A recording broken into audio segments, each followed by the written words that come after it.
Important update about YouTube playlists. Hey everyone. We've received many messages asking why our YouTube playlists aren't showing up. Do we create YouTube playlists? Yes, we absolutely do. So why can't you see them? Honestly, we're not sure. We've been in contact with YouTube support for several months now, but we still haven't received a clear answer or solution. After much discussion, our team has decided to take matters into our own hands. We believe the issue might be related to the number of playlists we've created on a single channel, possibly too many. Our solution?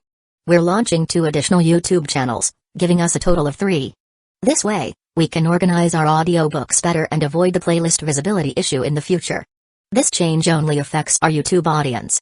If you're a patron supporter, you can still access all our audiobooks by visiting the collection menu on Patreon. Thanks so much for your time and continued support. Happy listening. Things were not going well either. Even though she was only facing 2 aquatic beast kings, one less than Zhaofu, she could only fight against one. She was evidently at a disadvantage and was in a tough spot. The Nether Ocean demon whale's blood-red eyes savagely looked at Tina Pendragon, and it opened its enormous mouth and sucked in a large amount of air. It then spat it all out, sending out a pillar of wind that gave off an aura of destruction towards Tina Pendragon. Tina Pendragon gripped her golden sword with both hands, and her body also gave off a faint golden light, making her look both noble and beautiful. This was her full strength mode. Facing the might pillar of wind, Tina Pendragon quickly moved to the side, and the pillar of wind blasted into a mountain that was hundreds of meters tall. In just an instant, the mountain trembled, and a 100-meter wide gap appeared. It was evident just how powerful the Nether Ocean demon whale's attack was. Bang! Bang! Bang! 10 violet spears of light tore through the sky, giving off 10 explosions. The 10 spears had immense piercing power and shot towards Tina Pendragon, who had just dodged the Nether Ocean demon whale's attack. It was the Sen Flood Dragon that had raised its body and unleashed this attack. The 10 spears of light were 100 meters long, and they gave off terrifying auras. They were extremely fast, making it impossible for Tina Pendragon to dodge in time. She could only stand her ground and grip her sword. Just as the 10 spears of light were able to hit her, she suddenly slashed 10 times, sending out 10 golden sword lights simultaneously. The 10 violet spears of light were destroyed with a bang, turning into motes of violet light and falling to the ground, looking quite pretty. Roar! The Nether Ocean demon whale appeared behind Tina Pendragon and roared, once again opening its enormous mouth. It sucked in a massive amount of air and shot out an air blast that was 1,000 meters wide towards Tina Pendragon.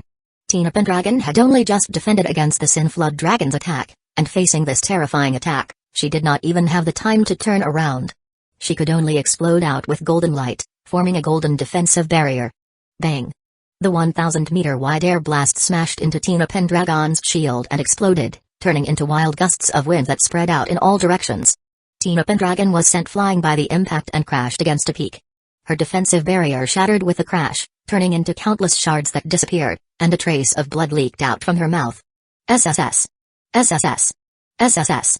Suddenly, 3 violet vortexes appeared around Tina Pendragon, and 3 snakes that were 100 meters long hissed as they came out and bit towards her.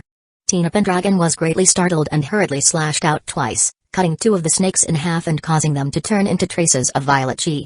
However, the 3rd snake savagely bit onto the left half of Tina Pendragon's body, tearing through her armor and ripping into her body.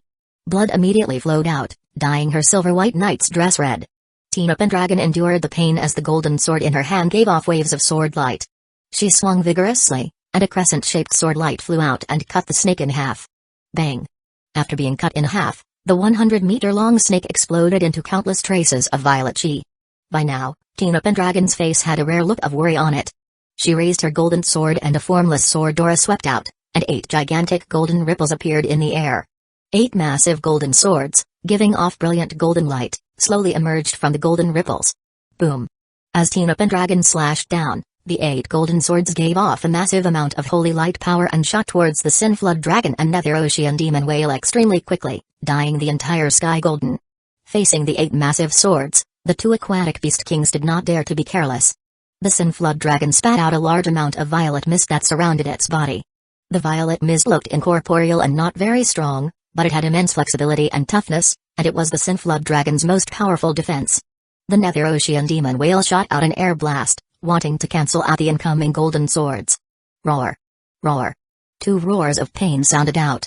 4 of the gigantic golden swords tore through the violet mist, piercing into the Sen Flood Dragon's body and causing blood to flow out like a fountain, and the 4 other golden swords destroyed the air blast and continued onwards to the nether ocean demon whale, stabbing into its body.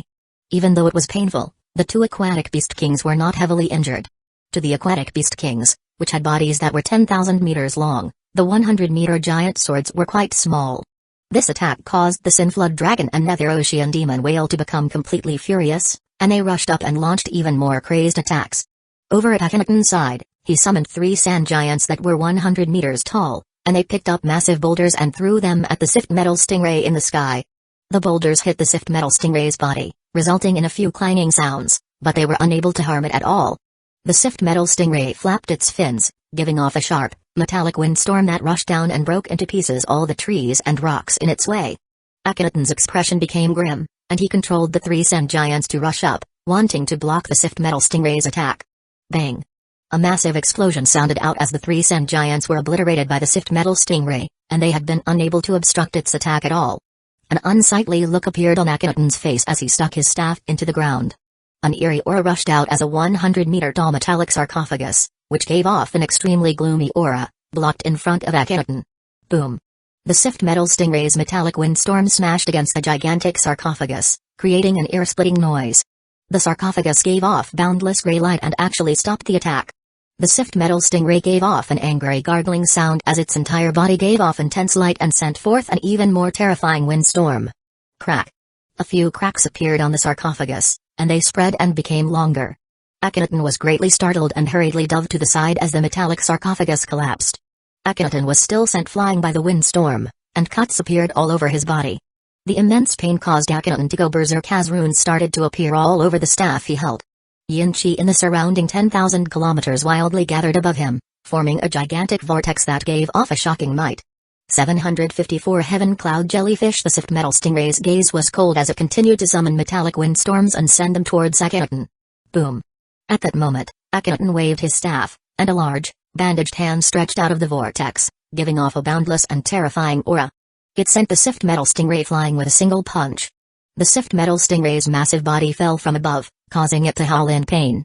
It then flapped its fins, shooting towards Akhenaten. It seemed that the Sift Metal Stingray was enraged now. Bang! Bang! Bang! The ghost scale flame bird spread its massive wings, forming thousands of blue fireballs, which gave off an enormous amount of heat. It then flapped its wings, sending the countless fireballs flying towards Misan Ori Hano. Misan Ori Hano was currently shrouded in devil chi, and her eyes were completely black. She darted back and forth as fast as lightning, avoiding the incoming fireballs. Bang! Seeing Misan Ori Hano dodge its attacks with ease, the ghost scale flame bird flapped its wings and shot forwards like an arrow. Misan Ori Hano was unable to avoid its massive body, and she was sent crashing against the ground like a sandbag, blasting open a large crater. Scree! The ghost scale flame bird piercingly cried as it flapped its wings and rushed down, its sharp claws grabbing towards Misan Ori Hano in the crater. Ha! Misan Ori Hano was covered with blood, and looking at the ghost scale flame bird descending towards her, she cried out and jet black devil chi shot into the sky. A blood-red full moon appeared, giving off boundless devil chi and a terrifying might. Bang! Bang! Bang! An extremely monstrous power burst forth from Misan Ori Hano's body. With her at the center, the ground around her started to collapse and disintegrate. Boom! The ghost scale flame bird grabbed at Misan Ori Hano with its claws, while Misan Ori Hano swept out with her devil halberd with immense force, blasting the ghost scale flame bird back. Scree! The ghost scale flame bird steadied its body in midair and gave a cry of pain. There was a 2-meter deep wound on its chest, where blood was continuously flowing out. Whoosh! The ghost scale flame bird's eyes were filled with fury and killing intent, and the blue flames around its body became countless times larger, completely covering its body. It had now turned into a blue, fiery bird, and it gave off an even more intense heat. Even those who were several kilometers away could feel this heat. Scree! An extremely piercing cry sounded out as the ghost scale flame bird once again flapped its wings and charged at Misan Ori Hano. A trace of madness appeared in Misan Ori Hano's eyes, and she waved her halberd as a massive blood-red ore flame appeared around her. She tapped off the ground, causing the ground to crack as she rushed into the sky. Boom! Boom! Boom! Massive explosions sounded out in the surrounding hundreds of kilometers as the ghost scale flame bird and Misan Ori Hano began the climax of their fight. Elsewhere, Jeffrey swept out with his spear, and the hundreds of angel images around him gave off holy light energy as they flew towards the heaven cloud jellyfish. Bang! Bang! Bang! Before the angel images were able to even get close to the heaven cloud jellyfish, they were stopped by a formless barrier, which caused them to explode. This formless barrier was the heaven cloud jellyfish's most powerful defensive skill, and it was called the Heaven's Wall. The heaven cloud jellyfish was incredibly slow, so it used this powerful defensive skill to survive. The Heaven's Wall was incredibly tough, and ordinary city lords would not be able to break through it at all. Swish! Swish! Swish! After blocking Jeffrey's attack, the heaven cloud jellyfish also attacked, its countless tentacles shooting towards Jeffrey. Jeffrey dodged incredibly quickly because if he was caught by these tentacles, his body would turn into fragmented bits of meat. Heaven's Sphere. After dodging the attack, Jeffrey rushed towards the heaven cloud jellyfish, and his white spear of light gave off a brilliant light, making it seem like a terrifying sun. Boom! Jeffrey reached the formless barrier, and he roared as he stabbed out. A white ray of light, bringing with it unstoppable power, shot out at the formless barrier. Bang! The formless barrier rippled, and the white ray of light suddenly tore through the barrier, hitting the heaven cloud jellyfish's body. The heaven cloud jellyfish's body continuously shook, and even though it could not make noise, it seemed injured. Jeffrey felt incredibly delighted, he had finally hit it. However, in the next second, Jeffrey felt his hairs stand on end because on the top of the heaven cloud jellyfish's body, a white eye had appeared. Bang! Jeffrey's body was sent flying by a formless energy, and he coughed up a mouthful of blood. After flying backward for a few seconds, he steadied his body, but another wave of formless energy arrived, forcing him to dodge and defend. However, the white eye flashed with a cold light, and 10 massive waves of formless energy once again sent Jeffrey flying. Boom! Back at Xiaofu's side, Xiaofu sent the reef lizard flying with a slash, and it knocked over a peak in the process and coughed up a large mouthful of blood. Xiaofu coughed up a mouthful of blood and was not in a good condition either, as his abdomen had been pierced by a piece of reef, and blood continuously flowed out. It was not just Xiaofu's situation that did not seem good, one of Tina Pendragon's arms had been crippled, and her knight's dress was torn. The Nether Ocean Demon Whale and Sin Flood Dragon had moderate injuries as well, but they were stronger than Tina Pendragon in terms of power and recovery. Now, Tina Pendragon could only wield her sword with one hand, defending with great difficulty. She was completely suppressed by the 2 aquatic beast kings and was in danger of being killed at any second. Akhenaten was in an even worse position, his body was covered with countless wounds, dyeing him completely red. He was barely able to fend off the Sift Metal Stingray's attacks, and him falling was only a matter of time. Misanori Hanu had been blasted into the ground and was on her dying breath. She had already lost and was only a single step away from death. However, the ghost scale flame bird was also heavily wounded and was covered with countless wounds, where blood continuously flowed out from. Elsewhere, Jeffrey felt as if he was a ball being kicked around. He was sent flying in one way by the formless energy, then suddenly another way by another wave of formless energy. Bang! As Xiaofu was observing the battlefield, the 3 soul great snake suddenly shot out a ray of black light towards Xiaofu's back. After being hit, Xiaofu stumbled and coughed up a large mouthful of blood, and he almost fell to the ground. Xiaofu's eyes were filled with killing intent and rage as he looked at the 3 soul great snake. The 3 soul great snake instinctively retreated a bit in fear, but it then felt humiliated and hissed at Xiaofu. By now, Xiaofu had made a decision, and he ignored the 3 soul great snake as he transmitted his voice out, "All of you, get away from the aquatic beast kings." None of the legatees understood what Xiaofu was going to do, but hearing this, they all complied and made some distance between them and the aquatic beast kings. The aquatic beast kings furiously rushed up, wanting to continue to attack, but their bodies suddenly froze as they felt a sense of fear that they had never felt before. 755 Azure Wolf Spear. Xiaofu stood in the air, the black and gold greatkin seal hovering above his head and giving off a black light and ripples of energy. The entire sky was filled with a dangerous aura. "All city lords, heed my orders." Xiaofu raised one hand as he yelled. Boom! A gigantic explosion rang out as the greatkin seal turned into a black dragon and rushed into the sky, giving off an intense black light that covered the surrounding area. The might it gave off was like a massive hand that pressed down, destroying countless trees and rocks and causing the ground to crack. Within Greatkin, all of the city lords felt their city lord seals trembling, and they understood that Xiaofu was going to use their power. Their city lord seals rose out of their bodies and gave off different colored lights and powerful auras. Westpan City heeds His Majesty's orders. Gazing City heeds His Majesty's orders. White Light City heeds His Majesty's orders.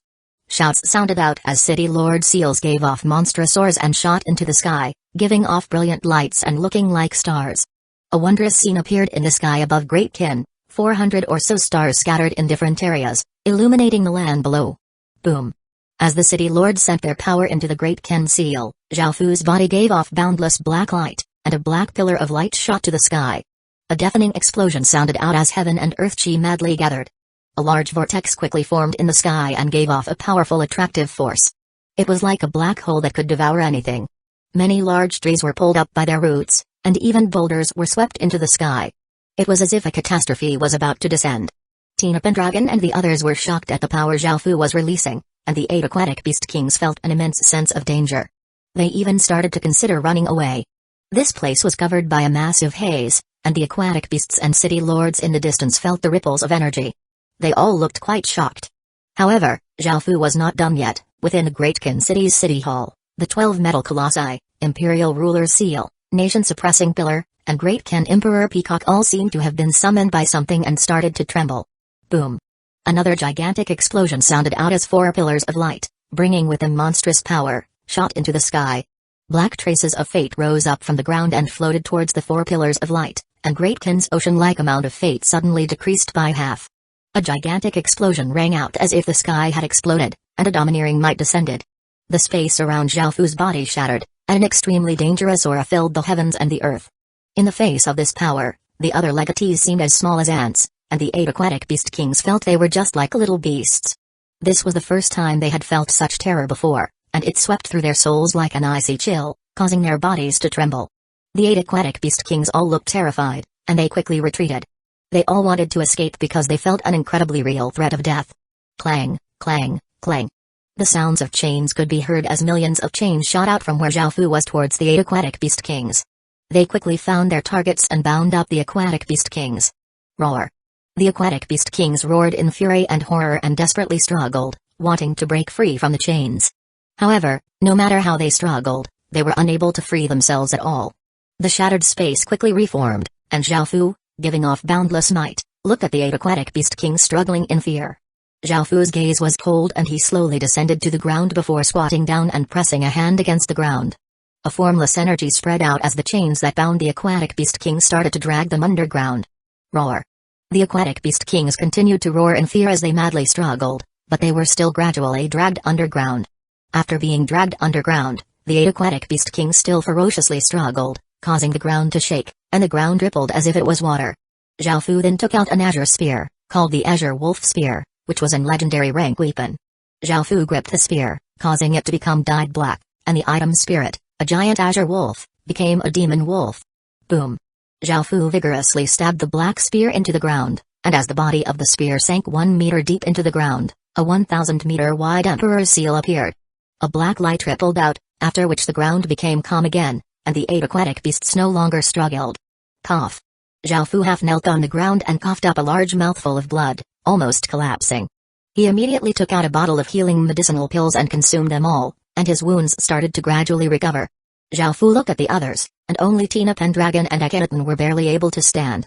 No matter why they had done it, they had taken a great risk to save him and had fallen into great danger, so Zhaofu still thanked them sincerely. Tina Pendragon mustered up a smile before inwardly sighing. She had barely been of much help this time, and the 2 aquatic beast kings had almost killed her. In the end, it was Zhaofu who had resolved this, and compared to him, she was still quite lacking. Akhenaton dryly laughed. He had regretted saving Zhaofu, but after hearing Zhaofu thank him, he did not feel any more regret. To be able to obtain some goodwill from Zhaofu, it was already enough. Jeffrey's handsome face had been beaten black and blue, and he lay on the ground as he smiled with great difficulty. It was quite a pitiful smile. Zhaofu took out a bottle of Great Ken's special medicine and gave it to him, and Jeffrey did not hesitate to use it before summoning an angel image to help with his recovery. Following this, Zhaofu went over to a crater and looked at the unconscious Masen Ori Hano. Zhaofu held her in his embrace as he fed the medicine and some water of life to her. After a while, Masen Ori Hano slowly woke up. Seeing that she was lying in Zhaofu's embrace, her face became red, and she sat up. With her devil constitution, her recovery speed was quite strong. Everyone paused and recovered for a while before looking over at the battlefield. The result made them feel quite happy because after the 8 aquatic beast kings had been sealed by Zhaofu, the aquatic beast tide seemed to have lost its momentum. Even though some of the aquatic beasts continued to charge, many of them stopped and started to rest. Others ran towards oceans, and the crisis was temporarily resolved. The southern continent's city lords and various generals had killed many aquatic beasts, numbering around 4 million. After paying the various factions some money, Zhaofu was able to obtain those corpses. 756 flooding. Zhaofu was quite happy because after sealing the 8 aquatic beast kings, he had obtained an ocean of invasion points. The number of invasion points he had was more than half of what he needed to exchange for a capital city. This was a big step for Great Gen's road to restoration. However, Zhaofu had used up half of Great Gen's fate this time, which was the only thing that truly made Zhaofu's heart ache. Soon, they met up with Ciji and the 3 others who had not helped out. They looked at Zhaofu awkwardly, but Zhaofu did not mind because no one had an obligation to help anyone else. There was nothing wrong for them to stand on the sidelines because it was up to them whether they wanted to help or not. In the real world, they may have been blamed for being immoral, but in terms of duties and responsibilities, they were not at fault. As such, Zhaofu did not mind too much. Of course, when they were in danger, Zhaofu would not go and help them. Everyone had been planning on killing the remaining aquatic beasts, but the crisis was not over and had instead become worse. This was because seawater had flooded 50 or so regions. This was the fish-scale people's extermination plan. They had thought about and prepared this for a long time. Those who believed the fish-scale people were kind would not even know how they had died. The fish-scale people did not launch a true invasion and did not even step into the human world. However, they wanted to destroy the entire human world through incredibly cruel means, leaving nothing behind. The human world's fatal weakness was that they could not breathe or live underwater like the fish-scale people could. What the fish-scale people lacked least was seawater. The fish-scale world was twice as big as the human world because the sizes of the worlds in the Heaven-Awakened world were based on how big they were in reality. The human world in the Heaven-Awakened world was 10 times bigger than the human world in reality, and because the fish-scale world was bigger than the human world in reality, it was also bigger in the Heaven-Awakened world. In their world, 90% of the world was water, so they had more than enough water to flood the human world. At the rift between the worlds, millions of magic formations were transporting seawater into the human world. While the aquatic beasts were invading the southern continent, the fish-scale people had already been flooding the human world. Before, they had thought that the 8 aquatic beast kings would lead the aquatic beasts and ravage the entire continent, as they were quite confident in the aquatic beast king's power. After all, as legatees, they too could not fight against the aquatic beast kings and would be completely suppressed if they ever fought against them. The aquatic beasts went on ahead and rampaged, destroying everything, while they carried out their extermination plan at the back. This was their plan. In their eyes, the human world was pitifully weak, and they were quite divided. If there were a few 100 million people gathered at the rift, they would not have been able to carry out their plan so easily. The noises from the aquatic beasts as soon as they appeared would have been noticed, and the humans could have greatly obstructed them. However, the humans had left, leaving behind only 3 million people. In front of this massive invasion, those 3 million people were completely negligible. There also were not any powerful people defending, just some useless soldiers. That was why the fish-scale people's plan had been so successful. They believed that all of the humans were like this, and that they could not stop them at all. They already viewed the human world as theirs for the taking. However, they never expected that the 8 aquatic beast kings would be sealed by Zhaofu so quickly. This completely exceeded their expectations, but the flooding would have been discovered sooner or later. Now, they were quickly building more magic formations to send more seawater into the human world. They were incredibly fast, and in just a day, they had flooded 50 regions. A flood of this speed could not be escaped at all. Everything within those 50 regions had drowned, and even some fish and prawn had died. After all, it was a flood of seawater, and the fish and prawn that lived in freshwater could not survive. Moreover, the seawater from the fish-scale world was even saltier, and the fish-scale world's creatures had all adapted in those conditions. However, the creatures in the human world had not, so the seawater was incredibly destructive. The extermination plan was not an extermination plan for no reason, it was a plan truly intended to exterminate all humans so that none survived. Even though players would not die a true death and could escape to the real world, once the Heaven-Awakened world devoured the real world, all humans would be doomed. After inundating 50 or so regions, the seawater continued on to even more regions incredibly quickly. This method made Zhaofu incredibly furious, and this was the same for the other legatees. The only way to stop this disaster would be to go to the source and cut it off. Only then would the flooding stop. However, by the time Zhaofu and the other legatees arrived, they found that there were countless fish-scale people, and they were simply innumerable. There were players and indigenous residents, and they numbered around 1 billion in total. Their goal was not to attack but to defend. After all, there was no need for them to suffer any losses. The aquatic beasts were disasters to them as well, so the fish-scale people did not care whether they survived or died. All they needed to do was defend this place and prevent the humans from destroying the magic formation. If they could do that, The humans would naturally be exterminated. The fish-scale people had set up a barrier in front of the magic formations, and it was supported by the strength of 1 billion people. Even if Zhao Fu used his full strength, he would not be able to shake it at all. The legatees' expressions were all quite grim because they could already imagine what the result would be. If the seawater could flood 50 regions in a day, that would be 500 regions in 10 days, and in just 100 days, 80% of the southern continent would be gone. In a year, the entire southern continent would be completely flooded, and the seawater would soon spread to the midland continent, northern continent, western continent, and southern continent. In a few years, the world would be completely inundated, and it was almost unbearable to think about what would happen to the human race. The fish-scale people would be able to easily take over the human world. The extinction of the human race, that was the final outcome. Zhao Fu felt a chill in his heart. He gripped his fist, and the Earth Realm mark gave off a rainbow light and appeared on the back of his hand. However, he was unable to use the world's power yet. They still had to face this together as the human world. 757 Barrier. Within the barrier, the fish-scale people mockingly and condescendingly looked at the human legatees and city lord. They all chatted and laughed, and some people even started to drink wine. Everyone was incredibly delighted and did not put Zhao Fu and the others in their eyes at all. They were incredibly arrogant, and in their eyes, the entire human world was trash. Old 11, your plan is great. All we have to do is wait, and we'll obtain their whole world. Now, we should start talking about how to divvy up the human world, an ugly-looking fat man said as he laughed. A skinny old man calmly replied, it's still too early for that, we haven't even taken over a continent yet. We'll talk about it after we've exterminated all of the humans. A handsome-looking young man lightly laughed as he said, that's right, it's still early. The other side still has its world protector and legatees, and there might be some unexpected changes. We should still be careful. The ugly-looking fat man laughed disdainfully. Look, it's just those legatees outside, do you really think they can break through the barrier? All they can do is look at it. We made this barrier using 1 billion people, so I don't believe for 1 second that they can break through it unless they use their world's power. However, our fish-scale world's legatees aren't weak either. An enchanting woman flirtatiously looked at the people outside the barrier and lightly laughed as she said, now that the 8 aquatic beast kings have been lured into the human world, our world has become much quieter.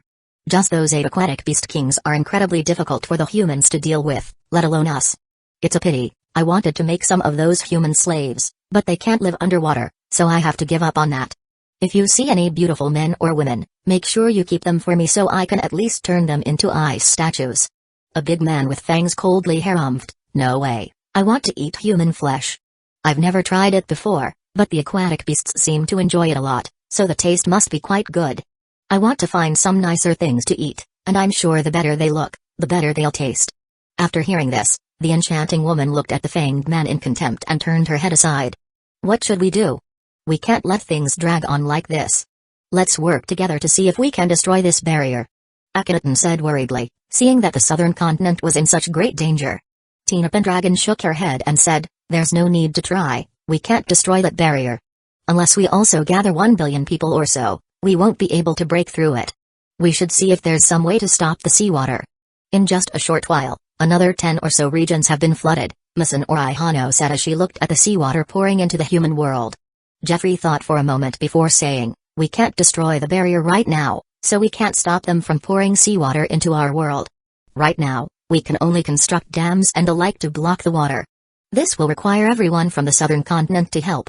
Akhenaten nodded and said, I know. I'll get the word out immediately. Jeffrey then continued, moreover, constructing dams are only temporary measures and can only stop the seawater for a short amount of time.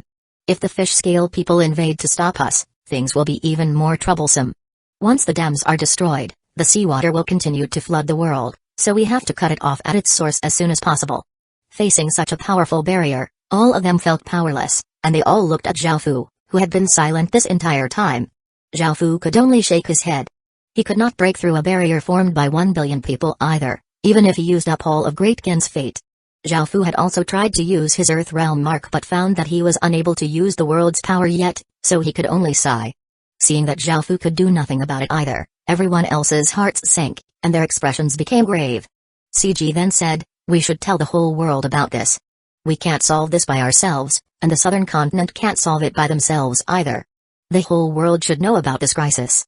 Everyone else nodded because this invasion was not just about the southern continent. Once the fish-scale people's plan was successful, everyone would be doomed. Following this, everyone turned into rays of light and left. This news quickly spread throughout the entire human world, shocking all of the factions. Upon hearing that the human world could face annihilation, no one dared to take things lightly anymore. At the start, everyone else was hoping to weaken the southern continent. After all, the danger most likely would not reach them, so they had no plans of helping. Now that this disaster could affect them, they had to help. All factions, government or player, started to discuss how to deal with this issue. Now that they were facing the extermination of the human race, everyone stood together. No one continued to say that the other side was kind or that they should still seek peace.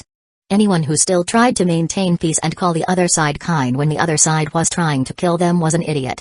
Those pacifists were not stupid, and because this severely affected their survival, they naturally would not stand on the fish-scale people's side. The various factions cooperated, setting up gigantic magic formations that allowed people to travel to the southern continent en masse. This allowed the various factions to send large portions of their military to help. Once they were able to all gather at the southern continent, the human world's battle power would become many times more powerful. They would be able to fight together and resist the invasion together. The human side started to become more united, and they worked together to stop the seawater. However, the seawater was flowing incredibly quickly, and even though they were building dams as quickly as possible, around 400 regions had been flooded. This area was equivalent to 15 Chinas.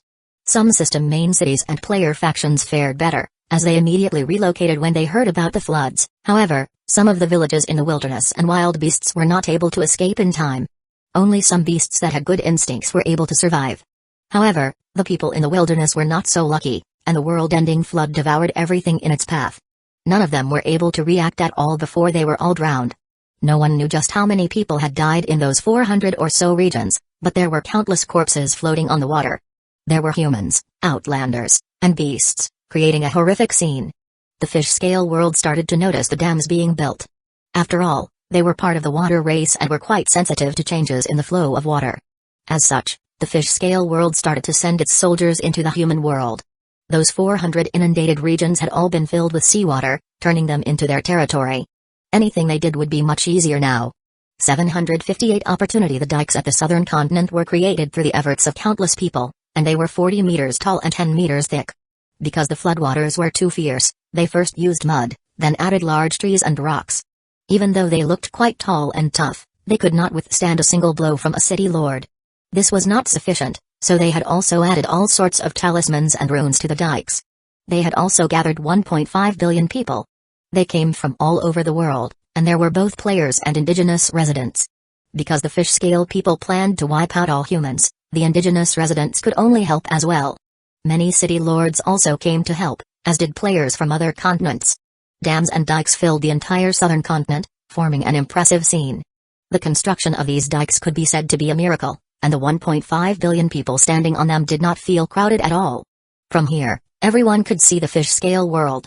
A barrier formed from 1.5 billion people would be incredibly firm, but because everyone was so spread out, the human world barrier was slightly weaker than the fish-scale world barrier.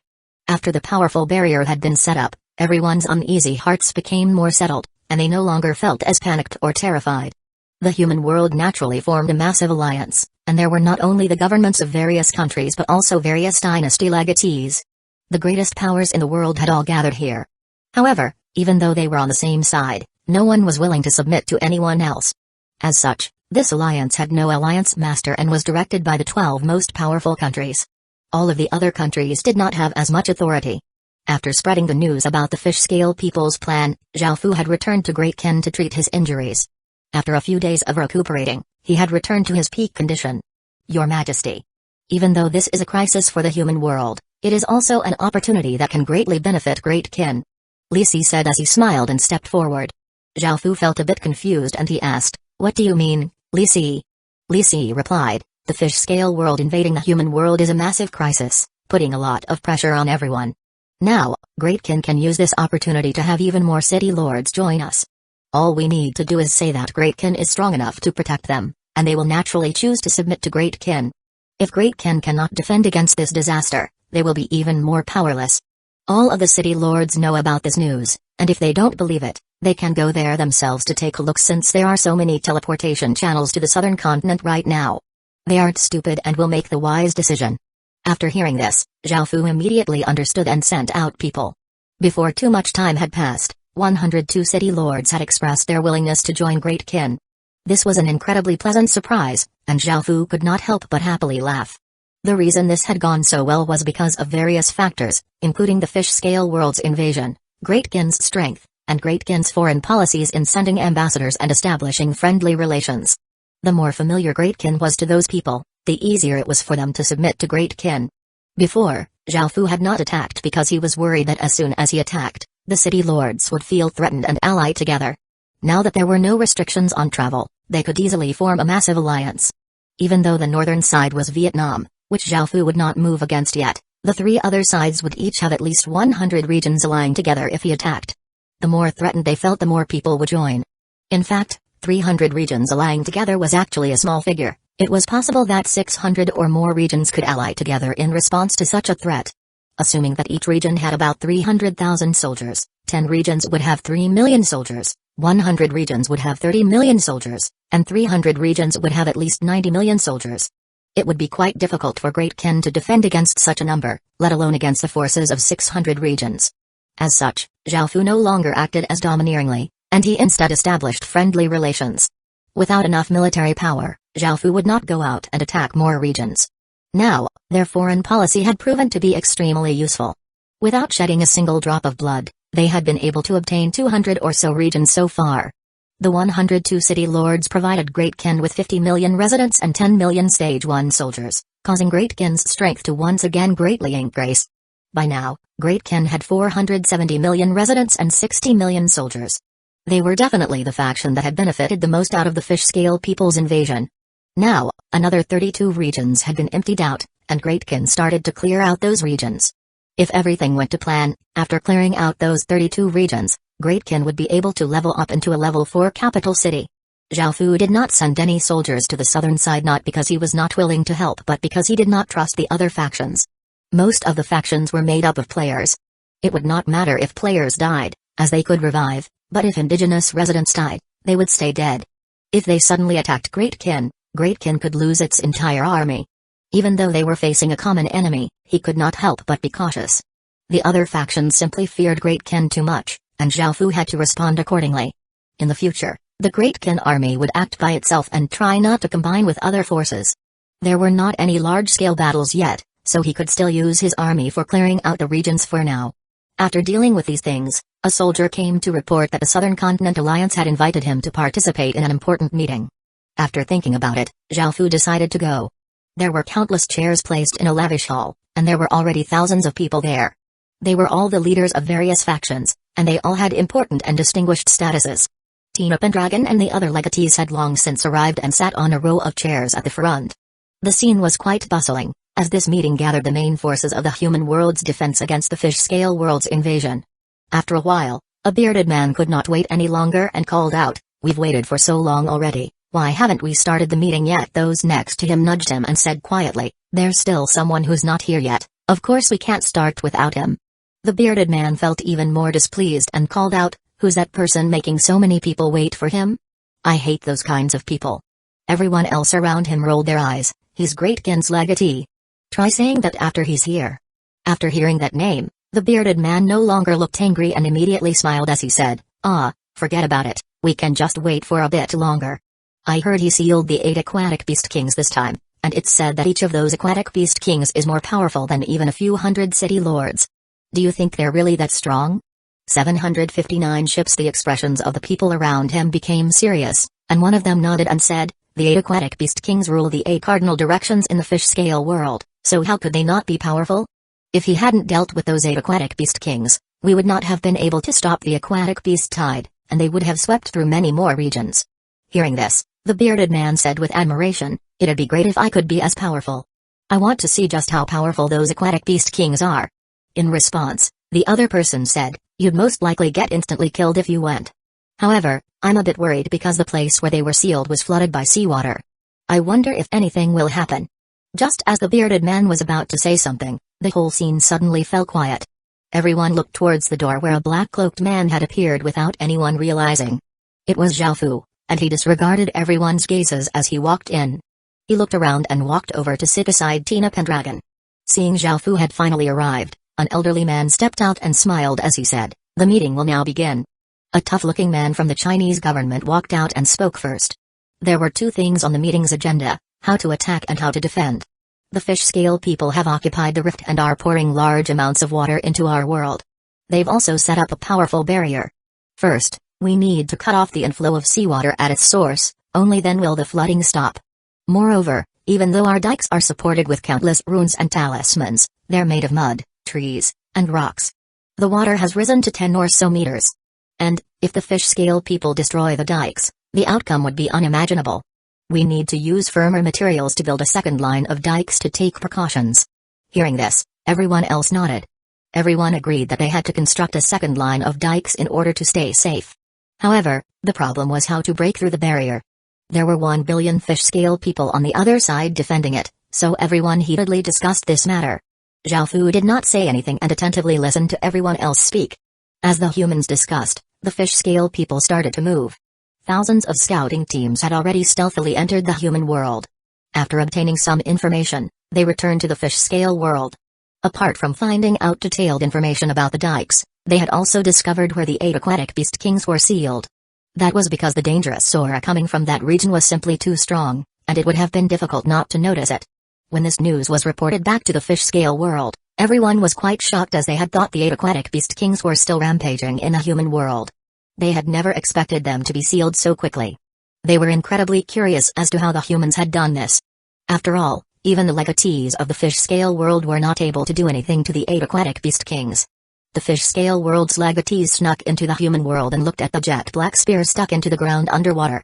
It looked extremely ordinary, but approaching it made one's hairs stand on end. I never thought the 8 aquatic beast kings would be sealed here. It seems we cannot underestimate the human world. However, they've actually just left this seal here. If we can break the seal, the 8 aquatic beast kings will definitely attack the humans even more furiously, helping out the invasion. The ugly man said as he smiled and looked at the black spear in the ground. The fanged man harumphed, "The humans are too used to peace and security. They are too careless. I'll go and get rid of this seal." Everyone else was quite supportive of this, but none of them wanted to act. No one knew just how powerful the black spear's sealing power was. Now that someone was willing to try, everyone else was only too happy to support him. However, to be able to seal the 8 aquatic beast kings, the sealing power of the spear would definitely be incredibly terrifying. Everyone silently retreated as the fanged man walked over so as to prepare for anything unexpected. The fanged man came before the black spear, and his body gave off a large amount of green light. He exploded out with a monstrous aura that sent out a shock wave that blasted the surrounding water away. Suddenly, the fanged man grabbed the black spear. Everyone was quite surprised since none of them had expected him to grab the spear like that and be fine. Following this, the fanged man started to use his strength to try to pull the black spear out. Bang! A black light flashed and a formless energy sent the black man flying with his chest covered with blood. He seemed quite injured. In front of that power, he was completely defenseless.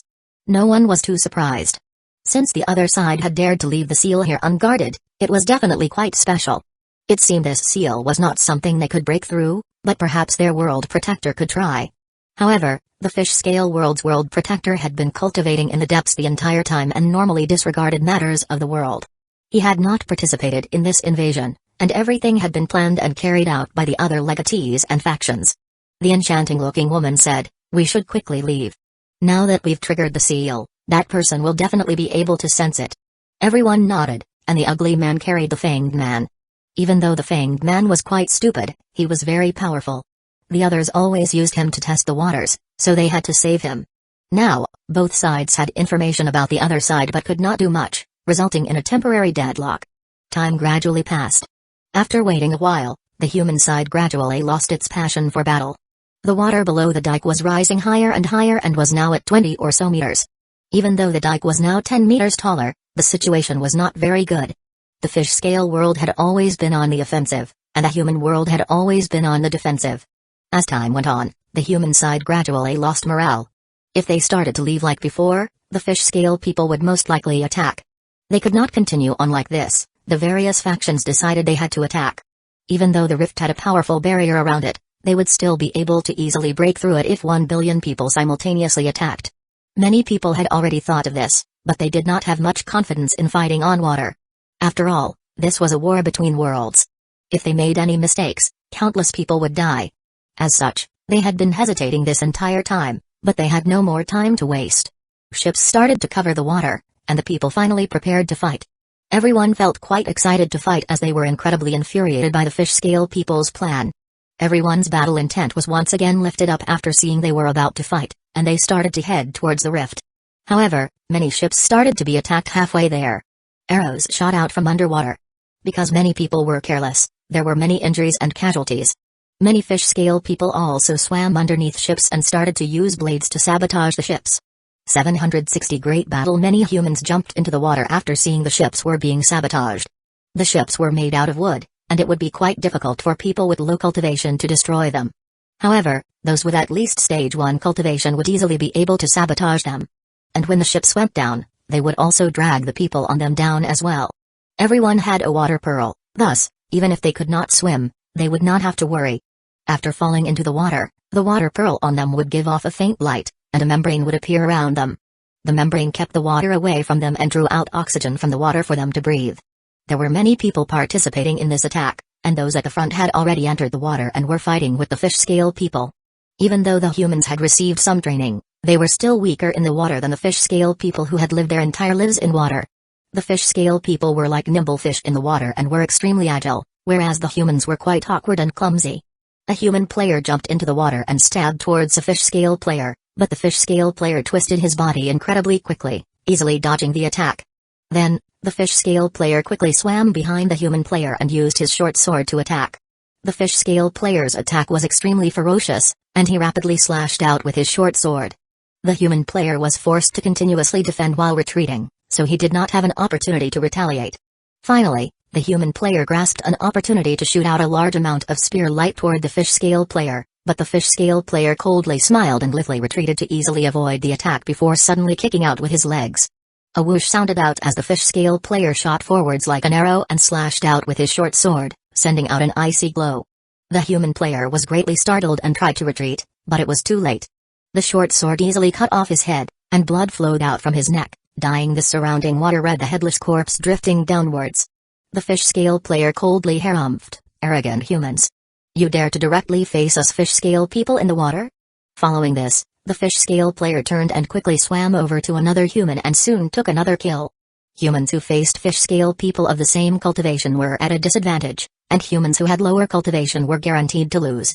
Only humans with a higher cultivation could suppress the fish scale people, but because fish scale people were innately stronger than humans, the human side was at a great disadvantage. In just a short while, the human side lost 10 million people while killing less than 1 million fish scale people in exchange. The difference was quite great. If it was on land, there would not be such a great disparity. The water was the fish scale people's domain, and they were already stronger as well. The people at the front quickly retreated. The person in charge of commanding this army was quite experienced, and he knew that if they continued like this, they would be bitterly defeated. As such, they had to quickly change their plans. The players at the front were extremely furious because they felt incredibly powerless. They were being suppressed by the water and could not use their full strength, and the fish scale people's attacks were so ferocious. As such, they could only wait for orders. Soon, the commander gave out an order, and the people at the front retreated. Archers who had been preparing at the back appeared. They drew their bows fully and sent their cultivation power into them. The arrows gave off cold gleaming lights. And, because they were shooting in the water, the force of the arrows would be reduced, so they all used their full strength. Arrows tore through the water, which shocked many fish scale people. They immediately dodged, but many were still hit, which resulted in many injuries and casualties.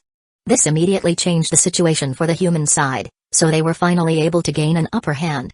This delighted everyone, but the situation quickly became grim as fish scale cavalry started to appear at the sides.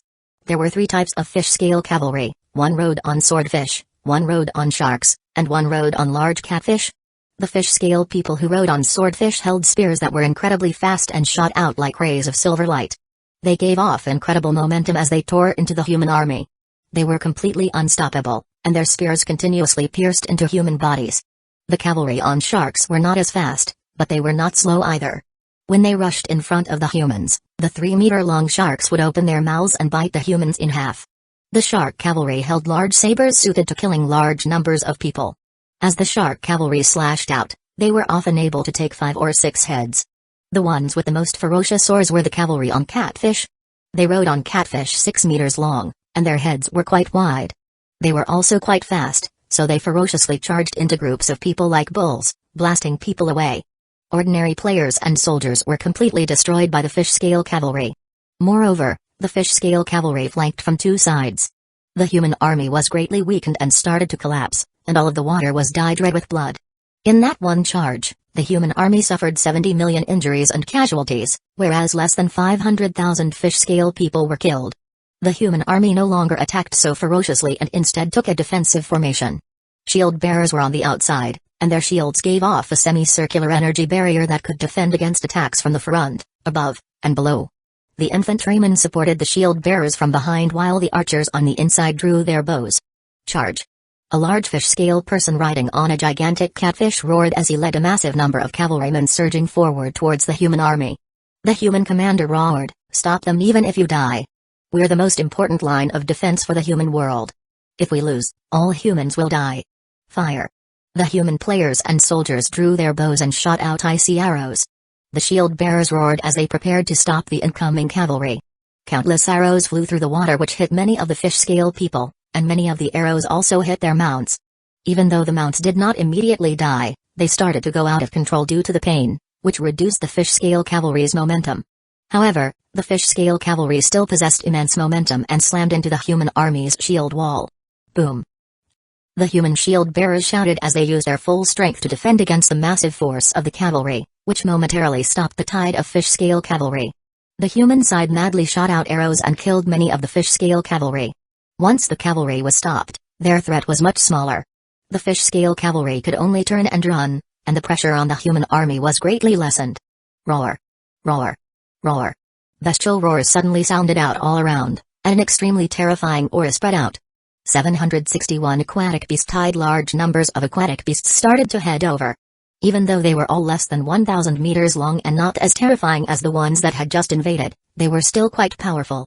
What was more important to note was these aquatic beasts were under the fish-scale people's control, unlike the ones before. Millions of aquatic beasts controlled by the fish-scale people started to charge and gave off terrifying auras as they rushed towards the human army. "Get information!" the human commander yelled. Everyone started to move into their positions and roared, exploding out with might as traces of aura rose up from their bodies. These auras gathered above them which formed an azure dragon, a black tortoise, a vermilion bird, and a white tiger. These holy beasts stood around the human army and gave off monstrous auras and brilliant lights. 4 energy barriers appeared around the human army which were azure, black, red, and white. They represented different energies. Boom! The world-destroying aquatic beast tide of millions of aquatic beasts smashed against the energy barriers. Even though the barriers madly shook, they were still able to block the beast tide's assault. This allowed the human army to give off a sigh of relief.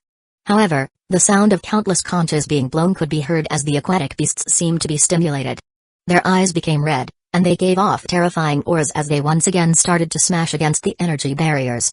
Soon, the energy barriers shattered, and the ferocious aquatic beast tide rushed at the human army. The human players and soldiers were greatly shocked, and the shield bearers once again roared as they defended with all of their might. Bang! Bang! Bang! Many shield bearers were knocked away, but they were able to greatly slow down the momentum of the aquatic beasts. The large numbers of infantrymen behind them madly attacked and stabbed their weapons into the aquatic beasts' bodies. One after another was killed. The aquatic beasts' corpses drifted downwards, and the entire region was filled with blood. Bang! Bang! Bang! The remaining aquatic beasts madly sent the infantrymen at the front flying.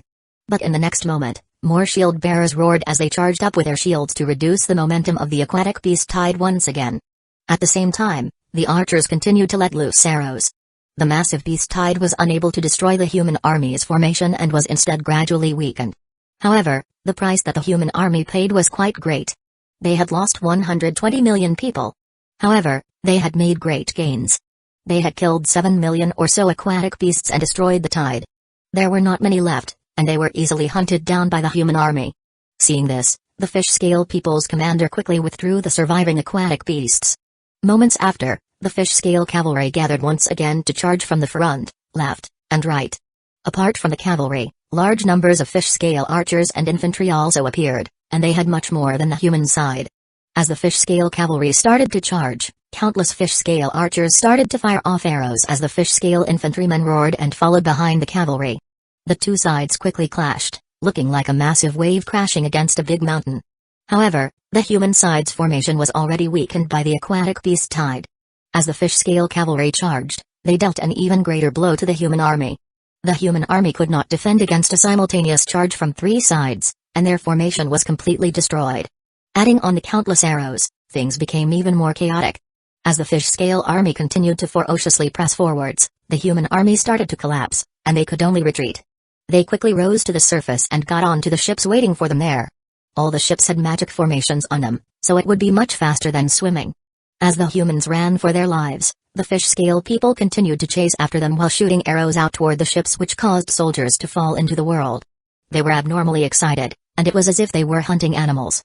Out of the 1 billion people who had set out, only 500 million people returned. 400 million players had died, and 100 million Stage 1 soldiers had died. It was only because of the Stage 1 soldiers they had been able to put up a good fight. Else, the human army would not have been able to stop the fish-scale cavalry at all. On the other hand, the fish-scale people only lost approximately 7 million people. It could be said the humans were crushingly defeated. The humans who returned were all quite terrified after being crushed like that. They had basically been one-sidedly slaughtered. In contrast, the fish-scale people were incredibly happy. They had won a resounding victory and lost only 7 million people to destroy 500 million humans. None of the fish-scale factions thought such a thing was possible. Even though they knew they would destroy the humans in the water, the humans were much weaker than they had expected. Their fish-scale army had completely slaughtered the human army. Let's see if we can use this victory to continue attacking. The humans just suffered a crushing defeat, and their morale has plummeted. If we suddenly invade, we'll be able to make great gains.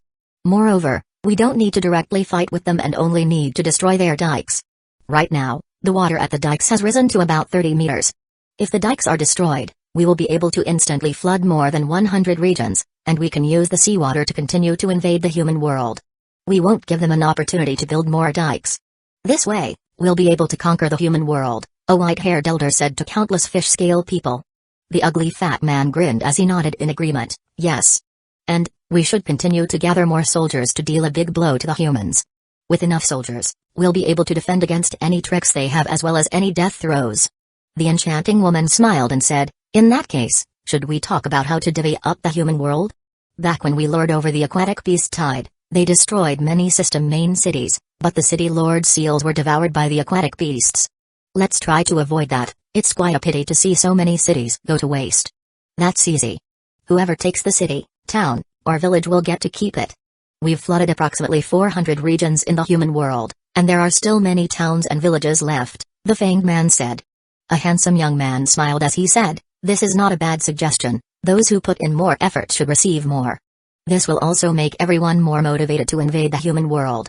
However, for fairness, no one should take any villages or towns until we've dealt with the dikes.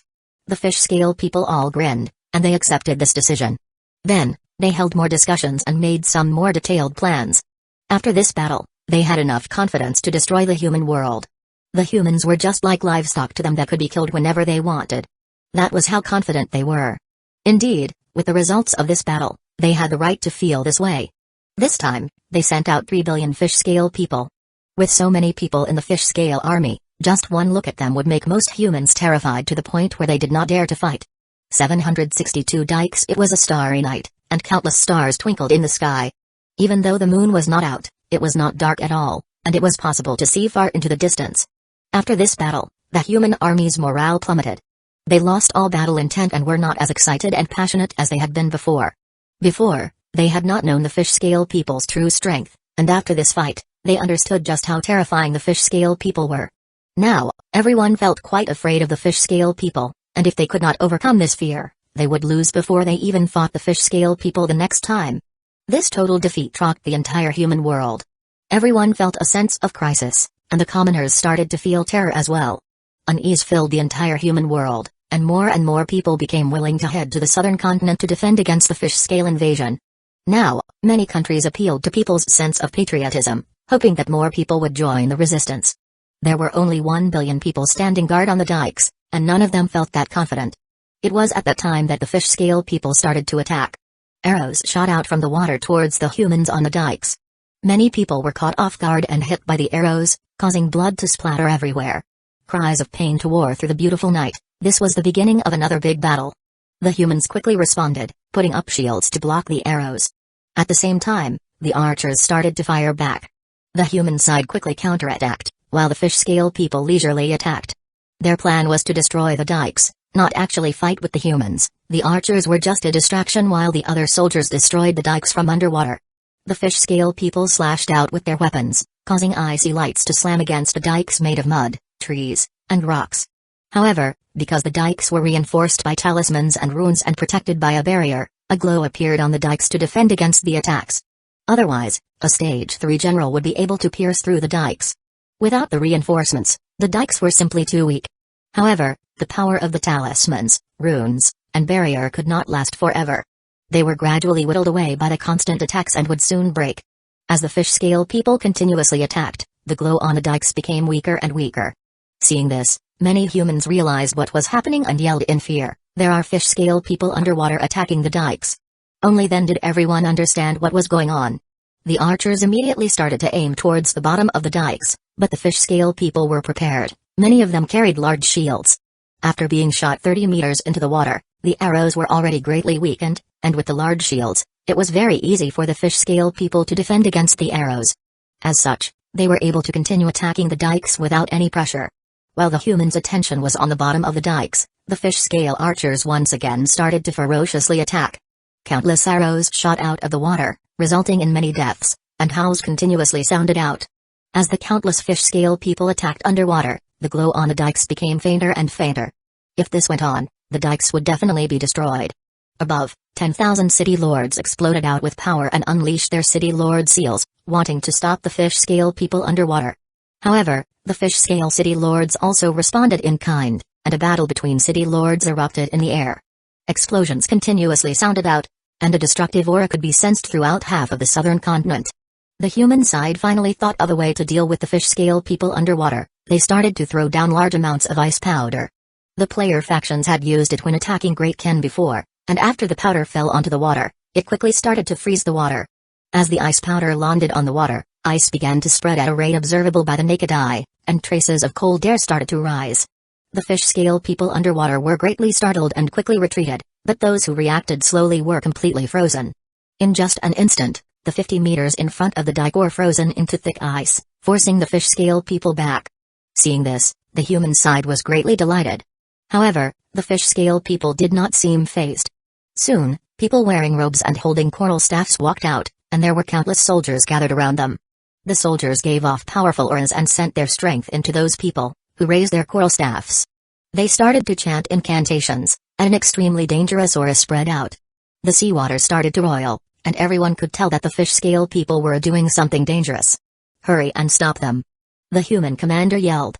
Everyone looked quite frightened as they drew their bows and shot towards the robed fish-scale people. However, the fish-scale army was prepared, and fish-scale shield-bearers holding reef shields easily blocked the arrows. "See God!" the robed fish-scale people shouted in unison, and an enormous aura rippled out like a massive wave. Tens of millions of aquatic beasts were formed out of water, and they gave off monstrous power as they rushed towards the thick ice. Of course, the aquatic beasts formed out of water could not compare to the aquatic beast kings, but they were not weak at all. The 50-meter thick ice was instantly shattered, causing ice shards to fly everywhere. Following this, the aquatic beasts continued to charge into the dikes, causing the dikes to violently tremble and for the glow on the dikes to become even dimmer. Boom! The aquatic beasts once again crashed into the dikes, causing them to start to crack. The barrier had already been dispelled, and if the aquatic beasts rammed into the dikes again, they would collapse. "Hurry and retreat to the second line of dikes." Seeing that they had already lost, the commander immediately loudly yelled out an order. Everyone hurriedly headed to the teleportation channels they had prepared and went to the second line of dikes that had been recently constructed. As the human army retreated, the fish-scale people did not hold back anymore and attacked the first line of dikes with their full power. Boom! A shocking explosion sounded out as the grand dikes collapsed, allowing seawater to surge forwards and instantly flood countless more regions. The fish-scale people were delighted to be able to break through one of the human side's last defensive lines without any great losses. Soon, they received news that the humans had already constructed a second line of dikes. This caused the fish-scale people to feel quite surprised. How could the humans have constructed a second line of dikes so quickly? However, they did not care too much. Since they had broken through the first line so easily, why did a second line matter? They would confidently destroy it as well. Originally, the human side had wanted to use firm rocks to build the second line of dikes. However, because the situation was so urgent, they could only continue to use mud, trees, and rocks to build it. 763 counterattack. The final battle was about to begin, and both sides waited in anticipation. In that battle, the human side had lost another 100 million people, and there were only 900 million humans standing on the second line of dikes. The area below them was completely filled with fish-scale people, and their army numbered roughly 3 billion. They had not lost many people from the battle before. The fish-scale people felt incredibly confident, and looking at the dikes that were even simpler than the first ones, they all looked incredibly condescending. They felt that victory was already in their hands. The fanged man laughed as he pointed at Tina Pendragon and called out, "From now on, you'll be my woman. As long you serve me well, I won't eat you.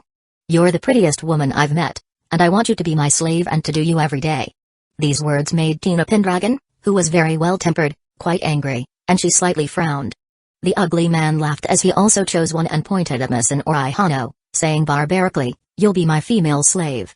I don't want to bother saying too much, so as long as you're willing, I'll spare you and your family's lives. Otherwise, I'll skin you all to make decorations." The enchanting woman dissatisfiedly harumphed, seeing that 2 of the prettiest ones had been taken. However, many of the remaining men were not bad either, so she pointed at CG and Jeffrey, saying, "Both of you can be my slaves. You humans have no chance of beating us, so as long as you're good slaves, I'll guarantee your safety." The 2 people's words made Misin Orihano, Jeffrey, and CG incredibly angry. Misin Orihano's expression became completely icy, while CG and Jeffrey glared at the enchanting woman. "I'll give you all one last chance. If you're willing to submit to the fish scale race, you humans can survive as slaves. Otherwise, all of you will perish," the white-haired elder said, domineering with his hands behind his back. Tina Pendragon did not say anything. Instead, slashed out a shocking golden sword light. This sword seemed to dye the entire world golden, and it flew toward the white-haired elder and the others. This officially began the battle, and seeing that the humans were not willing to surrender, the fish-scale people started to attack. Countless arrows filled the sky and descended, while the majority of the fish-scale people dove underwater to destroy the dike's barriers. With 3 billion fish-scale people attacking 900 million humans, the humans had already lost in terms of morale. They were greatly outnumbered and were innately weaker, so they were completely suppressed by the fish-scale people. However, the situation quickly changed. Countless fish-scale people suddenly coughed up blood and immediately died. This made countless people feel incredibly shocked, and the fish-scale city lords in the air looked completely dumbstruck. None of them could understand why countless fish-scale soldiers had suddenly died.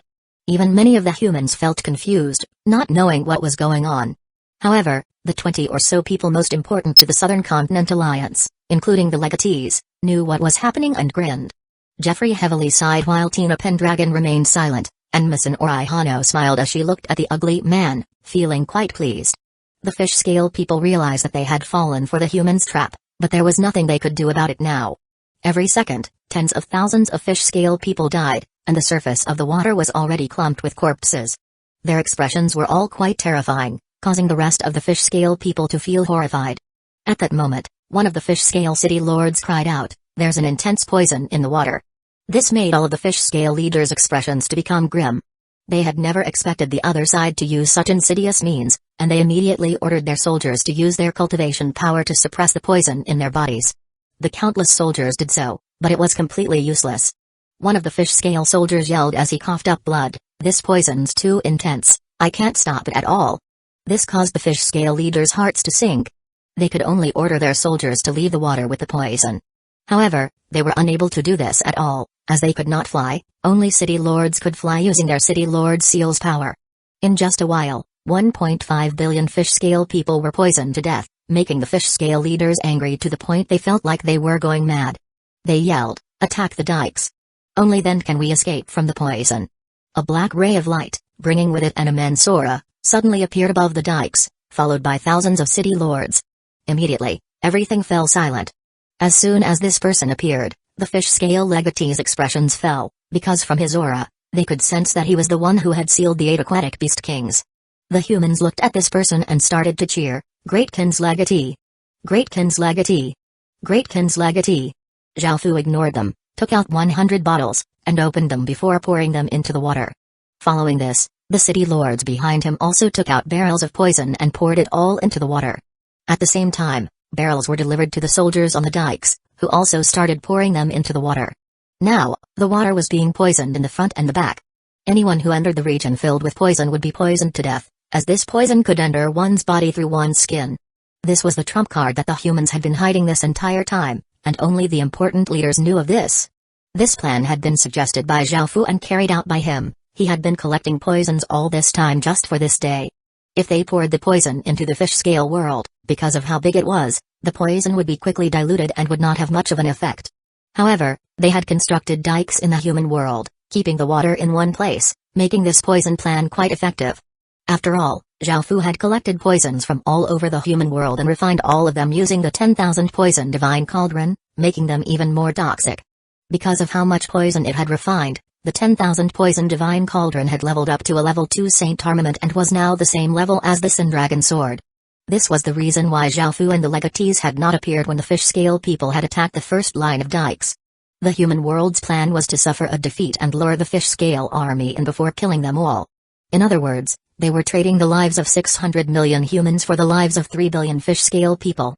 The fish scale people's ferocity surprised Zhao Fu, and if they did not use such methods, the humans definitely would not be a match for the fish scale people. If they properly fought directly, the humans would definitely lose. The poison spread incredibly quickly, and the fish scale people trapped there died in horror and despair. None of the fish scale city lords could do anything about this. Now, there were only 300 million fish scale people. The fish scale city lords' hearts ached, but they could only abandon them. They had already lost and could only escape. However, they only left after hatefully looking at Zhao Fu. However, how could the human side allow them to just run like that? Countless city lords filled with battle intent excitedly flew forwards, and Zhao Fu also shot towards the fish scale city lords. 764 spoils of war. Zhao Fu rushed up and unleashed the Great Ken Seal's power, releasing a massive aura and killing almost one city lord with each strike. All of the human city lords also chased after the escaping fish scale city lords, who could only desperately run. This was human territory, so there are many more human city lords than fish scale city lords. What's more, there were even more human city lords hurrying over, and they were also supported by countless soldiers. As such, the fish scale city lords did not dare to stay here at all. After this round of wild hunting, the human side lost 100 or so city lords, but they had killed 4,000 or so fish scale city lords. Zhao Fu alone killed 150 of them, obtaining 150 city lord seals. However, it was a pity that he would only be able to obtain their cities if he went to the fish scale world. That would be incredibly dangerous, as both sides were still at war. If he was discovered, he would be surrounded and killed. This time, the human side had killed 3 billion fish scale people and 4,000 fish scale city lords, dealing a heavy blow to the other side. The fish scale people most likely would not dare to do anything for a while. After hunting down and chasing away the remaining city lords, Zhao Fu looked down at the countless corpses in the water. Zhao Fu had the 10 million soldiers he had brought to start collecting corpses. All of them had water-repelling pearls and were safe from the poisoned water. The water-repelling pearls were much more powerful than ordinary water pearls, as water pearls were unable to keep the poisoned water away. The toxicity of the poison would quickly erode the membrane that the water pearl created. Even if the equipment on the corpses was worth around 1 gold coin each, that would be 3 billion gold coins in total. In reality, a set of equipment on each of the corpses would be worth around 6 or 7 gold coins, so that would be at least 18 billion gold coins realistically. Even though this battle had immense risks, they had also made incredible gains. What's more, Zhao Fu was also interested in the system main city soldier corpses. After the previous battles, Zhao Fu had secretly collected 1 billion system main city soldier corpses. He could only do this secretly, otherwise, he would be viewed with enmity by the entire southern continent. After all, these were their soldiers. Each system main city had sent around 500 soldiers, so even though losing 1 billion people sounded like quite a lot, each system main city did not lose too many people. If it wasn't for the fact that these corpses were very important to Great Kin, Zhao Fu would have wanted to properly bury them. After all, they had died for the safety of the human world. However, Great Kin desperately needed Stage 1 Blood God pills, as Great Kin could no longer buy corpses so easily. As such, Great Kin could only collect corpses itself. Zhao Fu did not mind, as long as Great Kin could become powerful, doing anything was fine. As everyone watched Great Kin's soldiers collect the fish-scale corpses, they immediately realized how much the corpses were worth. However, most people did not dare to enter the water, as some people who had done so had been poisoned to death. As such, they could only look at Great Kin's soldiers, who were quickly storing corpses into their spatial rings, with envy. The other legatees and city lords understood how much these corpses were worth. Even though they could pick up corpses while in the air, they all had noble statuses. How could they collect corpses just to earn a bit of money? Moreover, they would not be able to collect many by themselves. The one who had benefited the most from this battle was definitely Great Kin, while Great Kin had not sent a single soldier to fight. Great Kin's legatee had only put out a bit of effort but had received so many benefits, making most people feel quite dissatisfied, and they looked at him angrily. Great Kin's legatee, aren't you embarrassed for taking so many of the corpses? One of the city lords said after looking around at the others. If it was just him alone, he would not dare to say anything to Zhaofu, but since there were other people feeling the same way, things were different. Someone from the southern continent also said from a distance, "That's right. All of the benefits were taken by you, and we weren't able to get anything. Aren't you going too far?" Some people were quite angry and looked at Zhaofu unhappily, while others started to look quite hostile. The city lords stood far away because they had to consider their own safety. If it wasn't for the possibility of the southern continent being destroyed, they would not have worked together with players. They did not care if the players lived or died at all. Now that the crisis had been resolved, they did not want to get involved in a fight between players. They did not set their eyes on this fortune. The dynasty legatees all secretly felt quite pleased and expressed their support to those people who had spoken. They were still quite frightened of Great Kin and wanted to reduce its strength as much as possible. It hurt their hearts to see such a fortune falling into Great Kin's hands. Zhaofu coldly looked at them and said, "The corpses are right there. If you want them, you can take them." Hearing this, the various people present felt quite angry. They all had prestigious statuses, so how could they do such a thing themselves? Moreover, their soldiers did not have water-repelling pearls, so they would die if they entered the water. Now, the smell of gunpowder was in the air, and there was a noticeable tension. Thousands of city lords started to consider attacking because even though Great Kin's legatee was powerful, with so many of them, they should be able to kill him. Alright, the true crisis has not yet been resolved. We have not destroyed their magic formations yet, so let's just put this matter aside, Akhenaten said, trying to keep the peace as the main leader of the southern continent. If they started fight before the true danger was over and the fish scale people came to attack again, they would be like a pile of loose sand. In the end, it would be the southern continent that suffered the most. Even though Akhenaten also felt quite annoyed, the most important thing right now was defending against the fish scale invasion. Most people also realized that the crisis was not yet over, and yet they had started to squabble over the spoils. Many of them remembered why they had come here and no longer minded as much. Moreover, if it wasn't for Great Kin's legatee, they would not have been able to achieve such a decisive victory so easily. They might have been crushed by the fish scale people, and all of them would have died. When they thought of that, many of them felt much better. After losing the support of the others, the people who had spoken immediately felt quite apprehensive and stopped speaking. They hid within the crowd, afraid that Zhaofu would come for them. Zhaofu coldly harumphed and decided to compromise, saying, "I can take out a portion of the spoils and give them out as rewards for everyone who participated." They had only obtained such a massive victory through everyone's efforts, and only Zhaofu had contributed out of all of Great Kin. It would not be appropriate for Zhaofu to take everything, so he decided to leave a bit for the others as well. After hearing what Zhaofu had said, all of the ordinary people started to happily laugh. All of them could earn some extra money from this, so they naturally stood on Zhaofu's side. As for the city lords, they did not dare to say anything either and hid their hostility within their hearts. Following this, countless people got on ships and started to head towards the rift.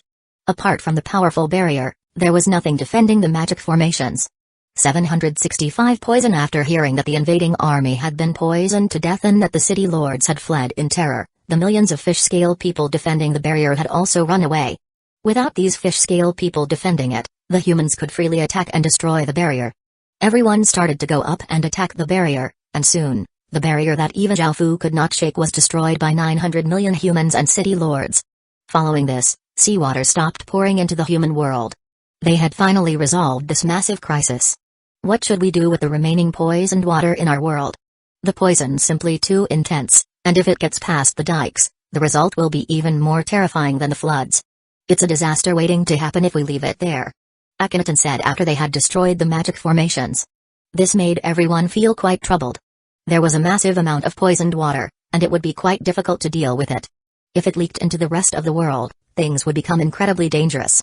A Japanese person said savagely, "That water came from the fish scale world, so let's return it with some added poison." With so much poisoned water, we'll be able to kill countless fish-scale people. Since they tried to exterminate us, let's exterminate them. A white-haired general from China rolled his eyes before saying, that's not quite possible. At most, it'll only be able to poison some of them. There's simply too much water in the fish-scale world, and some of the deepest parts go thousands of kilometers down. The poisoned water will quickly be diluted and won't be able to harm too many people. However, I thought of a method that can allow us to completely stop the fish-scale people from launching any invasions. Hearing this, everyone felt delighted and asked, what is it? The elderly general smiled as he explained, before, we were afraid that the second dike would be broken through, so we prepared a large amount of ice powder to construct an emergency third dike. However, because Great Kin's plan was so successful, we can use the remaining ice powder to deter the fish-scale people from attacking. We'll first send the poisoned water to the rift and then seal it with the ice powder to prevent it from diluting. That way, we'll be able to create a poisoned ice region and have people stand guard there. If the fish-scale people attack again, we can melt the poisoned ice and have the poison quickly spread, killing all the invading fish-scale people. Our greatest weakness is that we cannot breathe underwater or move around properly underwater, but now, living in the water has become a weakness for them. We can use this to suppress them. Everyone expressed their approval of this plan, and they started to carry out the elderly general's plan. They set up magic formations that sent the poisoned water to the rift. The city lords then used the ice powder to freeze the water. Because of how many people had died in that water, the water was blood-red colored. At first, it was only a blood-red colored island, but the island slowly grew and grew. It gave off an incredibly bone-chilling coldness and an immense sense of danger. No aquatic beast dared to go near it, and even the smaller fish and prawns did not dare to stay around it at all. Moreover, it would not be possible to get rid of the seawater in the 400 flooded regions immediately. The fish-scale world was incredibly furious after finding out what the humans had done, but they did not dare to invade again. The rift was now blocked by poisoned ice, and even though city lords could fly over, none dared to do so because 4,000 city lords had just been slaughtered. The deaths of so many fish-scale people and city lords shook the entire fish-scale world. The various factions had to re-evaluate the humans and could not underestimate them anymore. The news about the battle spread throughout the entire fish-scale world, and the factions that had led the invasion were criticized by countless people. 20 or so leaders immediately resigned or were ousted. The legatees were also sharply criticized, and they were the ones who had lost the most. This massive defeat not only greatly reduced their forces but also completely destroyed their morale as well. Even though they were the fish-scale world's legatees, they were rebuked and punished by their various families' elders. The fish-scale people now recognized Great Kin's legatee to be the most important person in that battle. He had sealed the 8 aquatic beast kings, was the human with the most potential, and was the world protector. He was also the human world's most licentious king. He was the one who had turned the entire situation around, and he was now listed as an extremely dangerous figure by the countless fish-scale factions. He was their greatest enemy and someone countless women had to be wary of. While the others were setting up the poisoned ice, Zhao Fu's soldiers had finished collecting the corpses. There were 3 billion corpses in total, 2.5 billion players and 500 million system main city soldiers. Apart from their equipment, most of them carried other items as well. Just the money on them alone was worth about 4.5 billion gold coins, and Zhao Fu decided to take out 1 billion gold coins to reward those who had participated. The equipment, items, and money were worth around 25 billion gold coins, and this shocked even Zhao Fu. He had never thought that those corpses would be worth so much money. Apart from the massive fortune, there were also the corpses themselves. There were 500 million Stage 1 corpses from the fish scale side and 100 million Stage 1 corpses from the human side. Great Kin would not have to worry about Stage 1 corpses for the next few years. This made Zhao Fu feel even happier. Even though they did not receive any experience point for the Great Kin city by poisoning the fish scale people to death, Zhao Fu had received invasion points for them, so he now had a massive number of invasion points.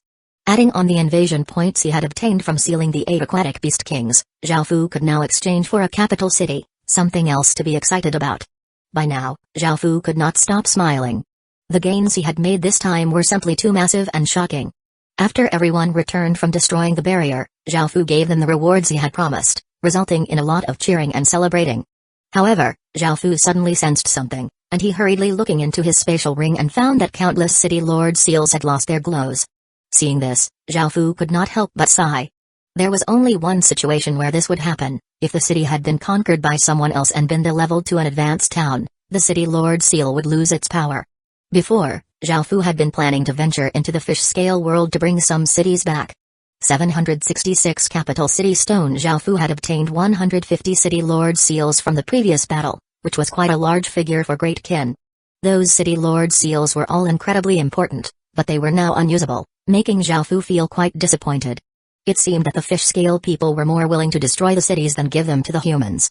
Zhaofu considered the problems of going to relocate the cities. The cities were scattered all over the fish-scale world, and it would also be incredibly dangerous. When he thought of this, Zhaofu no longer felt as disappointed. He had already made shocking gains, so he decided to not be too greedy.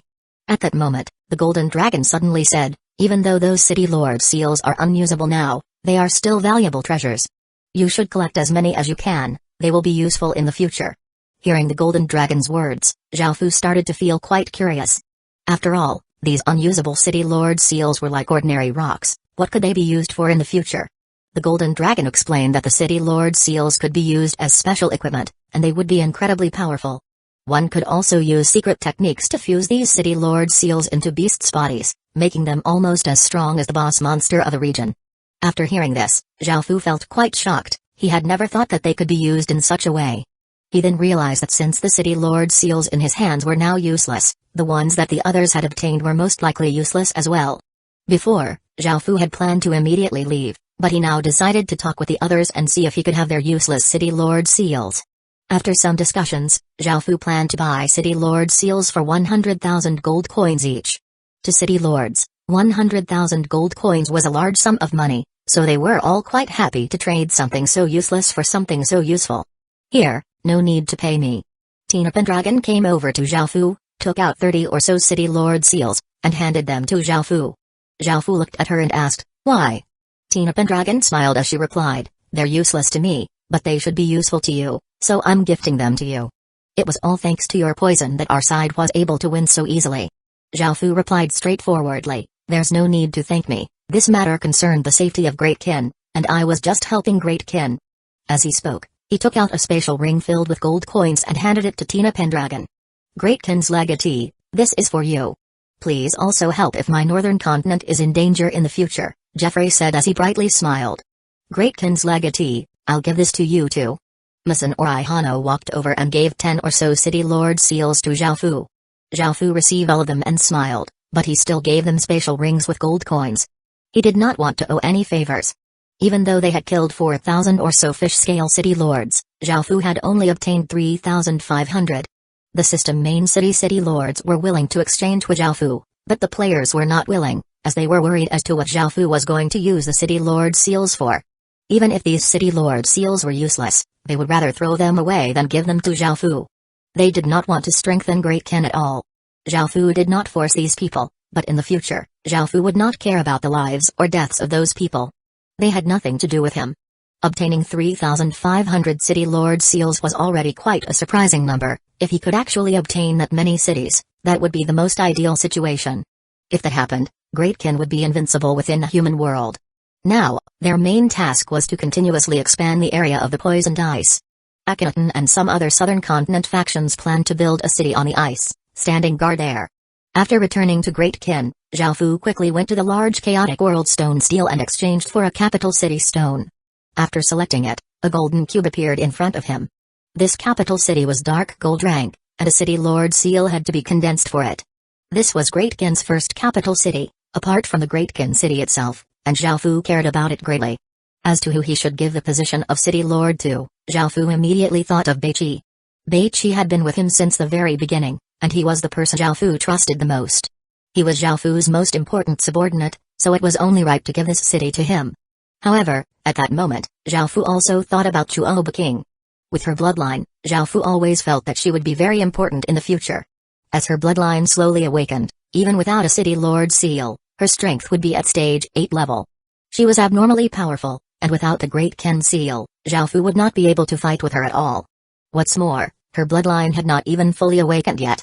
Zhaofu felt quite conflicted, because he wanted to make Beiqi the City Lord, but he also wanted to make Chuoba King the City Lord.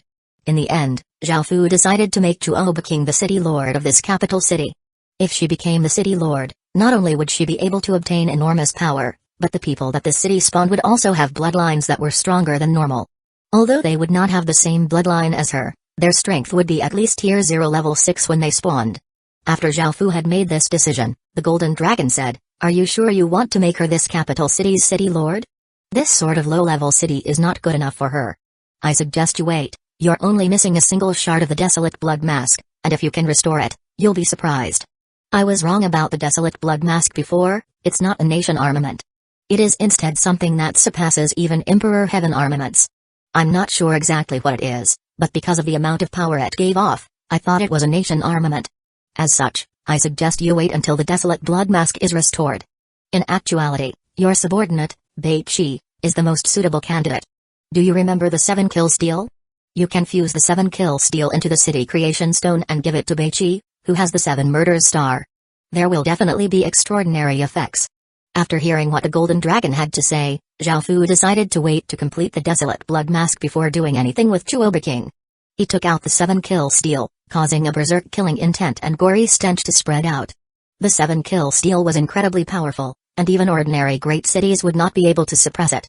Great cities could not fuse with the 7-kill steel, otherwise, the city heart would be destroyed by the berserk killing intent. Perhaps only some special great cities would be able to suppress it. Zhao Fu did not have any special great cities, but the capital city he had would be enough. After all, it was a level higher than great cities. The capital city's power would be able to withstand the 7-kill steel's killing intent, and Zhao Fu started to fuse the two together. The process was quite difficult, and the 7-kill steel gave off an intense blood-red light to resist the city creation stone, while the city creation stone gave off a bright golden light in response. 767 7-kill capital city. In the end, Zhao Fu spent a great deal of energy to fuse the two together, forming a blood-red cube that gave off a dense smell of blood and intense killing intent. The city creation stone also rose from dark gold rank to epic rank. This made Zhao Fu feel quite surprised, and he quickly looked at its description. 7-kill capital city stone, an ordinary capital city stone that was fused with a growth-type treasure with immense killing intent, creating a special city creation stone. Its grade can be increased through slaughter, and the people it spawns will innately have slaughter power. This city creation stone is an extremely dangerous item and should only be used by a special person. Ordinary people will not be able to control its killing intent, causing that person and the spawned residents to become monsters who only live for slaughter. This 7-kill capital city stone was incredibly powerful, and ordinary people indeed would not be able to use it. Luckily, Beichi had the 7 murders star and was definitely the most ideal person to use it. As such, Zhao Fu did not worry too much. "What are your orders, Your Majesty?" Beichi paid his respects after arriving, his cold face showing a trace of gentleness. This was something that ordinary people would never be able to see, and Beichi only showed this side when he was alone with Zhao Fu. Zhao Fu smiled and nodded before handing him the 7-kill capital city stone. After receiving it, Beichi's expression became one of shock, and he cupped his hands as he said, "Thank you, Your Majesty. All right, there's no need for such formalities between us. I want to take a look at this 7-kill capital city stone's power, so let's go now," Zhao Fu said as he lightly laughed and walked out. Beichi nodded and followed behind Zhao Fu. Following this, the two of them went to the Abyss Province, the former Little Abyss. Beichi went to an empty area of land and pressed the blood-red capital city stone against the ground. Boom! A wave of blood-red energy exploded out, and a gory and bloodthirsty aura spread out. As the terrifying energy blasted out, the ground immediately cracked. Standing 1,000 meters away, Zhao Fu felt quite shocked and flew into the sky. He had never thought that the 7-kill capital city stone would have such power. After being pressed onto the ground, the 7-murder capital city stone gave off a large amount of blood-red flames that slightly wavered as if they were trying to escape from all restrictions. Beichi's expression became serious, and he gathered his 7 murders general star's power in his hands. Sensing the 7 murders general star's power, the 7-kill capital city stone's resistance became much weaker. Boom! A gigantic explosion rang out as the capital city stone fused into the ground, and a blood-red pillar shot to the sky and dyed the sky blood-red. A berserk, bloody aura quickly spread out, and Great Ken's residents within the Abyss Province all felt a chill through their bodies as their hairs stood on end. Beichi suddenly raised a hand and roared, causing a powerful aura to explode out from him. Boom! A gigantic blood-red star, bringing with it immense might, slowly descended. The blood-red starlight and the blood-red pillar of light fused together, seeming to dye the entire world blood-red, causing countless people to tremble in fear. Condense! Beichi once again yelled as a resplendent mode of light appeared within the blood-red pillar of light, seeming to devour all of the blood-red light, causing the blood-red pillar of light and the blood-red starlight to fade away. A blood-red, crystalline city lord seal, giving off a brilliant blood-red light and boundless killing intent, appeared in the air, This was the capital city's City Lord seal. The pure killing intent that it gave off caused even Zhaofu's hairs to stand on end. That was how frightening it was. The City Lord seal slowly descended into Beiqi's hand and fused into his body. A bloodthirsty aura exploded out, and now, Beiqi's aura was only weaker than Zhaofu's by a bit, making Zhaofu feel quite surprised. Following this, Zhaofu looked at the 7-kill capital city's stats and found that it could rival an legendary rank city. The people it spawned would have the slaughter bloodline, and it would be possible for them to face 10 ordinary people each with this bloodline. It was a bloodline even more powerful than the ice and fire bloodlines. Zhaofu smiled in satisfaction and went over to find Black Forest and Moon Wolf. The two of them were play-fighting near a den, and seeing that Zhaofu had arrived, they quickly went over and affectionately rubbed against him. Zhaofu smiled and patted their heads before having them stand in front of him. Zhaofu wanted to try out the secret technique that the Golden Dragon had told him about, which was to use the useless City Lord seals to fuse with the beasts' bodies, making them even stronger. Black Forest and Moon Wolf obediently stood where they were, looking at Zhaofu curiously and wondering what he was going to do. Zhaofu took out 2 City Lord seals and performed different hand seals as taught by the Golden Dragon. The 2 City Lord seals floated in the air, giving off different lights. Accept them and don't fight back. Otherwise, it'll be very painful and the fusing will fail, Zhaofu said. The 2 beasts stood and nodded expectantly. They felt that their master was going to do something good for them. Seeing that they were ready, Zhaofu pointed, and the 2 City Lord seals turned into 2 rays of light and shot into Black Forest and Moon Wolf's heads. After the City Lord seals entered their heads, they gave off a monstrous attractive force, causing Black Forest and Moon Wolf's bodies to visibly wither. Moreover, their eyes became completely lifeless as if their souls had been sucked away. Right now, they looked like 2 dried corpses. The 2 City Lord seals absorbed a lot of flesh and blood and Black Forest and Moon Wolf's souls. They gradually became a blood-red color and gave off blood, covering their bodies and forming balls of blood. Zhaofu waited by their side because fusing often took a while. 5 hours later, Zhaofu felt that he could not just keep waiting here, and he prepared to go deal with some other things before coming back to take a look. At that moment, the 2 balls of blood gradually disappeared, revealing 2 orbs that were as big as chicken eggs. They seemed to be made of jade, and one was silver while the other was green. The silver one started to give off boundless silver light, while the green one started to give off immense green flames, and the 2 beasts' auras became stronger and stronger. Boom. Boom. The 2 beasts' bodies gave off a massive amount of power, and the 2 jade eggs started to rapidly grow. In the end, they became 2 massive beasts that were 100 meters tall. Their eyes now had life in them again, and feeling the power within their bodies, they heaven-shakingly roared. Zhaofu could sense that this immense strength could rival that of the Stage 5 wyverns, and he smiled. Of course, this was not their final strength either. After fusing a City Lord seal into them, the City Lord seal would become stronger as they became stronger. In the future, it was possible for them to surpass boss monsters. Zhaofu currently still had another 3,500 or so City Lord seals, and he would be able to develop an army of despair-inducing beasts. 768 God sealing space right now, Zhaofu only had one type of powerful beast, which were the wyverns. The mature wyverns had Stage 5 strength, and with their powerful bodies, if he gave them City Lord seals, the effects would be extraordinary. However, while wyverns could destroy some lower-grade creatures, they would be completely suppressed when facing higher-grade creatures. After all, wyverns were the lowest grade of dragons, and all of their stats were quite ordinary. There was nothing exceptionally strong about them. By now, Zhaofu no longer saw them as his biggest asset, and he now planned to use these City Lord seals to help them evolve. While fusing, it was quite likely to go through mutations. However, they would have to do this in a place with a large amount of attribute-type energy. Zhaofu immediately thought of the world of fire and ice in Gloomy Jungle, which would likely be able to satisfy this. After going through mutations, the wyverns would definitely become much stronger. Even if they could not compare to true fire dragons or ice dragons, they would definitely be a lot stronger than ordinary wyverns and would help the wyverns continue to evolve. By now, Greatkin had 1,527 wyverns, and 1,200 of them were capable of fighting. Black Forest and Moon Wolf, who were 100 meters tall, Zhaofu smiled and had them go back to their normal forms. Their 100-meter-tall bodies were their battle forms, and they were able to go back to their original sizes as they pleased. After going back to their normal sizes, the 2 of them affectionately played with Zhaofu. Soon, another figure leaped into Zhaofu's embrace, a chubby white cat. Fat Cat had been with Asani, but after sensing the changes in the 2 beasts, it had quickly hurried over. It leaped into Zhaofu's embrace, looking at him with watery eyes, begging for the same treatment. Zhao Fu smiled and sent a City Lord seal into its body before placing it on the ground so that it could slowly fuse with the City Lord seal.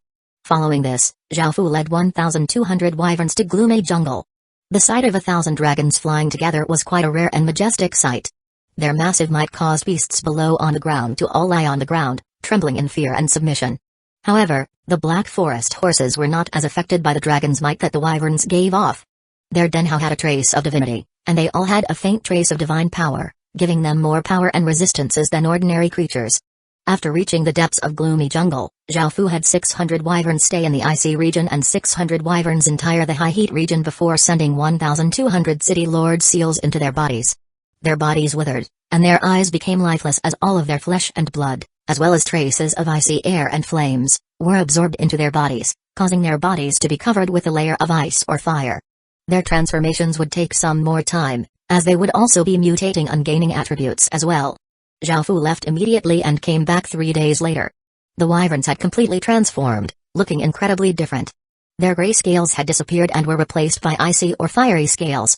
They were also 150 meters long and were either incredibly cold or incredibly hot. Their auras were also much more powerful, and their strength was around Tier 6 level 8 to Tier 6 level 9. Now, they would not be at a disadvantage even when facing Stage 7 dragons. This method of increasing their strength by using City Lord seals was simply too powerful. However, under normal circumstances, who would be willing to destroy a great city and give up on a City Lord seal? Now, Zhao Fu had around 2,300 City Lord seals left. He then thought of another powerful creature, which was the Corpse Soul Commander. Corpse Soul Commanders also had Stage 5 strength, and with their Corpse Soul power, they were stronger than normal Stage 5 soldiers. Zhao Fu wondered what would happen if he fused City Lord seals into them. Seeing the effects the City Lord seals had on the creatures so far, Zhao Fu felt quite curious to see what they would do to the Corpse Soul Commanders. Zhao Fu currently had 7,400 Corpse Soul soldiers and 137 Corpse Soul Commanders. He called over the Corpse Soul Commanders, who were 6 meters tall, had gray skin, and had powerful bodies. Their eyes were blood red, filled with violence and bloodlust. Any ordinary person standing in front of them would feel terrified. Zhao Fu stretched out his hand, and 137 unusable City Lord seals appeared around him. He pushed his hand forwards, and the City Lord seals turned into rays of light that shot into their bodies. Roar! Roar! Roar! 3 hours later, roars tore through the sky, and 137 monsters that were 70 meters tall appeared. The Corpse Soul Commanders all looked incredibly terrifying. Their bodies gave off gray auras, and their faces looked incredibly savage.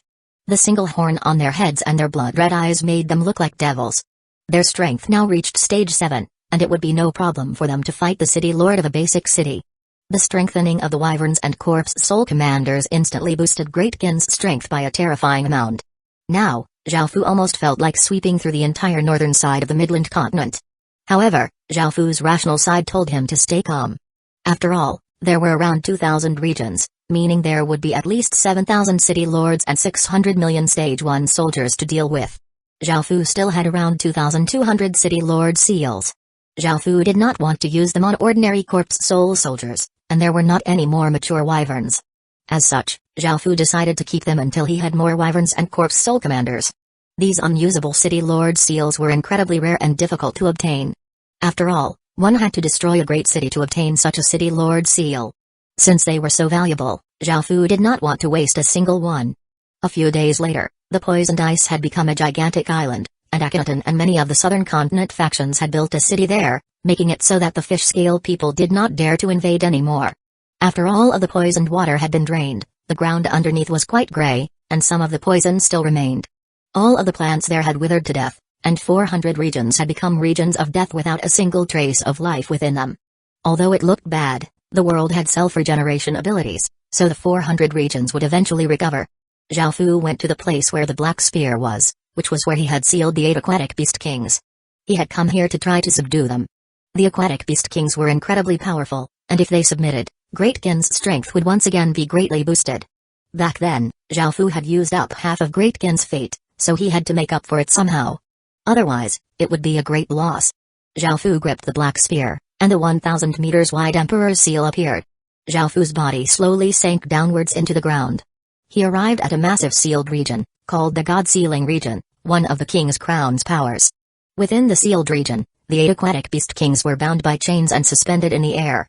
When they saw Zhao Fu, they immediately started to struggle and furiously roar. 769-27 regions. Over the next few days, Zhao Fu stealthily made a map of the locations of system main cities before starting his operation. Great Qin now had 500 or so city lords of great cities, and in order to kill the fish-scale city lords as quickly as possible, he put 20 city lords in a team. They could either quickly kill a single city lord and relocate the system main city, or split into 2 teams of 10 city lords to simultaneously attack 2 system main cities. Each of the teams was responsible for conquering the system main cities in a region. After doing this, they could not be greedy and had to return to the human world immediately, or they could be in danger. With the 500 or so city lords, Zhao Fu made 25 teams that could destroy 25 regions. This way, he would not only be able to obtain a large number of cities but also many invasion points. In order to ensure their safety, Zhao Fu prepared many things: isolation barriers, which could temporarily stop teleportation channels to stop the word from getting out, items to hide their auras, and 2 destruction crystals each in case of emergencies. After making preparations, all of them snuck into the fish-scale world and quietly waited. They had to all act simultaneously so that they could destroy 25 regions quickly and safely. Once word got out, resulting in many city lords coming over, it was possible for many of them to die. As such, they could not be careless or greedy. They had to do everything in the blink of an eye and quickly return. Zhao Fu went near a system main city and silently waited. Zhao Fu could not afford to have his identity exposed, or he would be in great danger. He could not defend against the entire fish-scale world. If he could not use the other city lords' powers, if 50 or 60 city lords attacked him together, he would not be able to deal with them. Time gradually passed, and because this was hundreds of meters underwater, it was quite dim. However, because the system main cities all had magic formations providing light, it was always daytime there. However, there were no creatures that were awake for the entire day without resting, so Zhao Fu was waiting until they went to rest. Following this, the time for the operation arrived, and all of Great Qin's city lords simultaneously attacked. Zhao Fu directly rushed towards the city hall. The city lord quickly sensed Zhao Fu and woke up, feeling quite startled. However, Zhao Fu had already arrived in front of him, and his whole body was covered with his cloak so as to prevent his identity from being exposed. The fish-scale city lord grabbed his reef stone spear and roared, "Who are you?" Zhao Fu did not waste any words and rushed up, his sword giving off an immense sword light as he slashed towards the fish-scale city lord. Sensing Zhao Fu's power, the fish-scale city lord's expression fell, and he exploded out with his full strength. He gripped his spear with both hands and blocked in front of him but was still sent flying. He heavily crashed against a wall, and his sword light pierced through his chest. The fish-scale city lord instantly died, and his city lord seal floated out of his corpse. Zhao Fu grabbed it and hurried towards the city heart. The system main city was in complete chaos right now, as the teleportation channels could not be used, and a large number of soldiers gathered at the city hall. Zhao Fu directly charged over to the city heart and did not waste any time. He chose to conquer and relocate the city before turning into a black ray of light, disappearing into the distance as he headed to the next system main city. Zhao Fu released his power and shot into the city hall of another system main city. A general was the first to discover Zhao Fu, and he yelled as he rushed over. Zhao Fu disdainfully slashed out, cutting that general's body into multiple parts. Back then, Zhao Fu could not defeat even a single general and almost died trying to fight a city lord even after using his nation armament. However, things were completely different now. Let alone generals, even city lords could barely put up a fight against him. After killing this city's city lord as well, Zhao Fu quickly conquered and relocated the system main city before turning into a ray of black light and disappearing. In just a short while, Zhao Fu had destroyed 4 system main cities and obtained a region treasure chest. Now that his task was complete, he knew that he should just leave, but his body headed towards a second region. In fact, Zhao Fu wanted to throw down a destruction crystal to kill at least 300,000 people. Killing any fish-scale people gave rewards, regardless of whether they were players or indigenous residents. Back then when the fish-scale people had flooded 400 or so regions and killed all living creatures, they would have obtained an astronomical number of invasion points. As such, Zhao Fu also wanted to blast these fish-scale people. However, Zhao Fu realized that the shockwaves from the destruction crystals would be too big and would alert many other city lords, causing their plan to fail. A while later, Zhao Fu finished destroying the 3 system main cities of the second region. Even though he knew it was best to not be greedy, he could not help but fly towards the next region. After obtaining 7 system main cities so quickly, Zhao Fu simply felt too excited. After destroying 2 system main cities in the third region, Zhao Fu quickly escaped because he could sense many dangerous sores heading towards the third region. He had been discovered. Hundreds of city lords furiously chased after Zhaofu, but none of them were able to catch up to him. In the end, Zhaofu was able to safely escape. Following this, thousands of fish-scale city lords angrily stood in the sky above the island of ice. The pressure they gave off made it difficult for the ordinary people to even breathe and was incredibly terrifying. Akhenaten quickly heard that the fish-scale city lords were preparing to attack the island of ice, so many of the southern continent's city lords also headed over. Neither side had the confidence to win a decisive victory against the other, so neither side attacked. The fish-scale city lords knew that their own soldiers could not go near the island of poisoned ice and that they were no match for the humans on land. Even though they could survive on land and in water, they spent the vast majority of their time in the water. They were used to swimming, and if they went on land, their battle power would go down drastically. This was something that they knew clearly. Moreover, the humans had their soldiers there to support them. If the fish-scale city lords rushed over, the ending would be just like before. They had mostly come to deter the humans from doing such a thing again and to show that they were not people who could be easily bullied. After all, both sides were enemies, so they could not say much about the humans suddenly attacking them. After facing off in a stalemate for a while, the fish-scale city lords finally left. The southern continent city lords all felt quite confused and did not understand what this was all about. Soon, they heard from some scouts that an unknown human faction had wiped out 27 regions in just a short while. This news shocked all of the southern continent city lords and players. None of them had any thoughts about invading the fish-scale world, and they had never expected a faction to be able to destroy 27 regions in such a short amount of time.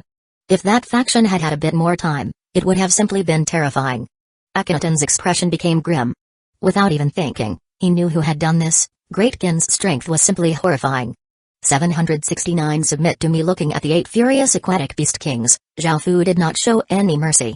He stretched out a hand and pressed against the air, causing the chains locking them up to tighten. After feeling this immense pain, they became a bit more subdued. If you don't want to stay here forever, you must submit to me. Don't hold on to any hope, there's no chance for you to escape. Zhaofu spoke in the fish-scale language. The aquatic beast kings had ruled countless aquatic beasts, so they were quite intelligent and could understand Zhaofu's words. Since the boss monsters of regions could speak, these 8 aquatic beast kings most likely could speak as well. The heaven cloud jellyfish said first in a mature woman's voice, "Don't even dream of having me submit to you, human." The Sen flood dragon said in a hoarse elderly man's voice while wildly laughed, "Human, you think you're qualified to conquer us? What a joke. Even the fish-scale world's world protector could not control us, so how could your human world's world protector do so? An absolute joke." The Nether Ocean demon whale said in a gloomy man's voice, "After I break through this seal, I'll definitely eat you. You humans are much more delicious than fish-scale people, and I want to eat you all and savor your flesh." Hearing their words, Zhaofu's expression became cold, but he did not say anything. He started to draw out a magic formation and ignored them. The Earthwater Dragon Tortoise said in an ancient-sounding voice, "Human, as long as you release me, I'll promise to never step in the human world again, and the hatred between us will be wiped clean." The Sift Metal Stingray said in a boy's voice, "I also promise to never enter the human world again. As long as you release me, I'll give you all of the City Lord seals and city creation stones I ate. I'm sure they're very important to a human like you." The Ghost Scale Flamebird said in a woman's voice, "If you let me go, I'll also promise to never step in a human world again, and I can give the 60 city creation stones I ate to you. The 3 of you are cowards. As aquatic beast kings, how could you concede to a human and make an agreement with him?" Another man's voice sounded out. It was the 3-soul great snake. "Humphrey. I definitely won't submit to a human. Kill me if you can." The Reef Lizard said in a barbaric-sounding woman's voice. The Ghost Scale Flamebird and 3-soul great snake started to argue. The Ghost Scale Flamebird coldly harumphed and said, "I didn't concede, it's merely a trade. I don't want to be stuck here forever, so if you want to stay here forever, don't try to drag me down with you." The 3-soul great snake loudly laughed. "You say that's not conceding? You promising to never step into the human world again is already conceding and showing that you're afraid of this human." The Earthwater Dragon Tortoise was about to say something as well, but Zhaofu had already finished the magic formation. He placed some energy stones on it and coldly looked at the 8 aquatic beast kings before activating the magic formation. Countless ferocious arcs of electricity traveled along the chains, attacking the 8 aquatic beast kings' bodies. The immense pain caused the 8 aquatic beast kings to ear-splittingly roar and scream. The electricity suddenly stopped, and before the 8 aquatic beast kings could even take a breath, flames started to climb along the chains and burn their bodies, once again causing them to howl in pain. Following this, wind blades cut at their skin, followed by freezing air that froze their bodies. There were also metal needles that continuously stabbed into their bodies. After all of this, the 8 aquatic beast kings were covered with injuries, and blood covered the countless chains and dripped to the ground. It was an incredibly wretched scene. I'll say it one more time, are you willing to submit? Otherwise, you'll be punished like this every day. Zhao Fu did not have the ability to convince them using his words, so he could only punish them like this and have them submit. If they submitted, the city creation stones and city lord seals within their bodies would be his anyways. However, the 8 aquatic beasts in immense only loudly roared at him, wanting to devour him. None of them were willing to submit. Zhao Fu did not mind too much because he had all the time in the world for this battle of attrition. After leaving the god sealing space, Zhao Fu returned to Great Kin and made some inquiries about the various factions, finding out that none of them were planning to invade the fish scale world.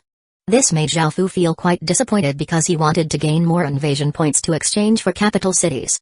This was incredibly important to Great Kin. After all, they already had 1 capital city, and after obtaining 2 more, they would be able to fulfill the requirements for Great Kin to obtain a royal city.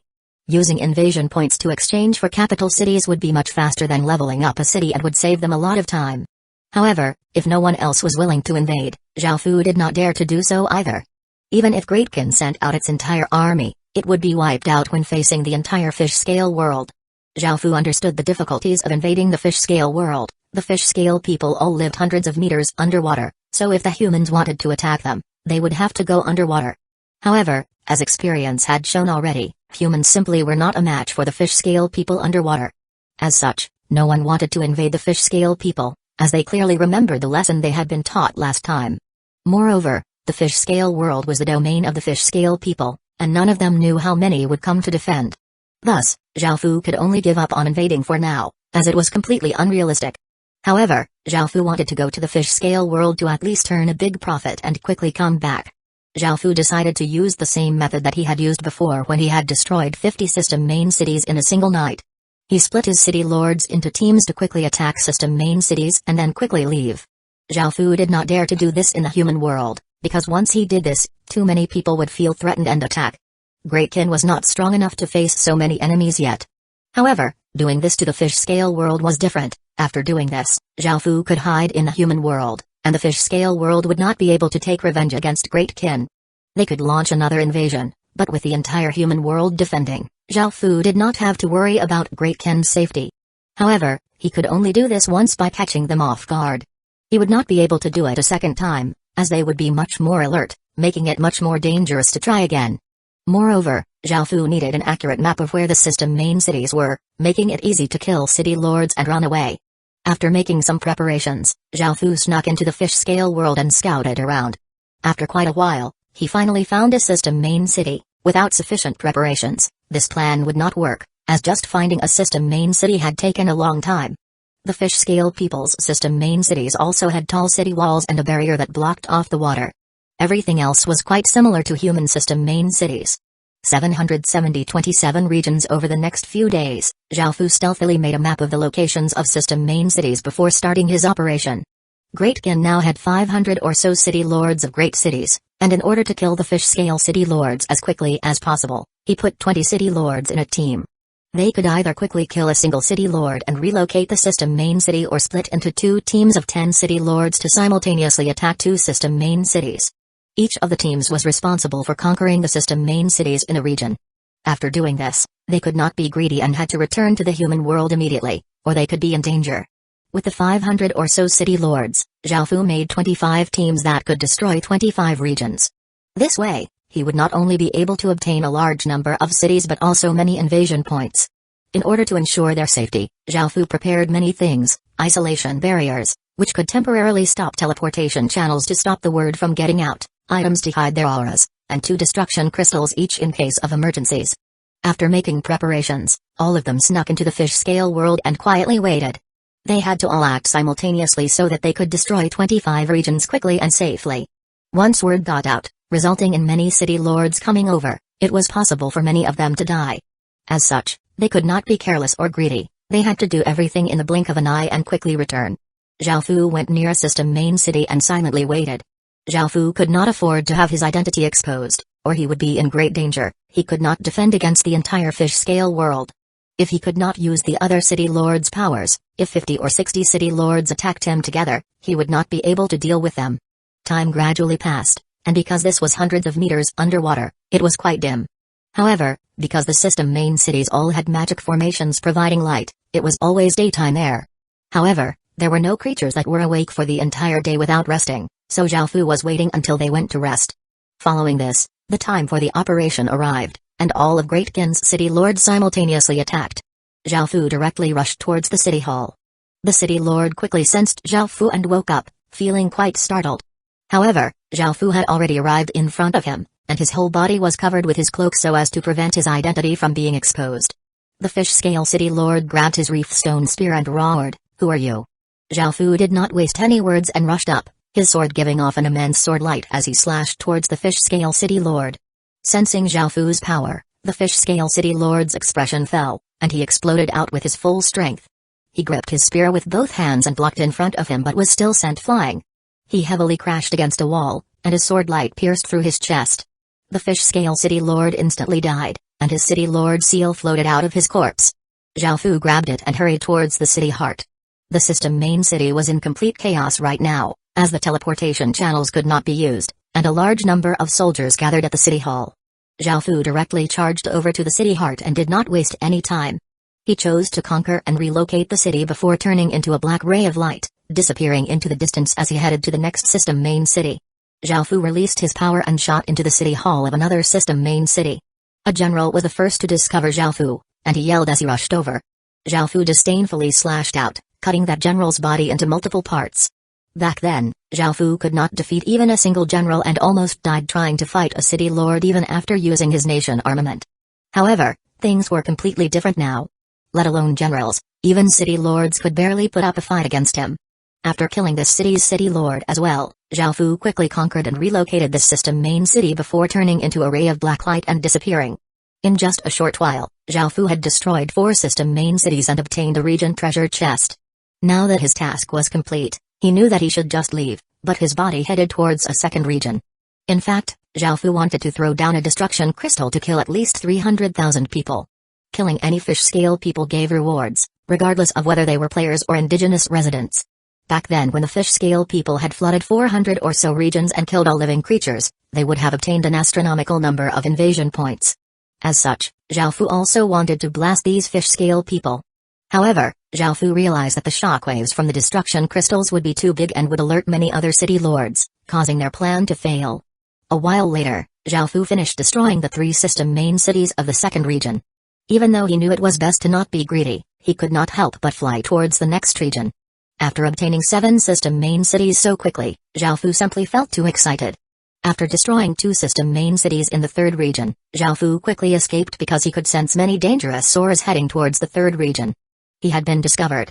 Hundreds of city lords furiously chased after Zhaofu, but none of them were able to catch up to him. In the end, Zhaofu was able to safely escape.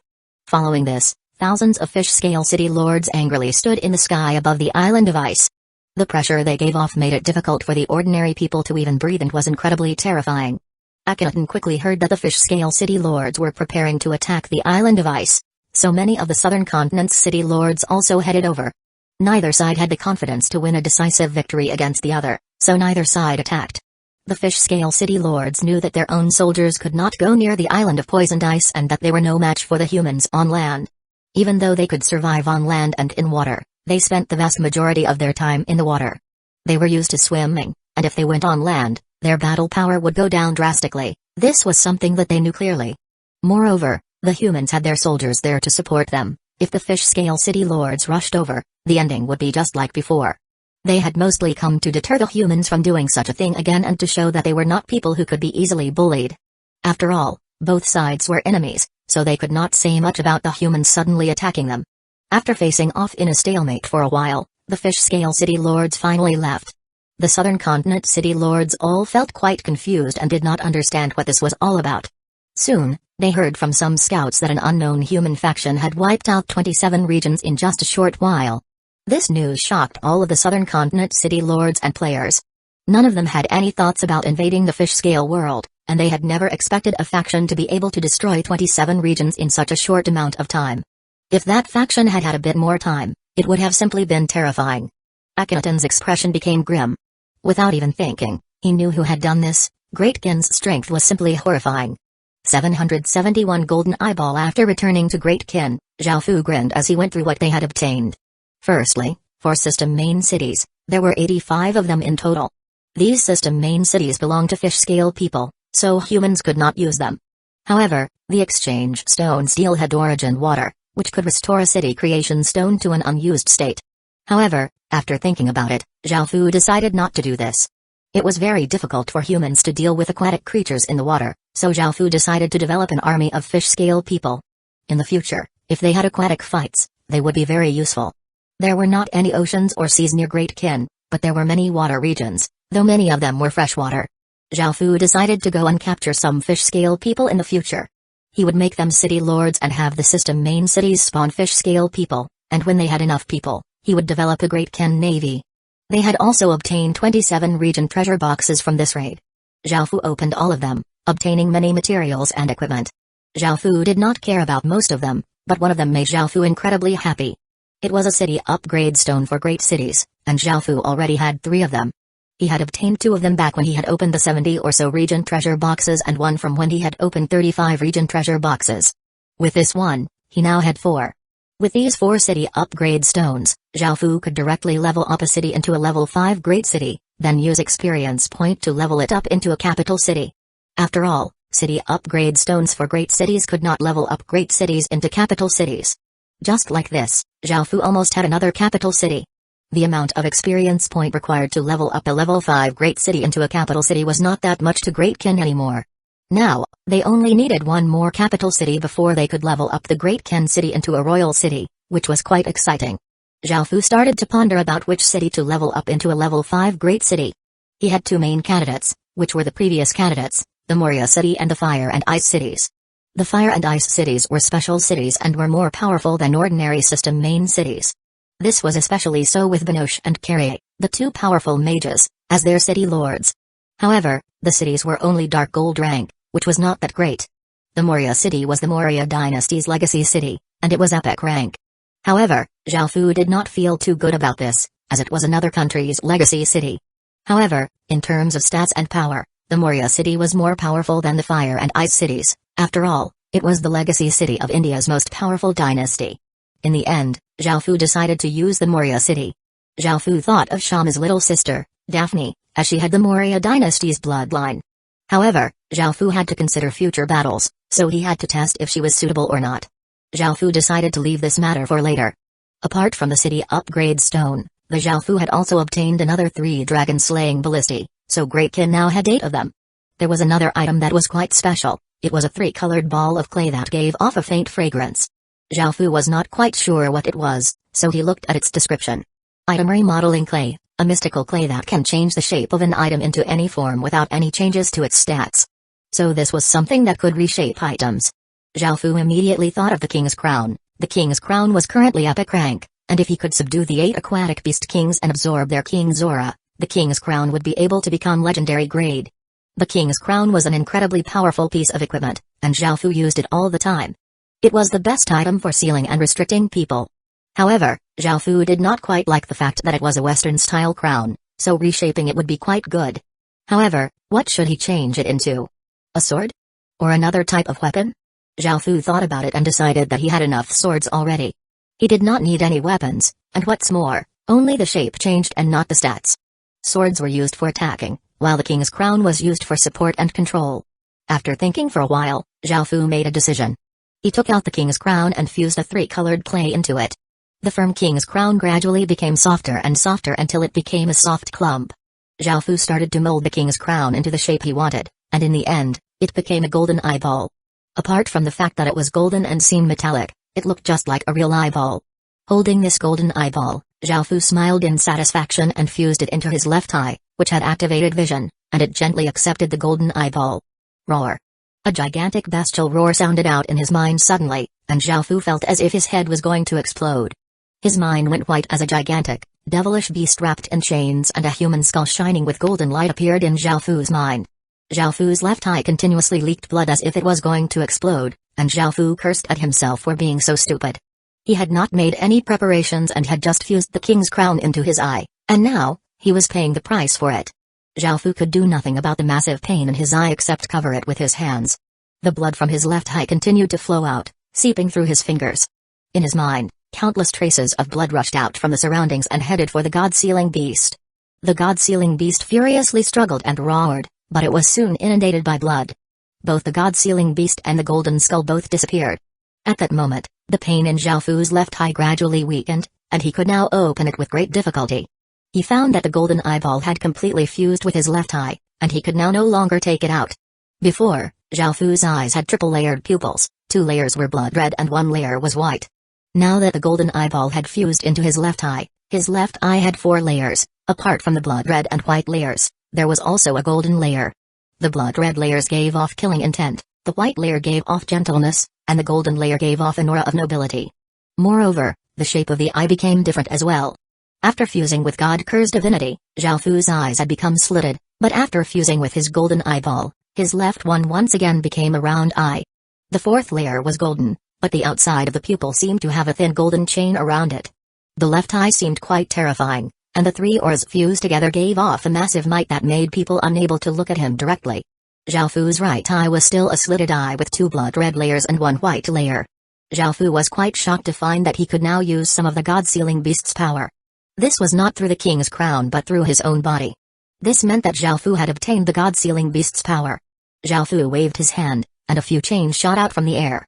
He found that his usage of the chains was more practiced and nimble as if they were part of his body.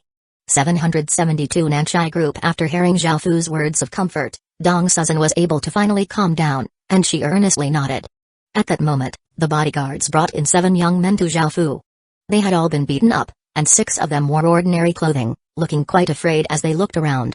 The other young man wore designer clothes and looked quite arrogant, yelling, "Do you know who I am? I'm the heir to Nanchai Group. If you dare to do anything to me, you'll be dead." Zhao Fu could not help but lightly laugh, saying, "It's been a long time since anyone has dared to be so impudent in front of me." Even though Zhao Fu said this while lightly laughing, the bodyguards felt a chill within their hearts. They knew how much power Zhao Fu had, and him saying this meant that he was somewhat angry. This meant that the Nanchai Group's heir was doomed, and what's more, it would possibly be his entire family dying. "Proxy family leader, how would you like to deal with these 7 people?" The captain of this group of bodyguards mustered up his courage and asked. Zhao Fu's smile disappeared as he said disdainfully, "Kill them all." "Yes." The bodyguards responded, preparing to drag them out and kill them. They were not any ordinary bodyguards, rather, they were the Ying family's private soldiers who would listen to all commands from the Ying family. Hearing that Zhao Fu wanted to kill them, the 6 ordinary-looking young men's faces became incredibly pale. They knelt on the ground and begged, "We're innocent, please spare us. It was young Master Zhao who told us to do all of that, we wouldn't dare otherwise." Hearing Zhao Fu's words, a look of disbelief appeared on the arrogant-looking young man's face. However, seeing that the group of bodyguards really did seem to intend to kill them, he cried out in fear, "You can't kill me, I'm the heir of Nanchai Group. If you dare to kill me, Nanchai Group definitely won't." Before the young man could finish his sentence, a bodyguard punched him in the stomach, causing him to fall to the ground and curl up with his arms around his stomach. The bodyguards prepared to drag the 7 people out, while the 6 ordinary-looking young men cried and begged for mercy, hoping that Zhao Fu would spare them. However, there were no changes on Zhao Fu's face. He had killed countless people by now, and he did not care about those people's lives at all. "Zhao Fu, are you really going to kill them?" Dong Suzan asked in disbelief. She had never thought that her introverted ex-student would become so cold-blooded, talking about killing people like it was such a casual matter. Zhao Fu turned to look at Dong Suzan and lightly nodded before asking, "What else would we do with them?" Hearing that Zhao Fu really was going to kill them, Dong Suzan, who was part of the Law Society, almost could not believe what she was hearing. She could not help but try to persuade him, saying, "Zhao Fu, it's best to let them off or send them to a police station." This heir of Nanchai Group was the little brother of one of her students, and her relationship with that student was quite special. Dong Suzan was not quite willing to see that person's little brother killed. Moreover, Nanchai Group was the largest financial group in Nanchai City. The amount of power it held surpassed what ordinary people could imagine. Dong Suzan knew just how terrifying it was, so she did not want Zhao Fu to make any trouble. Even though it seemed that Zhao Fu held a high position and many people were willing to obey him, Dong Suzan was worried about something big happening. Zhao Fu looked at Dong Suzan. He did not care about those people's lives or deaths anyways, so he said casually, "Lock them up." Following this, The bodyguards dragged the 7 people off, and Dong Suzin let out a sigh of relief. Zhao Fu then said, "Miss Dong, I'll have people bring some clothes for you. You should rest, you don't worry about the rest of this." Dong Suzin lightly nodded and prepared to leave with a female attendant. "Lil Fu, what happened?" The noise outside had woken up Zhang Yukin, who had been taking a nap. She opened the door and asked Zhao Fu. Seeing that Dong Suzin was also here, Zhang Yukin looked incredibly shocked. Dong Suzin was also quite surprised to see Zhang Yukin here. They both worked at the same university campus and had a good relationship with each other. After seeing each other, the two women started to talk, and Dong Suzin decided to stay at Zhao Fu's villa for now. Zhang Yukin brought Dong Suzin to her room where they could talk more.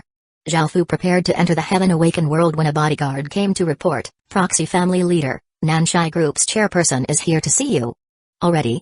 Zhao Fu felt quite surprised and nodded. Soon, a woman in her early 30s wearing a black female business suit with short hair and pretty looks walked in. She gave off a capable and experienced aura that made her seem quite important. "Hello, Mr. Zhao. I am Nanshai Group's chairperson and Zhao Yuanmai's mother, Zhang Hongmai," Zhang Hongmai said with a faint smile. Zhao Fu calmly sat on the sofa and said, "You're here for your son, right? There's no need to say anything, you can go back now."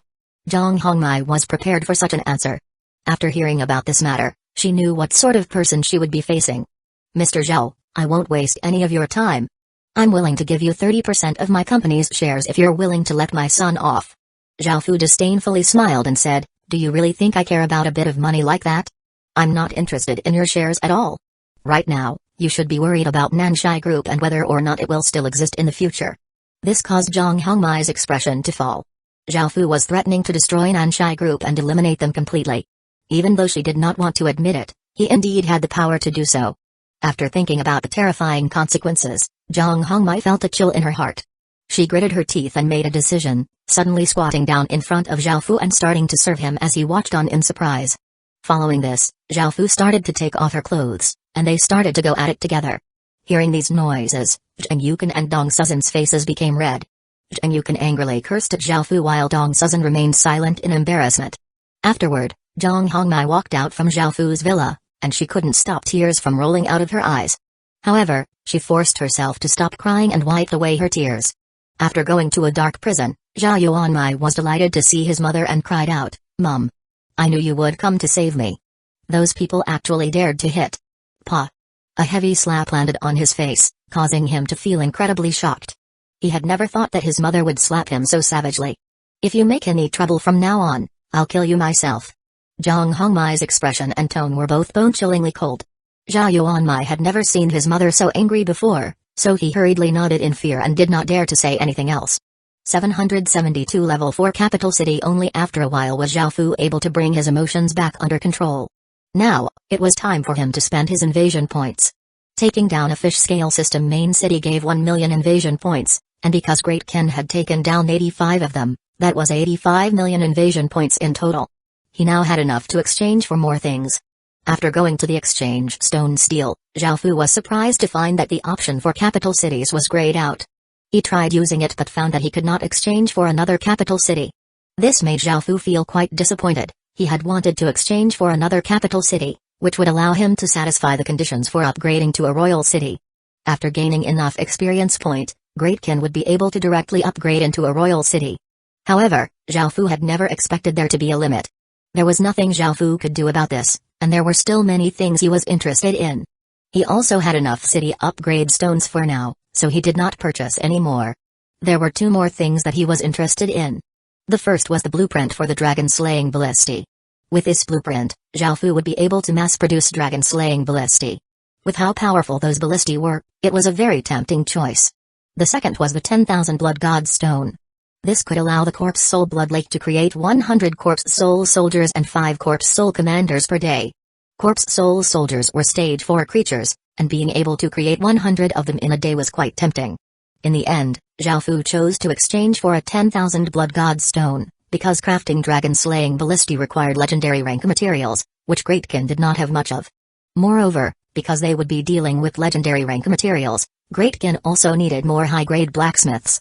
Even though Great Ken wanted to mass-produce the dragon-slaying ballistae, this would not be possible for now. As such, it would be better to exchange for a 10,000 Blood God Stone right now. After selecting the 10,000 Blood God Stone, A blood-red stone that was as big as a watermelon seed, giving off a dense bloody smell, appeared in Zhao Fu's hand, and he put it in the corpse soul blood lake. Now, the corpse soul blood lake would be able to produce 100 corpse soul soldiers and 5 corpse soul commanders. The rate of consumption of corpses would increase, but Zhao Fu did not mind, as he had plenty of corpses now. Furthermore, after taking down 85 system main cities, the amount of experience point they had gained caused the Great Ken City to level up into a level 4 capital city. Level 4 capital city 31,000 out of 500 million, resident, 3,492,950 out of 80,240,000 soldier, 892,640 out of 32,482,000 village name, Great Ken City, legendary, level 4 capital city, 31,000 out of 500 million, village area, 124,400 square kilometers village territory, 8,421,800 square kilometers residents, 3,492,950 out of 80,240,000 military, 892,640 out of 32,482,000 popular support, 86 village special stats, territory crop output plus 230%, territory crop growing time minus 230%, population limit plus 150%, residence stats can randomly plus 17, soldiers stats plus 18%, population attraction plus 170%, chance of attracting higher grade population plus 170%, subsidiary village limit, 196,930 subordinate villages, Logue Village, Jean Village, Drun Village, Lee Family Village, Wolf Village, Ferocious Tiger Village. Now that the Great Ken City was a level 4 capital city, there were only 2 more levels until it could upgrade into a royal city. Even though 500 million experience point was a massive amount, Zhao Fu could not help but feel excited. There were only 2 steps until Great Ken could restore its empire. Following this, Zhao Fu once again entered the fish scale world. This time, he did not go too deep, and he instead found a few villages and brought back 100 fish scale indigenous residents. He had them enter lakes near Great Ken to see if they could live there. It turned out that any form of water was fine, regardless of whether it was fresh water or salt water. Zhao Fu gave them city hearts and had them re-establish them. It was now January of the Heaven Awakened world's 3rd year. This year had been made incredibly chaotic by the fish scale world's invasion, and now that things had settled down, it was time to do some repairs. Time passed quite quickly. The first year had been filled with events, and the second year had been filled with all sorts of busyness. Now, it was the 3rd year, and Zhao Fu wondered how it would be. Seeing that there was not much for him to do in the Heaven Awakened world, he returned to the real world. The situation in the real world had also become quite chaotic. The price of goods was skyrocketing, and crime ran rampant. However, Zhao Fu did not care too much, as he did not have the time or energy to maintain peace and order in the world. After returning to the real world, it was night, but Zhao Fu still did not see Shinigami. However, there was food on the table, and because he was so hungry, he did not think much of it and began to ravenously eat. After eating, Zhao Fu opened his laptop and found that there was not much to look at. He was about to rest for a while when a call came through. Zhao Fu looked down and saw that it was from Danzō, his former university teacher. Zhao Fu felt quite confused, his relationship with her had been quite ordinary. Because she often showed care to Zhao Fu, he had contacted her and chatted with her before giving her his number. Normally, Danzō would not call Zhao Fu unless it was something urgent. Zhao Fu still picked up his phone and immediately heard sobbing, "Please save me. I'm at the South Lake Hotel." Zhao Fu felt quite startled, and just as he was about to say something, chaotic noise sounded out, and it seemed that the phone had been thrown to the ground. A few men's lewd laughter sounded out. "Miss Dong, let's have a good time tonight. We know that you're a slut, stop acting so pure." The call was then cut off, and a scene appeared in Zhao Fu's mind. He immediately made a call. The South Lake Hotel was the most luxurious hotel in this region. Zhao Fu had stayed at Nanshai City for 2 years, so he knew that place quite well. Nanshai City was within the Ying family's domain, so Zhao Fu made a call and had people sent over. If they weren't fast enough, it was possible that Danzō would be violated before they arrived. Thinking about Danzō's beautiful likeness, Zhao Fu wanted to know how this ended, so he waited for a while. Some time later, Zhao Fu received a phone call and his expression became serious, and he sat on the sofa and waited.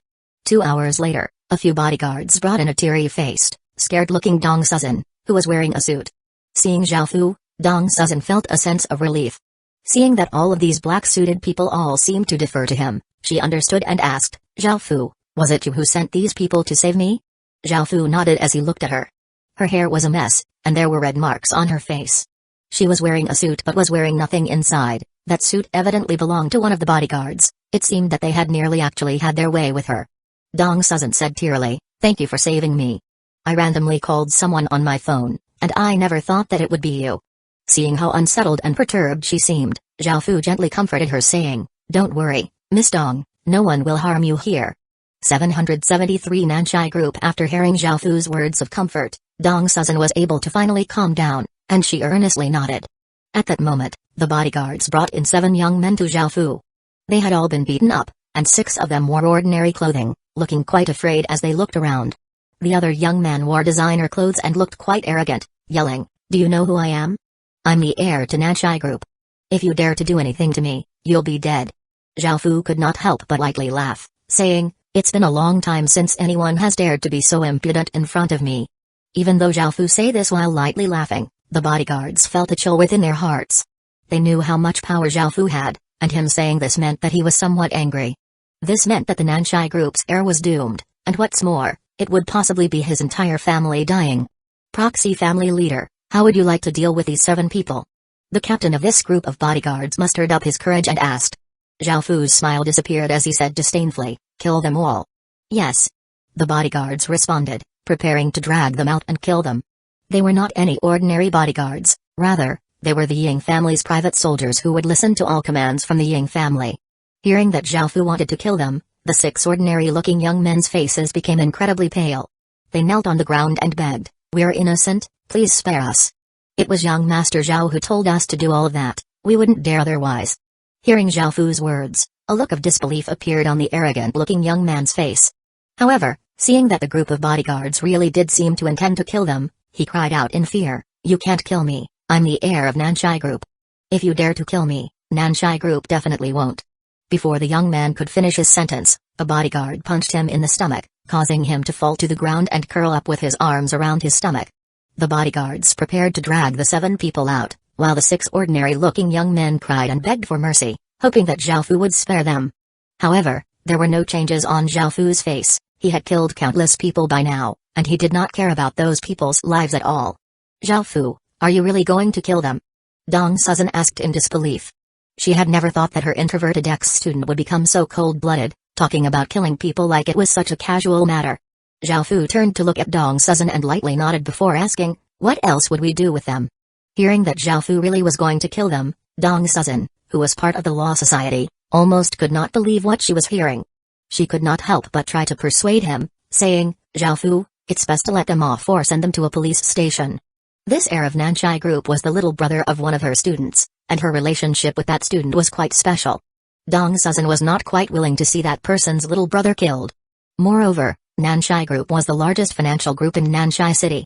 The amount of power it held surpassed what ordinary people could imagine. Dong Suzan knew just how terrifying it was, so she did not want Zhao Fu to make any trouble.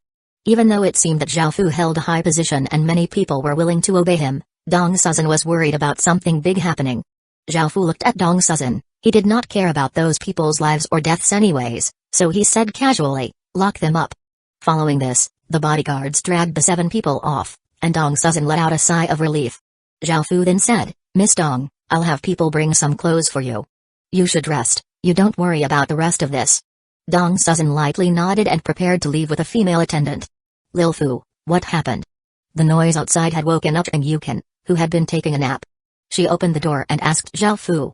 Seeing that Dong Suzan was also here, Zheng Yukin looked incredibly shocked. Dong Suzan was also quite surprised to see Zheng Yukin here. They both worked at the same university campus and had a good relationship with each other. After seeing each other, the 2 women started to talk, and Dong Suzan decided to stay at Zhao Fu's villa for now. Zheng Yukin brought Dong Suzan to her room where they could talk more. Zhao Fu prepared to enter the heaven-awakened world when a bodyguard came to report, "Proxy family leader, Nanshai Group's chairperson is here to see you." "Already?" Zhao Fu felt quite surprised and nodded. Soon, a woman in her early 30s wearing a black female business suit with short hair and pretty looks walked in. She gave off a capable and experienced aura that made her seem quite important. "Hello, Mr. Zhao. I am Nanshai Group's chairperson and Zhao Yuanmai's mother, Zhang Hongmai," Zhang Hongmai said with a faint smile. Zhao Fu calmly sat on the sofa and said, "You're here for your son, right? There's no need to say anything, you can go back now." Zhang Hongmai was prepared for such an answer. After hearing about this matter, she knew what sort of person she would be facing. Mr. Zhao, I won't waste any of your time. I'm willing to give you 30% of my company's shares if you're willing to let my son off. Zhao Fu disdainfully smiled and said, do you really think I care about a bit of money like that? I'm not interested in your shares at all. Right now, you should be worried about Nanshai Group and whether or not it will still exist in the future. This caused Zhang Hongmai's expression to fall. Zhao Fu was threatening to destroy Nanshai Group and eliminate them completely. Even though she did not want to admit it, he indeed had the power to do so. After thinking about the terrifying consequences, Zhang Hongmai felt a chill in her heart. She gritted her teeth and made a decision, suddenly squatting down in front of Zhao Fu and starting to serve him as he watched on in surprise. Following this, Zhao Fu started to take off her clothes, and they started to go at it together. Hearing these noises, Zhang Yukan and Dong Suzan's faces became red. Zhang Yukan angrily cursed at Zhao Fu while Dong Suzan remained silent in embarrassment. Afterward, Zhang Hongmai walked out from Zhao Fu's villa, and she couldn't stop tears from rolling out of her eyes. However, she forced herself to stop crying and wiped away her tears. After going to a dark prison, Zhao Yuanmai was delighted to see his mother and cried out, Mom! I knew you would come to save me. Those people actually dared to hit. Pa! A heavy slap landed on his face, causing him to feel incredibly shocked. He had never thought that his mother would slap him so savagely. If you make any trouble from now on, I'll kill you myself. Zhang Hongmai's expression and tone were both bone-chillingly cold. Zhao Yuanmai had never seen his mother so angry before, so he hurriedly nodded in fear and did not dare to say anything else. 774 God Race. After returning to the Heaven Awakened world, Zhao Fu decided to test Daphne's abilities. Her archery was quite powerful, and because this was the only chance for the Moria city to return to the Moria dynasty's hands, she did not dare to hide any of her abilities. She did not want to let down her mother and auntie and showed her full power. Zhao Fu was quite satisfied with her, and he also realized that he did not have any generals who were adept at using the bow. Daphne could make up for this, so Zhao Fu decided to give her the disaster bow that he had kept with him. It was quite useless for him to have it, so it would be better to give it to her. Now that he had a city lord he would be satisfied with, Zhao Fu went to the Moria city and prepared to level it up to a level 5 great city. Before, it had only been a basic city, but because of the massive amount of experience point that Great Ken gained, it had been incredibly easy to level it up to a great city. After fusing a city upgrade stone into the city heart, the city heart gave off a massive explosion as a golden pillar of light shot to the sky. Golden waves of light also rippled out from the city heart, spreading throughout the entire Moria city. Afterward, a system announcement stated that the upgrade had been completed. Following this, Zhao Fu used the remaining 3 city upgrade stones. Pillars of light shot into the sky, and soon, the Moria city had become a level 5 great city. It only lacked one more level before it could become a level 1 capital city. Zhao Fu planned to prioritize leveling the Moria city to a level 1 capital city, as leveling up the Great Ken city again required 500 million experience point. It was getting quite difficult to level up the Great Ken city, so he decided to might as well level up the Moria city into a capital city first. However, even though Daphne's archery was quite powerful and she had the Moria dynasty's bloodline, her cultivation was quite weak, so Zhao Fu still felt that she was a bit lacking. Compared to Beiqi with his 7 murders power, Daphne felt quite weak. As such, Zhao Fu planted a 6 desires demonic seed within her body to have her cultivate the 6 desires celestial art and have her become powerful quicker. The only problem with this was that Zhao Fu had a lot more to do at night. After dealing with this, Zhao Fu once again became idle. He very much wanted to invade the fish scale world to obtain a large number of invasion points and rewards, but no one else wanted to invade. Zhao Fu could do nothing about this. After all, Great Ken was still too weak to take on an entire world by itself. Soon, a week had passed, and Great Ken finished clearing out 35 regions, causing its strength once again rise. Great Ken now controlled 155 regions, having 620 great cities, 26 cities, 210 towns, and 19,489 villages. Great Ken's population was now at 550 million, and they had 80 million soldiers. Out of these 80 million soldiers, there were 50 million or so Stage 1 soldiers, 1.9 million Stage 2 soldiers, 170,000 Stage 3 soldiers, and 10,000 Stage 4 soldiers. Since they could not invade the fish-scale world, Great Ken's next task was to have more system main cities join them. Even though 1 or 2 system main cities would join them every few days, Zhao Fu felt that this was still too slow. There was now less and less time, and the only thing Zhao Fu could do was send out more ambassadors. Zhao Fu quite wanted to use the Wyvern army to scare them into submission, which would work, but it was not a good long-term plan. Great Ken could not make itself seem too dangerous, or the friendly relations it had spent creating would be destroyed in an instant. The countless cities would feel threatened and once again ally together. He could pretend that the wyverns were wild wyverns, but after joining Great Kin, they would find out about these wyverns sooner or later. This could cause a lot of dissatisfaction and lead to a disaster for Great Kin in the future. Zhao Fu did not want this to happen. As such, Zhao Fu could only wait. By now, the palace was almost complete, and it was incredibly majestic. It was kilometers wide and had countless halls and pavilions. There were also large gardens and flowing streams, looking incredibly luxurious, and its main color was black. Zhao Fu moved the city hall into the palace, and the meeting hall became one of the pavilions. The pavilion was thousands of meters wide, and the floor was made of glossy black marble. There were also thick stone pillars that had black dragons engraved on them. The pavilion was empty except for a 3-meter-tall stage. There was a screen with black dragons embroidered on it, as well as a black and gold imperial throne. There were countless gems socketed into the roof, making it seem like a sky filled with stars. The pavilion did not give off a brilliant and noble atmosphere, and it instead gave off a heavy and oppressive might. In the future, all important matters would be discussed in here. Zhao Fu then brought everything in the city hall, including the people, to the palace. Even though they had not yet restored Great Kin, once the palace was complete, Zhao Fu could live the life of an emperor. A short while later, another big event erupted out. It was another invasion. However, it was not in the human world but in the dark demon world. Zhao Fu was quite surprised, as this was the first time that he had heard of the demon race being invaded. They were naturally strong, and the dark demon world was a cultivation world, making them much more powerful than ordinary worlds, and yet people dared to invade them. Those people were simply too daring.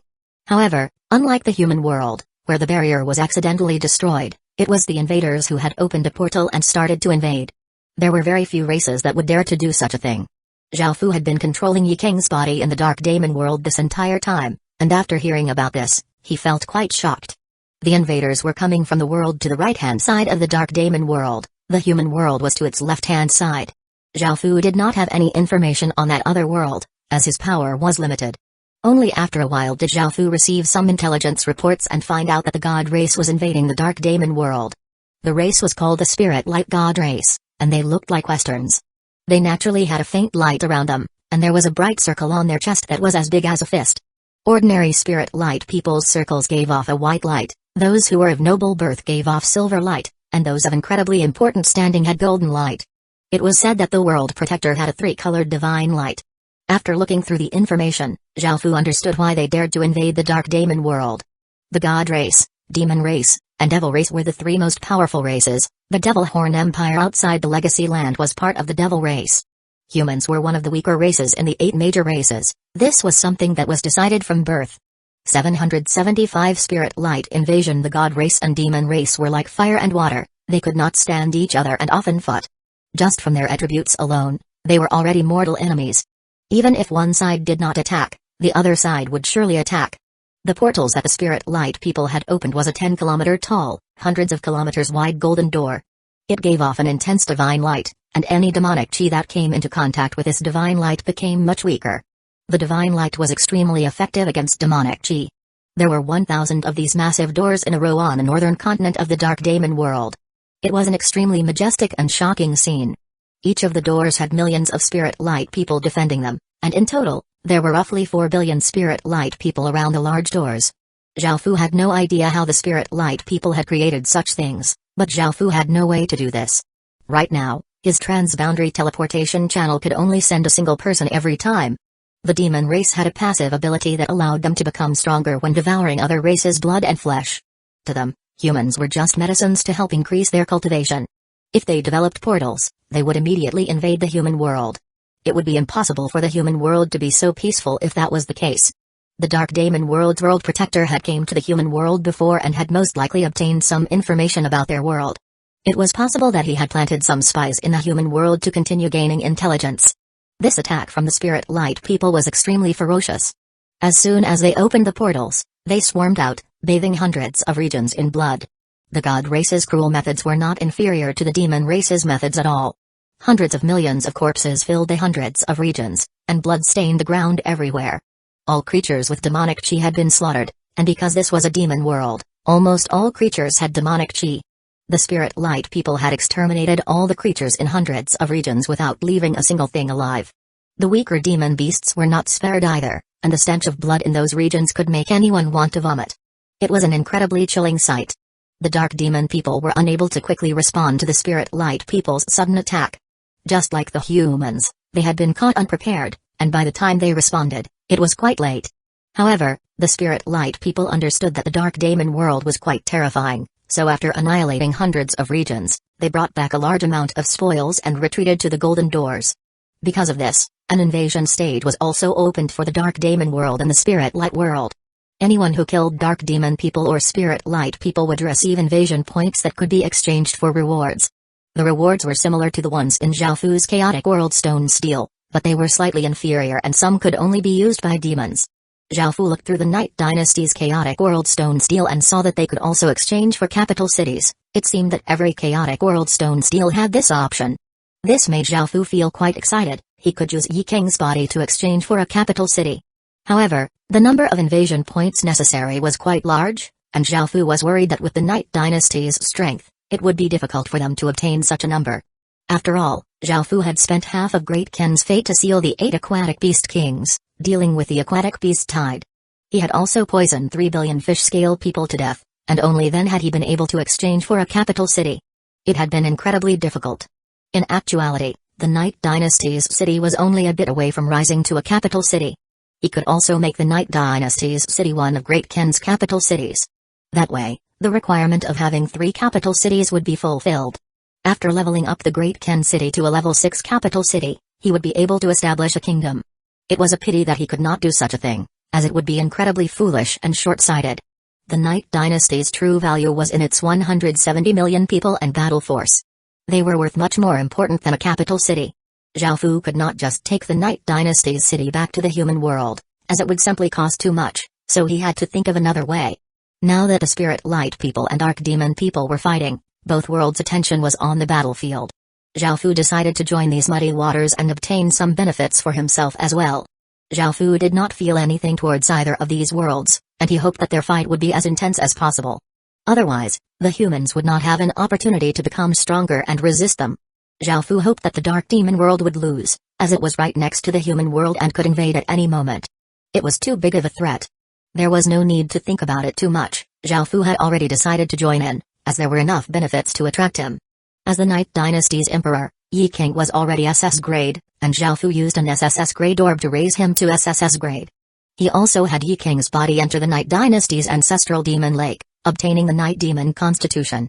This constitution was a powerful constitution even within the Dark Demon world, and only those with the Night Dynasty's bloodline could obtain it.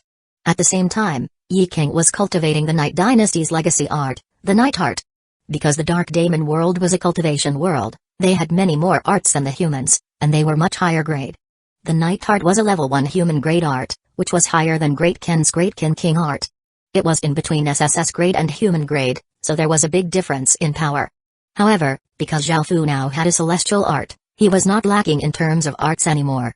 Because Yi King was essentially Zhaofu's clone, he had thought about giving Yi King the 6 Desires celestial art to cultivate. However, he found that it was not possible because of how powerful the art was. Zhaofu was only able to cultivate it because he had the Golden Dragon. There was a basic version of the 6 Desires celestial art, such as the one that Mo Yaoer was cultivating. However, this required a 6 Desires demonic seed, which had to be planted through intercourse. Zhaofu refused to do it with a man, even if that man was his clone.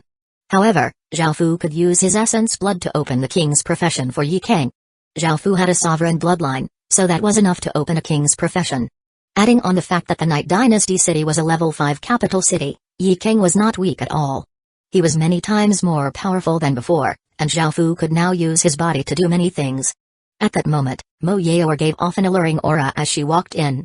Looking at Yi King sitting on the throne, she asked, "Yi King, has Master returned to the Dark Demon world yet?"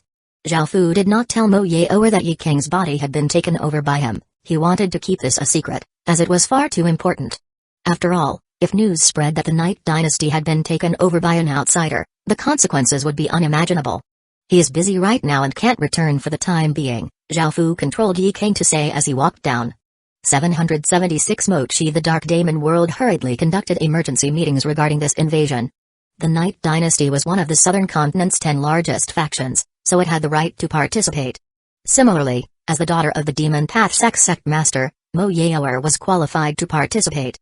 Zhao Fu's true aim in going was to gain some information on the top-tier figures in the Dark Demon world, so he could make some preparations for war in the future. The Dark Demon world only had 4 continents, and each of them was extremely big. There were over 10,000 regions in each one. The southern continent was relatively weaker when compared to the other 3 continents. The most powerful continent was the eastern continent. It had 15,000 regions, and 4 out of the 7 legatees came from there.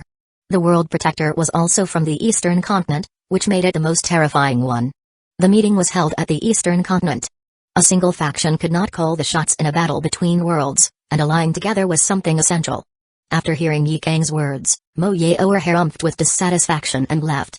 Ye Kang, or Zhao Fu, could not help but lightly laugh and followed behind her.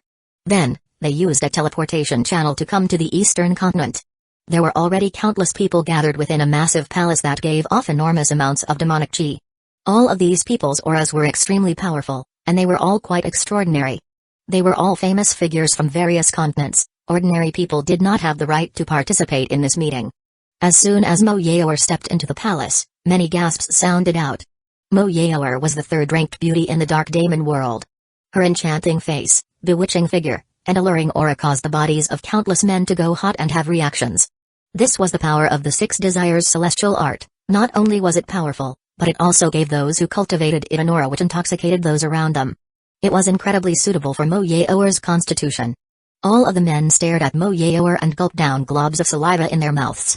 They could not help but feel attracted to her. Mo Yaoer sensed these stares and enchantingly smiled. Countless men felt even more swooned. This made many of the women feel admiration and jealousy. Some even cursed at her for being a vixen. Mo Yaoer did not even bother looking at these men and walked to the center of the palace. Right now, her mind was filled with the desire for her master to do her. It was only after Mo Yaoer left their sight did those men come back to their senses. One of them said to the person next to him, that Mo Yaoer is simply too bewitching. I feel like the #1 beauty of the Dark Demon world is about to change. Everyone around him nodded and continued to look over at Mo Yaoer. Because Mo Yaoer's charm was simply too great, Ye Kang next to her was completely ignored. They came to the center of the palace where the truly important figures were. There were less than 100 chairs at the center, and many people were already sitting down. Mo Yaoer casually picked a place to sit, and Zhao Fu sat down next to her. Following this, more and more people arrived, and Zhao Fu soon saw the Dark Demon world's legatees and world protector. Out of the 7 legatees, the one with the most powerful aura was a bald-headed elderly man. He was the sect master of a sect. After seeing him, Zhao Fu felt quite surprised. Legacies would normally choose younger people over older people, as younger people had more potential and time. It was rare for a legacy to choose such an aged person. The second strongest person's looks could be described as simply perfect. She was the #1 beauty in the Dark Demon world and wore white clothes. She was the daughter of the sect master of the Celestial Demon sect and had a cold demeanor. The third strongest person was a big ferocious-looking man. He was also the legatee of a dynasty and was extremely cruel and ruthless. He liked eating people and ate at least 10 or so children per day. The fourth strongest person was extremely beautiful and had a graceful bearing. But, she also looked quite malicious. She was the Dark Demon world's second-ranked beauty and a dynasty legatee. She definitely looked like someone who could not be angered. The fifth strongest person was a gloomy, cold-looking young man who was the sect master of a sect. The sixth strongest person was a handsome-looking young man who gave a bright and confident smile. He did not seem like someone from the demon race at all. Finally, the seventh strongest person was quite well-built and looked like a very simple person. The one who caught Zhao Fu's attention the most was the World Protector. Zhao Fu could feel an immense sense of danger from him, and his power far surpassed those of ordinary legatees. He was Mochi, and he was a super genius in the Dark Demon world. He was the sect master of the #1 sect in the Dark Demon world, the Demon Heaven sect. Mochi seemed to detect Zhao Fu's gaze, and his cold gaze fell on Ye King's body. Perhaps it was because he was also a world protector, but Zhao Fu instinctively refused to show weakness as he leaned against his chair and calmly looked back at Mochi. Mochi slightly frowned, and the cold atmosphere became even colder. Everyone looked at Mochi before looking at Ye King. Is Ye King not afraid of death? He dares to hold Mochi's gaze like this. Mo Yaoer knew Ye King's strength, so she nudged him and signaled him to be more restrained. Zhao Fu came back to his senses and slightly smiled at Mochi before looking away. Only then did Mochi look away, and the atmosphere was no longer as cold. Haha. You're that bastard child from the Night Dynasty. Who would have thought you'd take over the Night Dynasty in a single night? The Night Dynasty's people really are stupid. A dynasty was obtained by a bastard like you." The child-eating big man laughed as he said mockingly. As someone who had a pure bloodline, he naturally looked down on bastard children. He felt incredibly disgusted that a bastard could control a dynasty and wield so much power. "You're going too far, Hyuga," Moyaoer coldly harumphed. Yi Kang belonged to her master, so she naturally had to step in. Hyuga was the big child-eating man, and he looked at Moyaoer greedily as he laughed and said, "Sure, but you gotta spend a night with me." Bang! A gigantic black hand stretched out in the air with immense might as it slapped Hyuga flying 5 or 6 meters. Hyuga was not injured and only looked a bit wretched, but now he had a furious look on his face. He had never thought Zhaofu would suddenly attack, and he had been hit because he had been careless. None of the people present expected Yi Kang to dare attack Hyuga in front of everyone. As one of the legatees, Hyuga was terrifyingly powerful. The Night Dynasty's bastard was doomed. Zhaofu had suddenly attacked not for himself but for his woman. If he did not have strength, he would have endured it, but now that he had powerful strength, why did he have to endure? Now, Zhaofu did not want to have to endure this sort of humiliation, and he did indeed feel a bit angry about being called a bastard. Moreover, Zhaofu had wiped away Yi Kang's consciousness, so even if someone detected that something was off about Zhaofu, he could use Yi Kang's body to show the Night Dynasty's power and attract some people to join the Night Dynasty. 777 Night Demon Constitution Og. With Yugra's ill-natured personality, how could he endure being suddenly attacked like that?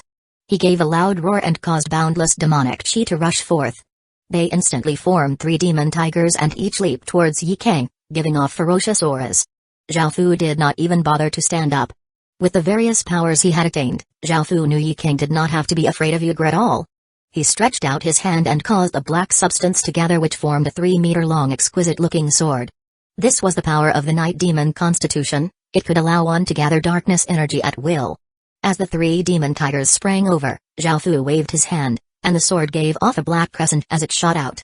The 3 demon tigers were easily slashed through and exploded into countless traces of demonic chi.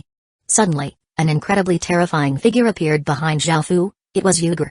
Hyuga's eyes had become violet-colored, and his body was 1 meter taller, turning into a 3-meter giant. His body was covered with muscles, and there was a horn on his head. This was his family's Demon King's power. After seeing the 3 demonic tigers were not enough to deal with Yi Kang, Hyuga immediately unleashed his Demon King's power. His body blurred as he appeared behind Yi Kang and punched with immense destructive force towards him. Just as the punch was about to hit Zhaofu, black substance gathered and formed a black barrier. As Hyuga's punch landed on the barrier, it only caused a few cracks. This made him feel quite shocked. Suddenly, the black barrier disappeared, and a massive hand made out of mighty demonic chi shot towards Hyuga. Hyuga was greatly startled, and he roared as he crossed his arms. Demonic chi surged forth and formed a rectangular shield which was 3 meters tall and 1.5 meters wide. It had a Demon King engraved on it. Hyuga was quite confident in this shield since it was his family's most powerful defensive skill. Everything inferior to the Demon King's power would be devoured by the Demon King's shield. Bang! As the massive demonic hand crashed into the Demon King's shield, the Demon King engraved on the shield opened its mouth to try to devour the demonic hand. However, Hyuga was shocked to find it could not devour the hand. In fact, it had no effect on the hand at all.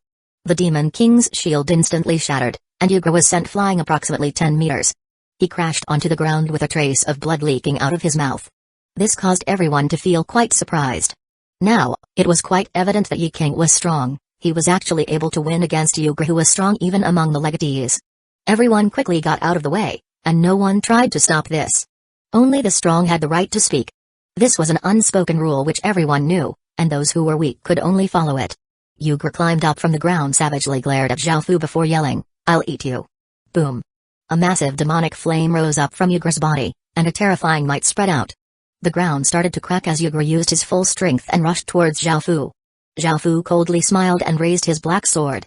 The demonic chi in the surrounding area immediately flooded into the black sword and caused it to give off an immense demonic light that seemed to be able to devour space itself. A mighty sword light spread out and gave off a might that weighed down on everyone's souls. The surrounding people looked incredibly shocked as they discovered there was something off about Yi Kang. He was used a demon god skills.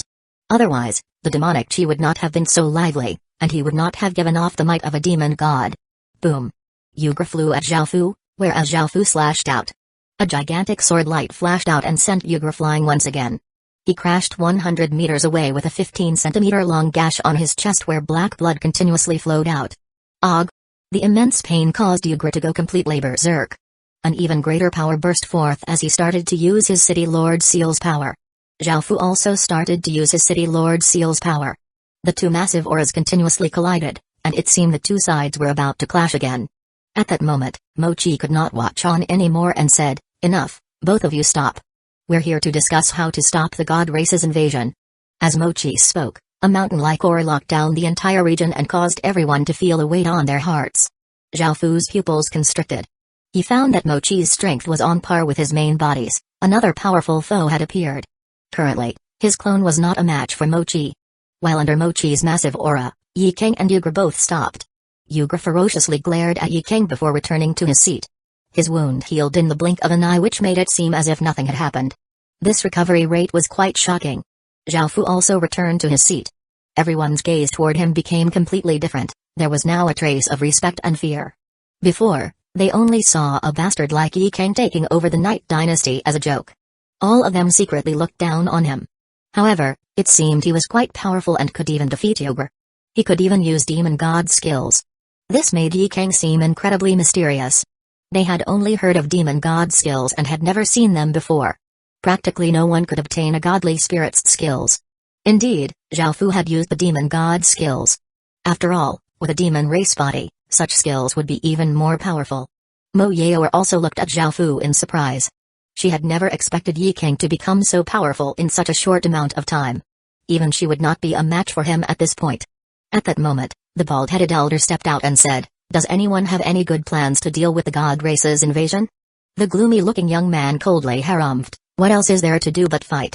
The God Race bathed over 100 of our regions in blood, we must pay the same back to them."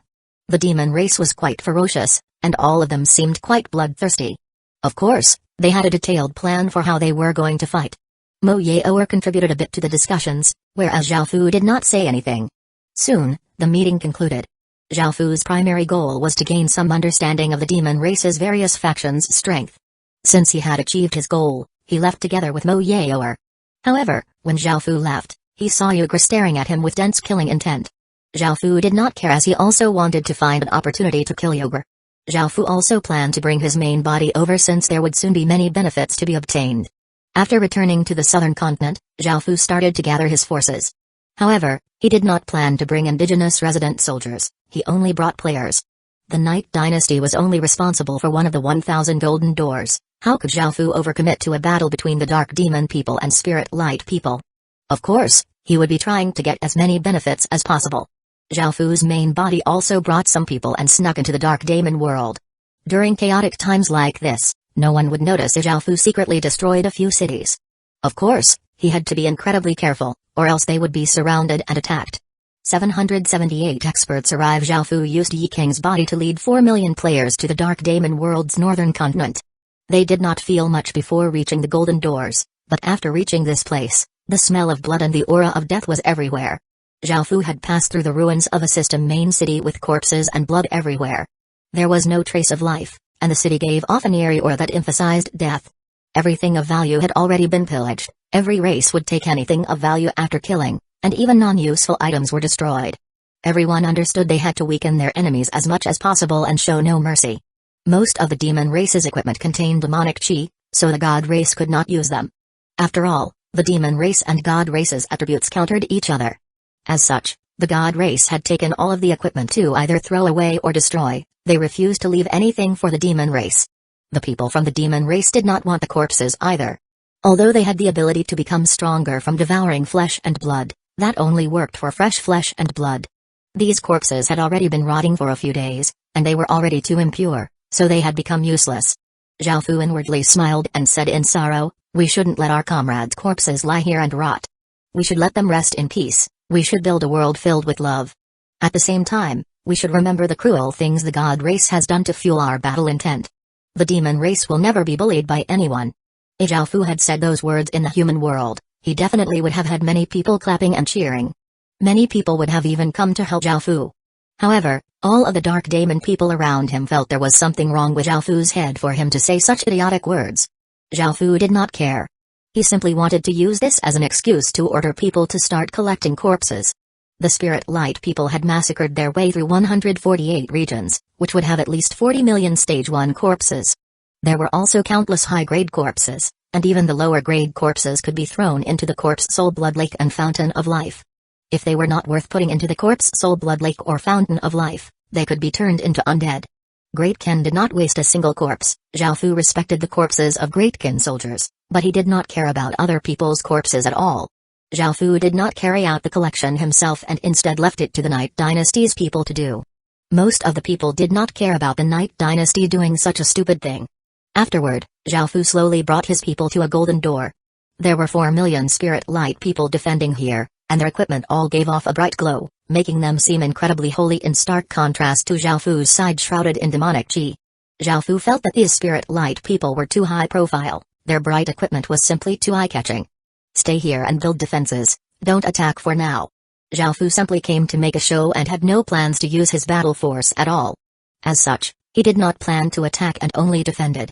The spirit light people had long since constructed defenses. They had already obtained massive gains from invading, and they were now waiting for the demon race to attack.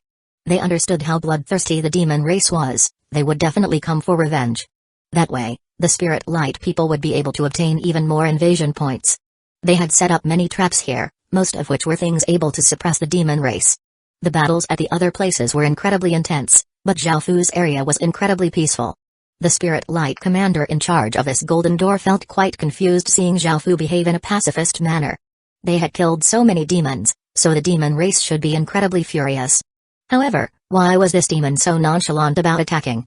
The commander felt that the other side definitely had something up their sleeves. Because the spirit light people had already prepared defenses and traps which gave them a big advantage, he naturally would not choose to attack. As such, he could only watch as Zhao Fu's people slowly built their defenses. Just like that, the two armies continued to merely face off and stare at each other. Zhao Fu did not ask for reinforcements from any system main cities to have a reason not to attack. He did not want to help out at all as it would require sacrificing the Night Dynasty's forces which now belonged to Great Kin. By now, Zhao Fu's main body had reached here as well. Meanwhile, in front of another golden door, countless dark demon soldiers roared as they formed a massive tide and rushed towards the opposing spirit light soldiers. At that moment, the magic formations under the spirit light side's defensive walls were activated and caused countless searing rays of white light to shoot out toward the demon tide. Thousands of rays of light blasted out, giving off shocking sounds. The massive power from the rays of light sent the dark demon soldiers flying. Countless were killed and injured in just an instant, bringing their momentum to a halt. The spirit light soldiers then drew their bows to shoot out arrows which descended like torrential rain. Blood flew everywhere and cries continuously sounded out as the dark demon army once again took a heavy blow, losing many people. However, the demon race was not weak at all, and the demons started to release their full power. Blood-red flames appeared around them as they squatted down and pressed against the ground. This caused blood-red magic formations to appear. The magic formations absorbed the blood around them and caused their bodies to give off brilliant blood-red light. They tapped off the ground which caused the ground to instantly crack, and they looked like red lasers as they shot out. They broke through the spirit light people's various magic formations and slammed against the defensive wall. Bang! Bang! Bang! Massive sounds rang out as the spirit light people's defensive walls continuously trembled, causing them to feel quite startled. After a wave of explosions, the wall was covered with cracks, and some parts had completely caved in. The demons had essentially suicide-bombed the defensive wall. Because of their sacrifice, countless other demons were able to charge forward and reach the defensive wall to start fighting with the spirit light people. As the soldiers began to fight, the city lords from both sides also engaged each other in the air. When the spirit light people's world protector had said there was a demon race world next to their world, almost all of the spirit light people had been completely sent into a frenzy. They were all instantly united in a common goal to get rid of the demon race and destroy all evil. They had gathered almost all of their entire world's power to invade the demon race and purify them. Kaguna was one of the spirit light city lords, and he unhesitatingly joined in. However, the demon race was quite powerful, and this was their domain. Kaguna faced attacks from two dark demon city lords. He was unable to hold on for much longer. There was a deep wound on his chest where bone could be seen, and blood continuously flowed out. Am I going to die here? Kaguna thought sadly. A dark demon city lord unleashed a massive wave of saber light towards Kaguna who was unable to defend anymore. Suddenly, a searing ray of light with a massive aura descended from the sky. The terrifying aura caused everyone nearby to tremble, and an awe-inspiring figure appeared. He wore a cloak white as snow and had 6 pairs of angelic wings, giving off a pure and holy light. Kaguna felt incredibly delighted and cried out, "Our people's experts have arrived." 779 God Race expert. Even though Kaguna could not see that person's face, he was sure that this person was from the God Race. The holy light coming from his body was incredibly pure, making one feel comfortable and at peace. Only high-grade God Race people would have such power. What's more, this person had blocked a fatal blow for him. In this battle, only someone from the God Race would do this. "Thank you for saving my life, sir." Kaguna hurriedly bowed to this person. The hierarchy in the God Race was extremely strict, and this person was much stronger than him and had saved his life. It was only fitting that he should show appropriate respect. The person did not reply, making Kaguna feel a bit awkward. However, most experts were cold and arrogant, so he was not too surprised. Regardless, this person was a good person deep down, or he would not have saved him. This person giving off holy light was, of course, Zhao Fu. This holy light energy did not come from Zhao Fu's body but from the seraph sword. In order to pretend to be someone from the spirit light race, Zhao Fu had put on a pure white cloak, making him look quite righteous. Zhao Fu did not reply before because he could not understand what that person had said, and he did not speak the language either. He did not want his identity to be exposed. As for the reason why he had saved Kaguna, it was to blend in with the rest of the spirit light people. He wanted the dark demon people to think that he was part of the spirit light people, otherwise, Zhao Fu would not be so kind as to save someone from the spirit light race. The 2 dark demon city lords looked at the person holding the holy sword in front of them. To be able to give off the holy light that they hated so much, this person was undoubtedly part of the god race. This person also felt quite strong, and they did not feel too confident in defeating him. By now, another 4 dark demon city lords had discovered this expert and quickly flew over. The 6 dark demon city lords looked at each other and decided to deal with this spirit light expert together. Boom. Boom. Boom. 6 city lord seals rose out of those city lords' bodies, giving off terrifying demonic light. A massive aura burst forth and dispersed the clouds above as the 6 dark demon city lords' eyes became red and a large amount of demonic chi flowed out of their bodies. Kaguna could not help but feel quite startled. The power of 6 dark demon city lords was quite terrifying, and he could not help but wonder if that expert could defend against them. Kaguna felt quite uncertain. Maybe I should help. Even though Kaguna had been injured, he could still at least keep one of the city lords busy. He did not want his savior to be put under too much pressure, so he prepared to rush up. Zhao Fu could tell what Kaguna was thinking and held out his hand to stop him. He wanted to act like someone from the spirit light race, so he couldn't just let Kaguna die in front of him. Moreover, he did not want Kaguna to get in his way. Seeing this, Kaguna felt incredibly touched. This expert wanted to face the dangers by himself and wanted to keep him safe. Who would risk facing 6 powerful enemies for him? This expert's simply too kind. He's definitely from one of the noble families. Kaguna thought to himself. Boom. A terrifying saber light, bringing with it demonic might, slashed towards Zhao Fu. It was incredibly powerful and seemed to be able to split open mountains. The dark demon side had attacked first. A condescending smile appeared on Zhao Fu's face. Facing these 6 dark demon city lords, Zhao Fu did not need help from any of the Greatkin city lords or even use their power. Using his own strength was enough. As the saber light arrived, Zhao Fu dodged to the side before turning into a ray of light and shooting at the 6 dark demon city lords. The 6 dark demon city lords spread out, surrounding Zhao Fu and simultaneously launching attacks at him. Sword lights, saber lights, and spear lights crashed towards Zhao Fu at the center, resulting in an enormous explosion that sent out berserk shockwaves. This made Kaguna feel quite shocked. If it was him facing these attacks, he would have died instantly. He could not help but feel worried about Zhao Fu. The 6 dark demon city lords smiled in satisfaction as Zhao Fu had not even dodged or tried to block their attacks. That was simply seeking death. However, after the explosion, Zhao Fu slowly spread out 3 pairs of wings, looking completely fine. This made the 6 dark demon city lords feel completely shocked. Zhao Fu was completely unscathed by their attacks. Kaguna let out a sigh of relief. He had wanted to go and help but found that this expert did not need his help at all. Zhao Fu's body flashed and suddenly appeared in front of one of the dark demon city lords. His hand flashed out, piercing through that city lord's chest with his sword. The city lord's eyes widened as he tried to say something, but blood continuously flowed out of his mouth as he died. After killing this city lord, Zhao Fu's 6 pristine pairs of wings flapped and he arrived in front of another city lord, easily killing him as well. After seeing this, the remaining city lords understood that they were not a match for Zhao Fu, so they tried to escape in fear but were all killed by Zhao Fu. All of their corpses and city lord seals were collected by Zhao Fu. Zhao Fu grinned and prepared to say something to Zhao Fu when he saw Zhao Fu suddenly raise his sword and shoot out a ray of white light. A white ring of light appeared in the sky, giving off white light that shined on the spirit light people's bodies. Kaguna found that facing the dark demon people's ferocious attacks, the spirit light people were being forced back. However, with this light, the spirit light people were buffed, allowing them to suppress the dark demon people. By now, Kaguna was completely in awe of this expert. This person was incredibly kind, selfless, and powerful, making him feel incredibly moved. Following this, Zhao Fu killed some more dark demon city lords before turning into a ray of light and vanishing across the horizon. Seeing this, Kaguna could not help but feel a bit disappointed. However, he understood that this expert turning the tide for them was already quite amazing, and that person had not even tried to take credit for anything. He did not deserve to become friends with such an expert, he could only look up at him from a distance. Within a dense forest, Zhao Fu grinned ecstatically. He had gained 18 city lord seals without arousing any suspicions at all. He called over the assassins he had brought and gave them the city lord seals, ordering them to find the cities and quickly relocate them. Zhao Fu once again turned into his spirit light alter ego and helped the spirit light people continue to attack the dark demon people. In total, Zhao Fu ended up killing 140 city lords, and he realized that he had to stop or else he could fall into trouble.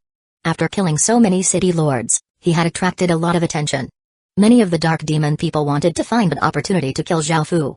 Now, Zhao Fu was quite famous on the spirit light side. Many people knew that a white-cloaked seraph would appear during times of crisis and save many people. He was praised by countless people, but Zhao Fu felt that he could not continue on like this as it was getting quite dangerous. 780 demon race per moreover, obtaining 140 system main cities was already a shocking harvest, so it was best to be content. At the same time, Zhao Fu had continuously received system announcements of cities being relocated, netting great an astronomical amount of experience point and achievement points. Zhao Fu grinned and decided to stop masquerading as a god race expert. Since he could not keep masquerading as a god race expert, he could now masquerade as a demon race expert to kill people from the spirit light world. Zhao Fu airily smiled and made some preparations. He took out the sky demon sword and absorbed some of its demonic chi, making him seem like someone from the demon race. This time, Zhao Fu did not wear a cloak. After all, he had just been going around wearing a white cloak, so if a person with a black cloak suddenly appeared, it would be too suspicious. However, even though Zhao Fu did not want to wear a cloak, he did not want to reveal his appearance either. Zhao Fu cut some wood and whittled it, making a crude mask. He put it on his face, hiding his appearance. Only his terrifying eyes could be seen, making those who saw him feel suppression and terror. Demoness. I'll kill you today. One of 3 golden-clad city lords said as he coldly looked at a woman with dense killing intent. The woman had graceful bearings and snow-white skin, and she looked incredibly sexy. She was one of the Dark Demon world's famed beauties, and she was now surrounded by 3 spirit light city lords. There was a trace of blood at her lips, and she coldly laughed as she said, "Don't you god race people value righteousness? What's so righteous about teaming up against a weak woman like me?" One of the spirit light city lords said mockingly, "There's no need to talk about righteousness when facing demons like you. You are all evil, and killing you is our heavenly duty. No matter what we do, the gods will support us." After saying this, the city lord raised his magic staff, and ripples appeared in the air. A gigantic spear covered with holy runes extended out from midair, giving off an incredibly sharp aura that caused people's hairs to stand on end. The sexy-looking woman, Zimai, looked at that spear in surprise and immediately tried to dodge. However, the 2 other spirit light city lords immediately acted. Holy light shot out from their hands, causing a formless restrictive power to cover Zimai's body. Zimai desperately tried to struggle out of it, but her speed had become greatly reduced. Holy Spirit's Spear. The city lord roared, and the spear in the air gave off boundless power as it shot towards Zimai. Zimai was unable to dodge in time and felt immense despair and powerlessness. Just as Zimai was about to be hit by the spear, a figure suddenly appeared in front of her and sent out a terrifying sword light. The massive sword light instantly shattered the silver spear, causing it to turn into countless shards. This was no coincidence. Zhao Fu had been hiding nearby and waiting for an opportunity to reveal himself. It was easiest to obtain someone's trust when helping them during a crisis. After seeing this powerful figure block the strike for her, the despairing Zimai could not help but feel a tremble within her heart. This person wore black clothes and had very long hair that reached his legs.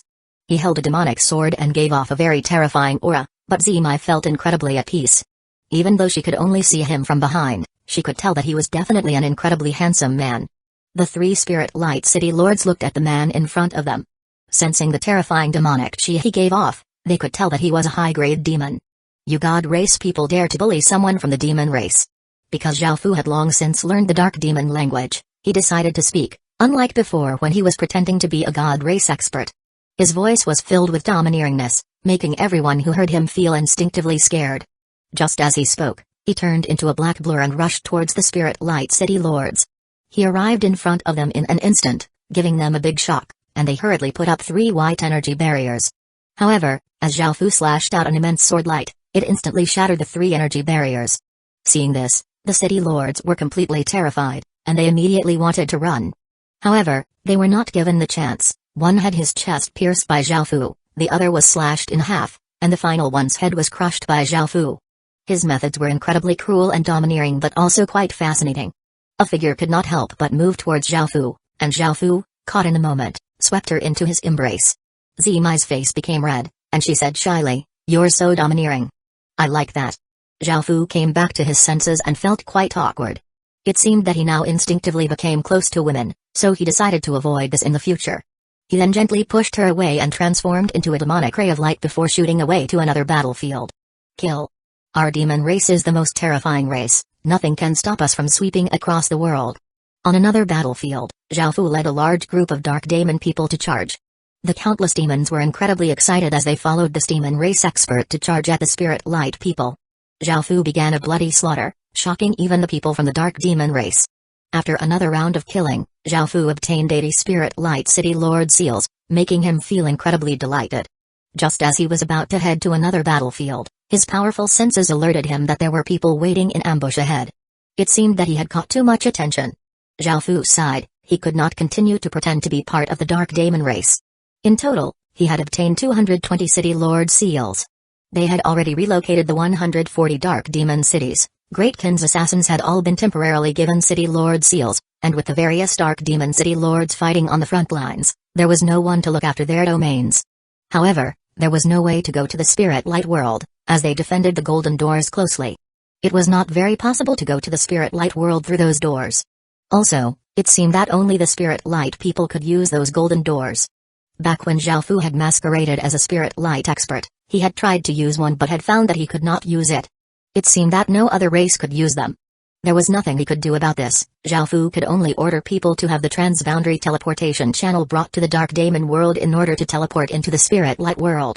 Zhao Fu left the relocating of the Spirit Light system main cities to Great Kin's assassins.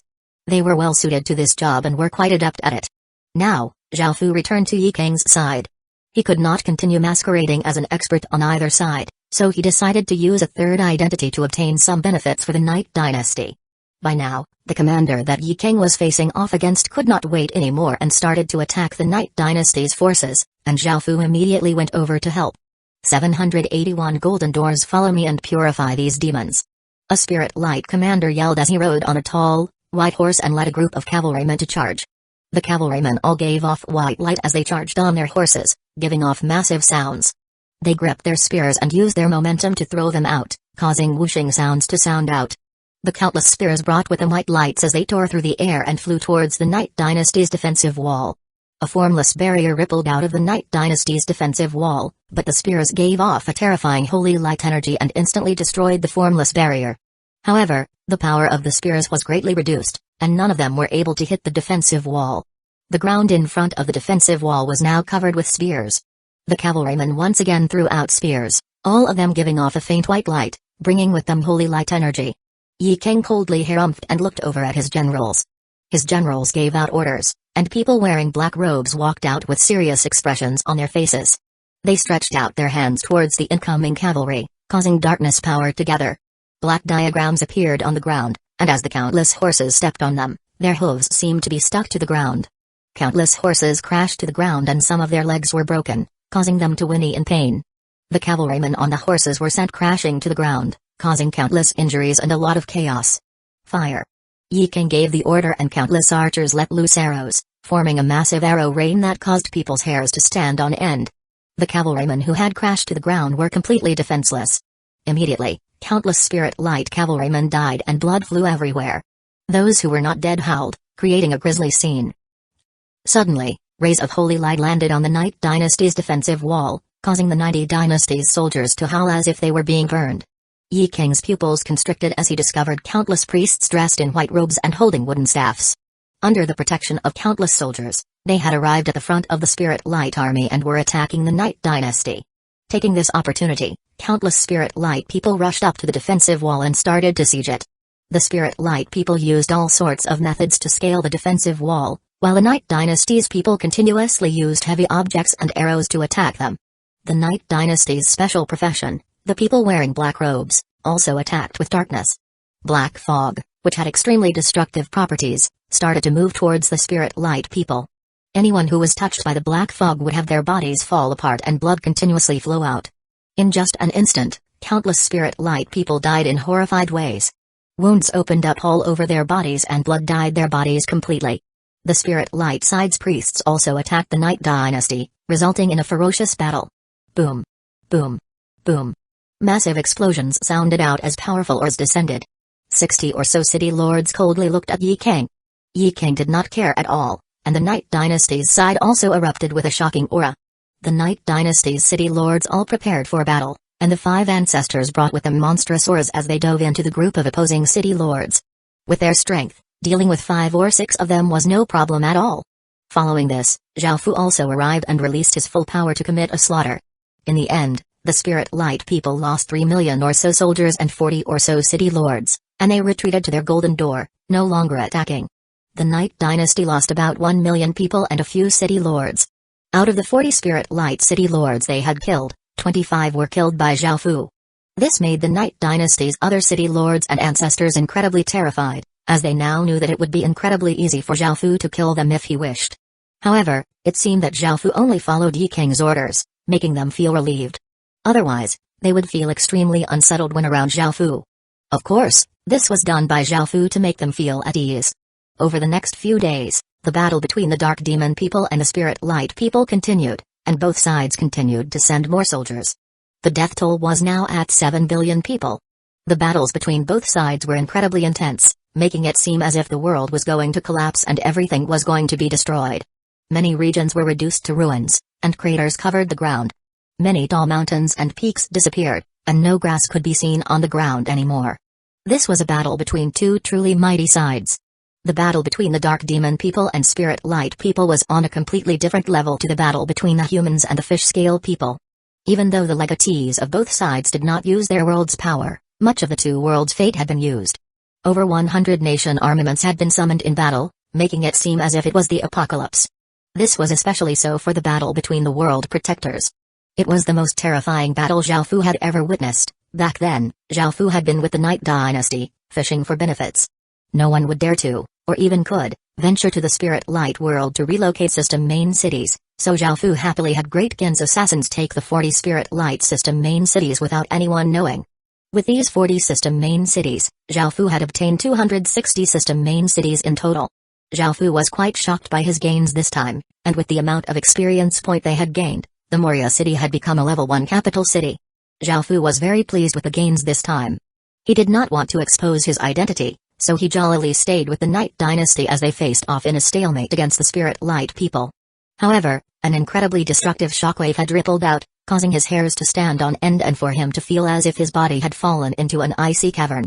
Zhao Fu went over to take a look and found that the 2 world protectors had unleashed a shocking battle. The legatees of the Fish Scale world and human world had barely fought, much less used their nation armaments. At first, the Fish Scale people had destroyed the human side but had then been poisoned by the human side. The battles had not been as intense. However, the God race and demon race were archenemies and were about the same strength. As such, their battles were incredibly terrifying. Zhao Fu hoped that the war between the 2 worlds would be as intense as possible. However, both sides knew they could not keep going like this, as there was a greater threat from the previous worlds. As such, both sides gradually backed off.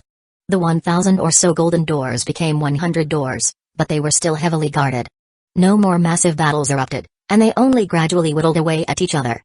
Now that it had come to this, both sides knew that they could not start any big battles anymore.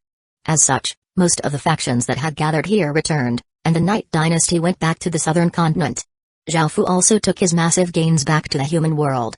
782 Devil Horn. After returning to Great Qin, the first thing Zhao Fu did was re-establish the 260 system main cities. He had also caught some Spirit Light indigenous residents and Dark Demon indigenous residents to become city lords for them. Now, Great Kin had 880 cities, which was an incredibly terrifying number. Zhao Fu felt like it was time to do something about the regions at the borders. However, after thinking about it, he did not have the confidence yet, so he decided to instead properly grow some city lords for the Fish Scale, Spirit Light, and Dark Demon system main cities and nurture some top-tier forces. Zhao Fu had only casually chosen some people to be city lords for now in order to have the system main cities spawn residents. Those city lords were all quite weak, and Zhao Fu could not count on them to fight.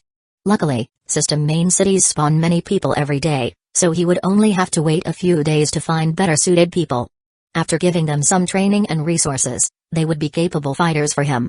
In the next few days, Zhao Fu became quite relaxed. He went to take a look at the new capital city, the Moria city. Now that it had become a capital city, it was being expanded to prepare for even more people. Zhao Fu felt that the Moria city's strength was slightly weaker than Seven Kill City's strength. It did not have the killing nature of Seven Kill City, so it was naturally not as strong. However, as a dynasty legacy city, the Moria city's legacy was quite powerful. It was said that when the Moria city became a capital city, a gigantic golden peacock had appeared in the sky and all of the city's residents had obtained more power. During this period of time, Great Kin had fused together another two general armaments. One was for Zhang Han's Great Gate Star and the other was for Sun Hengxiang's Voracious Wolf Star. Now, Bai Qi, Wang Jian, Wei Liao, Sima Kuo, Zhang Han, Meng Tian, Li Mu, Beiza, and Sun Hengxiang had general armaments.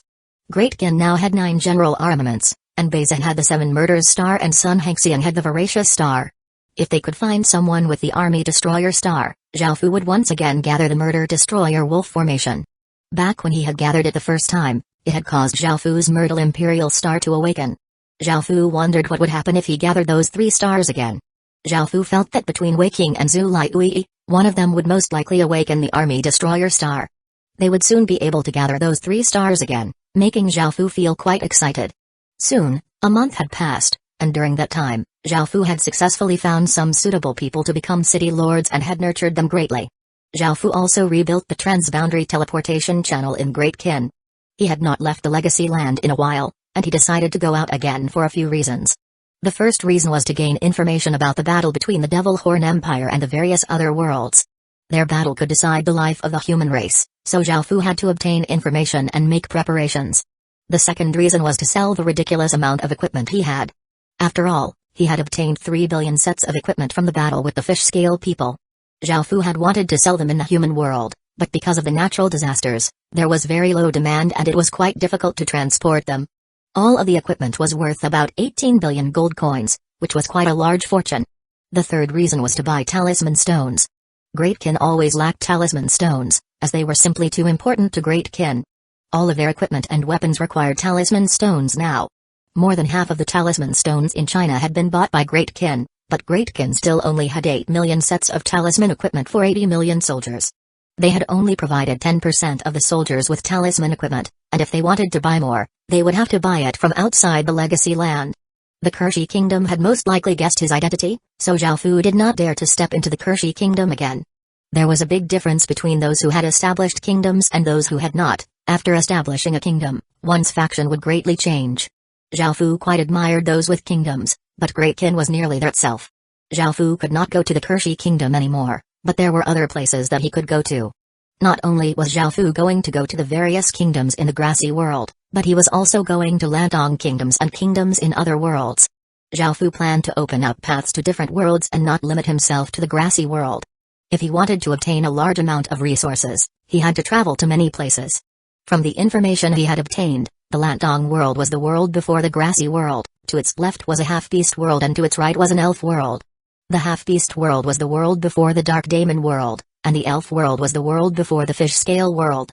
The Devil Horn Empire was from the world before the half-beast world. Zhao Fu would not pay it too much mind until he had dealt with other things first. Soon, Zhao Fu went to the Moonrest Empire next to the Kershi Kingdom. Even though it called itself an empire, it was only a barony. After entering the Moonrest Empire, Zhao Fu first found some information about the Devil Horn Empire. The information he obtained was quite good. The Devil Horn Empire, the Lantong people, grassy people, and half-beast people had been at a stalemate because of how powerful the Devil Horn Empire was. The Lantong, grassy, and and half-beast worlds were all under immense pressure from the Devil Horn Empire. One time, there had been a sudden attack from the Devil Horn Empire that had almost broken through the three races' defenses, and facing this massive threat, more factions from those worlds had joined in. Only then had they been able to keep the situation under control. More importantly, the world before the Devil Horn Empire, the White Corpse race, had also joined in the fray. The White Corpse race was part of the Death race. They had not intended to join in, but the Devil Horn Empire had been simply too arrogant and domineering, making them feel threatened as well.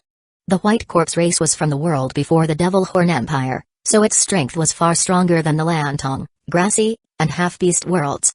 With it also attacking the Devil Horn Empire, the other worlds felt much less pressure. In the end, the Stone Spirit race next to the Devil Horn Empire also decided to join in. Now, there was no need to worry about the threat of the Devil Horn Empire, as it was being completely suppressed by 5 other worlds. It was facing a crisis itself and would not be able to invade any more worlds. The Devil Horn Empire's arrogance had been completely torn down by the other 5 worlds, and there were even rumors that the 5 worlds were thinking about invading the Devil Horn Empire. Now that the Devil Horn Empire had become the one on the defensive, Zhao Fu was able to relax and not feel as much danger. At the same time, this gave Zhao Fu a reminder to be as low profile as possible and not to offend too many people. It was best to make friends with some while making enemies with others. The Devil Horn Empire showed that this was quite important. 783 Frost Moon Empire. With his experience from last time, Zhao Fu decided not to work together with any large merchant groups anymore. Even though they were quite powerful and could find things Zhao Fu wanted easily, it was easy for them to attract attention. As such, this time, Zhao Fu chose some smaller merchant groups, and he would not buy in such large quantities. He would buy an appropriate amount from each merchant group so as to keep the transactions going for as long as possible. Within the Moonrest Empire, Zhao Fu found a small merchant group called Clear Moon. Zhao Fu did not plan to work with just anyone. He first investigated the merchant groups first, as he did not want to work with any disputable groups that might cause him to make a loss. The Clear Moon group's reputation was quite good, and even though it was quite small, it had good standing. All items were clearly identified and valued, and it was almost impossible to buy anything fake from there. Zhao Fu was quite satisfied with it, so he chose to work together with it. The Clear Moon group's manager was an elderly ex-soldier who had stage 3 strength. Both sides easily came to an agreement. With such a wealthy client like Zhao Fu, the entire Clear Moon group was ecstatic. In order to get rid of his large amount of equipment, Zhao Fu paid them in equipment at a lower rate. However, Zhao Fu did not care about the small losses as long as his main goal was met. Every week, Zhao Fu would send people to collect talisman stones. Zhao Fu asked the Clear Moon group to just provide an adequate amount every week and not to unrestrainedly collect them in order to avoid attracting attention. After finishing up matters at the Moonrest Empire, Zhao Fu set up a teleportation channel and headed to the next kingdom. There, he found another small merchant group to work with. In a few days, Zhao Fu had started working together with 30 or so merchant groups in different grassy kingdoms. He then went to the Lantong world and planned to continue doing the same thing. There were fewer kingdoms in the Lantong world, only 30 or so, but all of them were quite strong. New kingdoms would not be a match for them at all. After seeing the Lantong people for the first time, Zhao Fu was quite surprised as to how beautiful their eyes were. They were like 2 sapphires, incredibly pure and mesmerizing. Zhao Fu found some small merchant groups and started up partnerships with them. They were spread out over 20 or so kingdoms, and Zhao Fu was unable to access the rest as some barred foreigners from entering and were completely closed off. Some had relatively racist policies, and others even killed those who were not from the same kingdom. Zhao Fu did not even have the right to enter, so he naturally could not work with merchant groups in those kingdoms. Even if he snuck in, he would be discovered sooner or later, so he gave up on working with merchant groups in those kingdoms. After going through the Grassy and Lantong worlds, Zhao Fu headed to the Half-Beast world next to the Grassy world. The Half-Beast people had the bodies of humans and heads of beasts. They were quite ferocious and had slightly crude, bestial personalities. However, they were actually easier to deal with humans as they did not have as much bureaucracy and regulations. The only requirement was that one had to be stronger than them. As long as one could satisfy this, everything they did would be extremely successful. If one was weaker than them, they would be bullied and suppressed, and could even be killed. Zhao Fu went to a half-beast city and found a merchant group, wanting to work together with them. However, they actually wanted to attack Zhao Fu and kill him. In the end, they were beaten half to death by Zhao Fu before kneeling on the ground and submitting to him. The more barbaric a world was, the more important strength was, or else one would not have any speaking rights. In the end, Zhao Fu still chose to work with them, as most half-beast people were like this and he did not have much of a choice. Of course, in order to stop them from betraying him, he set some restrictions in their bodies and also gave them some money to make them more loyal. After going through various half-beast kingdoms, Zhao Fu had already spent half a month outside the Legacy Land. His final destination was the elf world. Most of the elves were quite elegant and kind, and there were some who were more passionate and some who were colder. Some prohibited any non-elves from even entering. Zhao Fu was quite familiar with elves as Great Ken had many elves. He had a good relationship with Daisy and Asani, and he understood their personalities quite well. As long as he acted elegantly, it would be quite easy for him to get along with the elves. Zhao Fu found a few merchant groups to work with in the elf world, and after dealing with all of this, he had spent 1 month outside the Legacy Land. Even though things had taken quite long, he had completed his objective quite well. With all of these partnerships, Great Ken would be able to obtain 16 million talisman stones per month, and the price was slightly cheaper than what he had been buying them for before. 16 million talisman stones per month would greatly help Great Ken. Now, they would not lack talisman stones as much. Now that he had completed this task, Zhao Fu planned to return to the human world. However, he suddenly heard that a prince from the Frost Moon Empire had contracted a strange poison and that anyone who could cure him would be rewarded with a world tree seed, a great city, and 1 million gold coins. Zhao Fu was quite interested, mainly because of the world tree seed. This was something that could not be bought with money because elf kingdoms normally never gave outsiders such things. Zhao Fu could have a world tree next to the fountain of life. The water that it produced would not just be crude water of life. Instead, it would at least be a mid-grade water of life, increasing its effects by more than 10 times.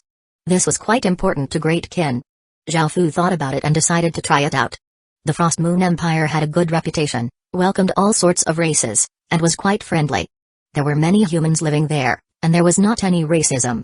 Zhao Fu would not go to any kingdom where certain races were prejudiced against. It would be possible for him to lose his life in such places. When Zhao Fu reached the entrance to the Frost Moon Empire, he saw that there were at least tens of thousands of people gathered outside. Even if world tree seeds were useless to most people, just the great city and 1 million gold coins were enough to attract countless people. Seeing this sea of people, Zhao Fu sighed, wondering when he would finally be able to enter. With the palace, a slim elven man with delicate features and a noble aura lay on a bed and suddenly coughed up a large mouthful of black blood. This gave the people around him a great shock, and a physician quickly ran over to take a look. He then gave out some orders with a grim look on his face. Soon, an order was given out that the prince's condition is getting worse and desperately needed a physician to cure him. Anyone with confidence could directly enter the palace, but those who were useless would be heavily punished. Hearing that there were heavy punishments, 99% of the people left. It seemed that most of them were people who had just wanted to try their luck and did not have any real skills. 784 Emperor. After hearing this, Zhao Fu also hesitated, but thinking about his 10,000 poison divine cauldron, he still decided to give it a try. In the end, 96 people entered the palace. They all had real skills and enough confidence to be able to enter. After all, essentially no one would be able to escape from the palace. Zhao Fu acted quite plainly and silently followed behind them into a dazzling hall. The guards who brought them in had them wait here, and they all patiently waited. The people who came here were all quite strong and had a proud aura about them, disdaining to talk to or even look at the people around them.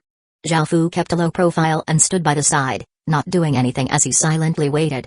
However, a short fatty suddenly came over and gave a little laugh as he said, "Hey, you're quite amusing, pretending to be some hidden expert. Also, do you really have a way to cure the prince? It's not any ordinary poison, and even the Frost Moon Empire can't cure it." Zhao Fu felt quite speechless. Indeed, he was the only person wearing a cloak here, making him seem quite conspicuous. "I don't know anything about healing, but I have something that can cure poison," Zhao Fu replied to the short fatty. The short fatty was not an elf and most likely came from another world, but he could speak Elven. You don't know anything about healing, yet you dare to come here? Without that thing, you would be screwed. However, now that you've met me, you'll be fine." The short fatty felt quite surprised but then spoke in a pleased tone. Hearing this, Zhao Fu felt quite curious and asked, "Why's that?" The short fatty gave a pleased laugh and looked around him before moving closer and saying, "I'm someone from the Medicine King world." "What, are you shocked? I'll take you in as a little brother. You should know I never take little brothers. I can tell that your aura is quite special, so I guess I'll take you in." "Medicine King world?" Zhao Fu asked in confusion. Hearing this, the short fatty felt quite surprised and asked, "Oi, have you been living under a rock? You haven't even heard of the Medicine King world?" The Medicine King world is the world that understands medicine the most in the surrounding 100 or so worlds. "Oh," Zhao Fu calmly responded. He had barely left the legacy land, so he naturally would not care about worlds so far away. Knowing about the situation around the grassy world was already enough. Hearing Zhao Fu reply so calmly, the short fatty felt quite dissatisfied and said, "Can't you sound a bit more shocked? We people from the Medicine King world have many holy pills. If you call me Big Brother, I'll give you a stage 4 pill." Hearing this short fatty's words, Zhao Fu could not help but rap his knuckles on the short fatty's head. The short fatty looked only 15 or 16 years old and wanted Zhao Fu to call him Big Brother for a stage 4 pill. He was simply asking for a beating. The short fatty yelped in pain, and just as he was about to say something, a serious-looking middle-aged elf walked in with a few bodyguards who gave off powerful auras. He sat on the silver chair above and looked down at everyone, giving off the might of a king, causing everyone to lower their heads and not dare to meet his gaze. Feeling this terrifying power, Zhao Fu felt quite startled. This was the first time he had met a king with such pure king's power. His grasp of king's power was even stronger than Zhao Fu's. Moreover, his cultivation was at stage 9, and even without a city lord seal, he would be able to kill a big group of city lords of great cities. If Zhao Fu did not use any of his other powers, he would not be able to take a single blow from this person. As such, Zhao Fu hurriedly lowered his head and acted respectfully just like everyone else while hiding all of his power. However, the middle-aged elf's gaze still fell on Zhao Fu's body, and he slightly smiled as he said, "We never thought that such a distinguished guest would come to our kingdom." Everyone present felt quite surprised, not understanding what the middle-aged elf meant. The elf ministers beside the middle-aged elf also did not understand why their king had said such a thing. Zhao Fu sensed that the middle-aged elf was looking at him but could feel that there was a sense of kindness within that gaze. As such, he raised his head and prepared to reply. However, the short fatty next to him grinned bashfully and said, "First, who would have thought your majesty would have discovered that I'm from the Medicine King world?" Hearing that the short fatty said that he was from the Medicine King world, everyone felt quite startled and looked towards him. However, the middle-aged elf did not reply to the short fatty and continued to look at Zhao Fu. Zhao Fu could only cup his hands respectfully and said, "This lowly one was just passing by and heard that your noble son was afflicted by a strange poison, so I came to see if I could cure him." Only then did everyone realize that the middle-aged elf was talking to Zhao Fu. However, just what was this person's identity for the elf king to speak so courteously towards him? The short fatty looked at Zhao Fu with wide eyes. He had never thought that Zhao Fu would have such a distinguished identity. Back then, he had only felt that Zhao Fu was a bit special. The middle-aged elf slightly smiled and said, "Distinguished guest, our son's condition is quite serious, please look to him first, and we will properly entertain sir after."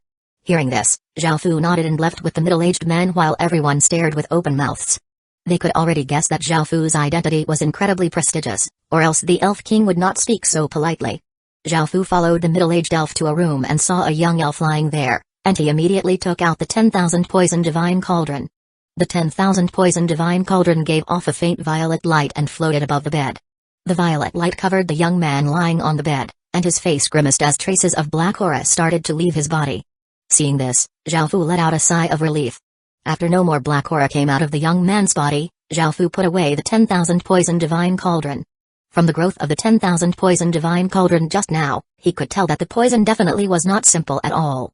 After all, the 10,000 poison divine cauldron had only become a level 2 saint armament after refining half of the poisons in the human world.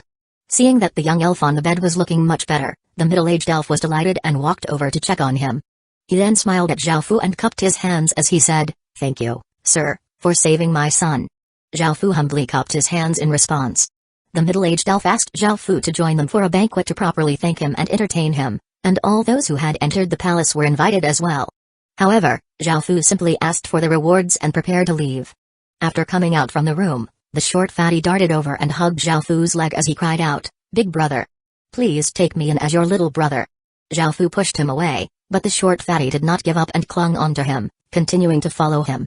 After Zhao Fu left, the elf ministers asked seriously, "Your Majesty, is that person's identity really so prestigious?" The middle-aged elf nodded seriously, saying, "His body gives off an emperor's aura, which reigns above countless kings." "I'm certain of it." 785 Vile Dynasty. After the middle-aged elf spoke, the elf minister's expressions became incredibly serious. Emperors were people who stood at the peak of the heaven-awakened world, and baronies like theirs did not even have the qualification to put on their shoes for them. Even though they did not want to admit this, this was the undeniable truth. In front of an empire, a barony was just an ant that could be squished to death at any time. However, why had a person with such a prestigious identity appeared in such a remote place? When they thought of this, the middle-aged elf felt quite a bit of pressure and gave orders to gather information on the surrounding worlds. The ministers immediately went to do this as they understood that now that an emperor had appeared, it was likely for big events to happen. On the way back, Zhao Fu helplessly looked at the short fatty clinging onto his leg and said, "Are you going to let go or not?" The short fatty vigorously shook his head and pleaded, "Big bro, please take me in. I can refine stage 5 medicinal pills, and I'll help you refine pills every day. I'll even do chores for you." Hearing this, Zhao Fu felt a bit surprised. It seemed that this short fatty was quite capable. This made Zhao Fu slightly hesitate. He thought about it before saying, "My identity is not as prestigious as you think, and I'll be going to an extremely remote place that you'll never be able to leave. I'm saying this to you now so you don't regret your decision later." The short fatty immediately gleefully stood up and dusted himself off as he said, "I understand, no problem at all. I have nowhere to go anyways, so I'll be following you from now on, big bro. Also, I'm called Yaoshi." Zhao Fu nodded and brought him back to Great Ken using a series of teleportation channels. After arriving, Yaoshi looked incredibly shocked. He had never thought that Zhao Fu was actually from the Legacy Land and had not established a kingdom yet. However, feeling that incredibly supreme emperor's might, Yaoshi understood and did not say anything, happily following behind Zhao Fu. Zhao Fu had him go to the medicine department, as he felt that Yaoshi would be a great help to them. From everyone else's reactions to the Medicine King world, it seemed that it definitely wasn't any ordinary world. During the month that Zhao Fu had been in the outside world, another 20 system main cities had joined Great Ken. Great Ken now had 900 great cities, and another 3 regions had become empty regions. Great Ken was currently clearing them out, and they had obtained 3 region treasure boxes. Zhao Fu opened the 3 region treasure boxes without too much expectation, and a wooden shard appeared before him, making him feel ecstatic. It was the final piece of the Desolate Blood Mask. Now, he could repair the Desolate Blood Mask. Zhao Fu had been waiting for this for a long time, and there had been no information about the Desolate Blood Mask, so he could only rely on luck. Now that he had finally collected all of the pieces, Zhao Fu immediately called over Chuoba King and had her repair the Desolate Blood Mask. However, a piece of information came at that moment, causing Zhao Fu's expression to become grim. The spies that Zhao Fu had left in the Dark Daemon world reported that the factions hostile to the Night Dynasty had suddenly started to move their forces. His spies within the Vile Dynasty, Hyuga's dynasty, had also started to move large numbers of troops. Zhao Fu understood what was happening. They wanted to join together to destroy the Night Dynasty. It seemed that his conflict with Hyuga was going to lead to a battle, and now that the various factions had recovered from the war with the Spirit Light people, they were only too eager to move against the Night Dynasty. Soon, Moyeo also sent over a message that the Vile Dynasty and a few other factions were putting pressure on the Demon Path sect, trying to make them break off their partnership with the Night Dynasty. Facing this massive pressure, the Demon Path sect did not want to enter these muddy waters. Even though Moyeo and the 2 ancestors tried to persuade them otherwise, the sect master and other ancestors still decided to break off ties with the Night Dynasty. After hearing about this, Zhao Fu immediately headed to the Dark Demon world to find out more information. In the southern continent, 3 dynasties and 1 sect had moved out against the Night Dynasty. They were the 4 factions with the worst relations with the Night Dynasty, and even though Zhao Fu had tried to maintain neutral relations with them, with the Vile Dynasty inciting disharmony, they decided to work together to destroy the Night Dynasty. One of the dynasties was called the Flame Demon Dynasty and had 50 million people and 3 million soldiers. Another was called the Black Dynasty and had 30 million people and 2 million soldiers. And the final one was called the Demon Light Dynasty and had 40 million people and 2.5 million soldiers. The sect was called the Demon Eye Sect and had 20 million people and 1.5 million soldiers.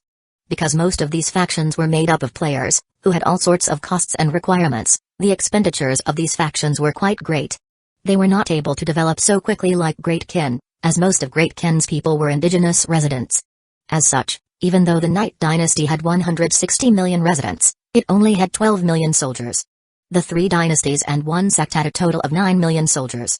Their forces were weaker than the Night Dynasties, and that was why the Night Dynasty had dared to go against the 4 of them together. However, this time there was also the Vile Dynasty. The Vile Dynasty's strength surpassed that of the Night Dynasties. They had 240 million people and 21 million soldiers. Of course, it was impossible for them to send out all of their soldiers as they had to keep some to defend. However, the Night Dynasty had to face at least 25 million soldiers. This allowed Zhao Fu to let out a sigh of relief. It was possible for the Night Dynasty's 12 million soldiers to face off against 25 million soldiers, but soon, a piece of news shattered Zhao Fu's hopes, as the 5 factions had suddenly increased their forces. After all, The Dark Daemon world was a fairly ancient world, and its residents were very loyal to their own rulers. They would readily comply with any orders, unlike the players from the human world who wanted freedom and self-determination. This time, the Night Dynasty had to face 60 million soldiers. Zhao Fu had no way of dealing with this, so he paused everything that the Night Dynasty was doing and started to prepare defenses. He also increased the Night Dynasty's forces to 30 million soldiers. Conscripting so many players in such a short period of time put a great deal of pressure on the Night Dynasty. After all, if these players died in battle, they had to be compensated, or else the players' loyalty would greatly plummet. If too many people died, the compensation alone would be a gigantic amount. The Night Dynasty was under immense pressure, and some people within the Night Dynasty started to feel dissatisfied toward Ye King. After all, if Ye King had not offended Hyuga, this would not have happened. However, these people were in the minority and most of the Night Dynasty's officials greatly supported Ye King. Those who were against him had long since been dealt with by him. The 5 ancestors looked at Ye King with worry. It was possible for the Night Dynasty to be destroyed by this force of 60 million soldiers. They were equivalent to 1/3 of the Night Dynasty's overall population. The ordinary residents would only be slaughtered by soldiers. 786 Shocking. All looking at the 5 ancestors, Ye King coldly harumphed and said, "The Night Dynasty did not move against them, yet they dare to take the initiative to attack.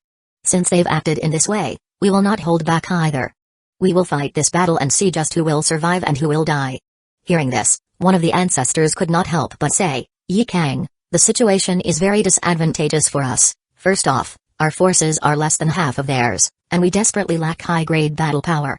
Right now, we only have 70 or so city lords, while just the Vile Dynasty alone has 120 or so city lords. With the other 4 factions, they probably have 180 or so in total. How about we ask for help from other factions? Your relationship with the Demon Path sect is quite good, so you can try to talk with them. Alternatively, we can try to negotiate with the Vile Dynasty and see if we can come to terms." "That's impossible. The Vile Dynasty has already placed pressure on the other factions, and the Demon Path sect will not help us. If you want something done, do it yourself. Don't worry, I have complete confidence." "You don't have to worry about anything," Ye King said resolutely and unwaveringly. The ancestors could only sigh and shake their heads as they left the room. Soon, news of the Vile Dynasty coming to attack the Night Dynasty shook the entire southern continent of the Dark Daemon world. No one had thought that the Vile Dynasty would travel to a completely different continent to attack the Night Dynasty. Just how strong was the hatred between them? All of the other factions prepared themselves for a big show. The matters between the Night Dynasty and Vile Dynasty had nothing to do with them, and none of the other factions could care less about their survival. From how things seemed, the Night Dynasty was at a great disadvantage, as it not only had to face the Vile Dynasty's attack but 4 other factions as well. If nothing went horribly wrong, the Night Dynasty would be completely finished. It was a pity that one of the top factions in the southern continent would be destroyed just like that. As the other factions mocked the Night Dynasty or felt pity for it, Hyuga had already brought his army close to the Night Dynasty. He gathered with the 4 other factions, wanting to destroy the Night Dynasty in one fell swoop. Thinking about the injury and humiliation he had suffered, flames of anger erupted in Hyuga's heart. He would not be satisfied if he did not kill the Ye King. This time, he wanted to destroy the Night Dynasty as well and make all of its women his slaves to toy with. Only then would his anger be satisfied. There was also Moyaoer. After destroying the Night Dynasty, he would consider attacking the Demon Path sect to have that woman serve under him. When he thought of this, Hyuga could not help but loudly laugh. 60 million soldiers gave off a boundless aura and flooded forwards like a black tide. Their terrifying aura created a massive suppressing feeling in the surrounding 10,000 kilometers, and all the birds and beasts had long since run away. The soldiers below were like a ferocious ocean, while the 200 city lords above the gave off a heaven-shaking aura as they flew. Because everything had been done in a hurry, the Night Dynasty had not been able to make sufficient preparations and had only been able to construct a 7-meter-tall defensive wall. If Stage 2 soldiers jumped with all of their might, they would be able to reach the top. Indeed, even Stage 1 soldiers could jump 4 or 5 meters high. Ye King brought the Night Dynasty's city lords and stood in the air, giving off a powerful aura. However, it was evident that Ye King's side was weaker, and their expressions were all quite grim. They were facing 200 city lords and 14 ancestor-level figures. Just the Vile Dynasty alone had 10 ancestor-level figures, and the other factions had 1 each. With their strength, dealing with 5 or 6 ordinary city lords would be no problem at all, and they even had 60 extra city lords. Hyuga stood in the air and loudly laughed. "Ye King, I'll give you one last chance to submit to me as your master and become my servant. Your Knight Dynasty also has to submit to me, and you need to surrender to me all of your women and fortunes. If you do that, I'll spare you, otherwise, I'll slaughter the entire Knight Dynasty." Yi King coldly laughed and did not reply to him. He looked at the four factions' ancestors and said, "After I ascended to power, I have treated you all well. Why have you joined with the vile dynasty to attack the Knight Dynasty?" One of the four factions' ancestors laughed mockingly, "The strong devour the weak. If your Knight Dynasty is not strong enough, it should be destroyed. Everything that the Knight Dynasty has done to us before, we're going to pay back 100 times. Yi King coldly looked at the four ancestors and said in an extremely cold tone, "If you want to die, don't blame me."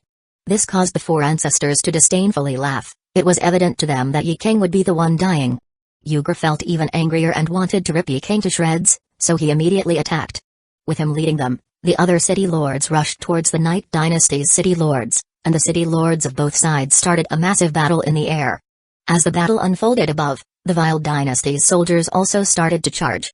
They gave off a massive aura as they charged towards the defensive wall, and bloodthirsty roars sounded out deafeningly in the surrounding 10,000 kilometers. Swish, swish, swish. The soldiers on the defensive wall shot out terrifying arrows towards the incoming soldiers. The arrows poured down like rain, killing many enemies, but they were unable to slow down the massive black tide at all. People in black robes stepped out and once again cast their black fog, which spread out towards the ocean of soldiers. However, the vile dynasty's people were ready for this. Those charging at the front roared, causing massive amounts of demonic chi to rush out. Images of demons rushed out from their bodies and flew towards the black fog, devouring it quickly. Boom!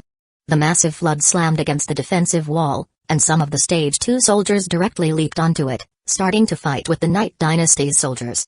The other soldiers also used various methods to scale the walls and start to attack while the Knight Dynasty's soldiers desperately defended.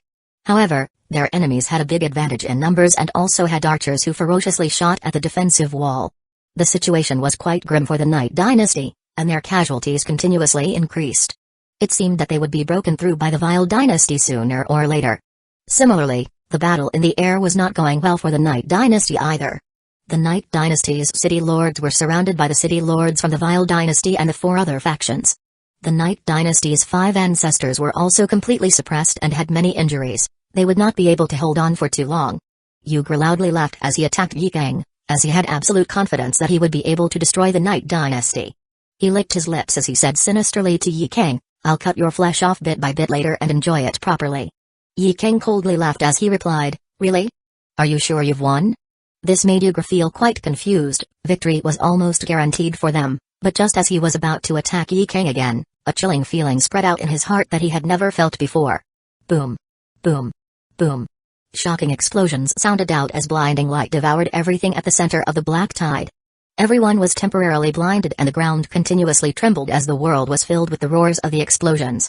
787 demonic intent descends. Shockwaves turned into berserk gales that swept around, tearing at the ground. Many people were blown away like ants, and many trees were uprooted. Nothing could withstand these massive gales. The sky was completely covered by sand and dust, and the horrifying explosions sounded out throughout the surrounding 10 or so regions. Even those far away could sense these terrifying shockwaves, and the destructive power caused their hairs to stand on end. Looking at the region covered with sand and dust, all life seemed to have been wiped away. Ha ha ha. As the monstrous explosions quietened down and the dust and sand cleared, a loud laugh sounded out from Yi King. There were roughly 200 craters that were 10 kilometers wide on the ground, and the ground had been scorched black. There were corpses everywhere, giving off a nauseous gory smell. Only a small portion of the black tide remained, only those on the outside had survived, and those at the center had all been reduced to corpses. The massive charge from the attacking army had left the defensive wall covered with cracks, and it looked like it would collapse at any moment. The attacking army soldiers lay dead on the ground below, while the Knight Dynasty's soldiers lay on the other side of the wall, barely surviving those blasts. The 200 or so craters were from Zhaofu's 200 or so destruction crystals. He originally had 75 of them, and after more than 2 months, he had obtained another 128. He had used most of them here. The blasts had all been dropped at the center of the army, killing many people. Out of the army of 60 million soldiers, at least 50 million had died. Those at the very front had survived, numbering roughly 7 million, and those at the back numbered roughly 3 million. However, because of the shockwaves, all of them were injured, and the battle instantly turned around. Yi King's wild laughter rang throughout the entire battlefield, and the enemy city lords looked completely dumbfounded. Even the Night Dynasty's city lords were completely shocked. They had never thought that something like this would happen. "I'll kill you." Seeing so many of his people die, Hyuga felt as if his eyes were going to explode from anger, and he roared at Zhao Fu. A demonic saber that gave off a chilling black light, as well as boundless demonic intent, slowly descended. The surrounding 1,000 regions all felt a ferocious demonic intent descend, causing their souls to tremble. This was the Vile Dynasty's nation armament, the Demon King Ancestral Saber. Boom. Boom. Boom. Massive explosions rang out as the other side's 200 or so city lords exploded out with enormous power. Seeing so many of their soldiers die, they all felt incredibly furious and glared at the Night Dynasty's city lords as if their looks could kill them. Their monstrous power made the Night Dynasty's city lords feel quite afraid, and the 5 ancestors felt a chill as well. Ha ha ha. Yi King did not stop laughing as if he did not place them in his eyes at all. It was as if in Yi King's eyes, they were all pigs. This made the enemy city lords even angrier. Berserk looks appeared on their faces as they rushed towards Yi King. The Night Dynasty's city lords' hearts sank, and they quickly went to surround Yi King to defend him.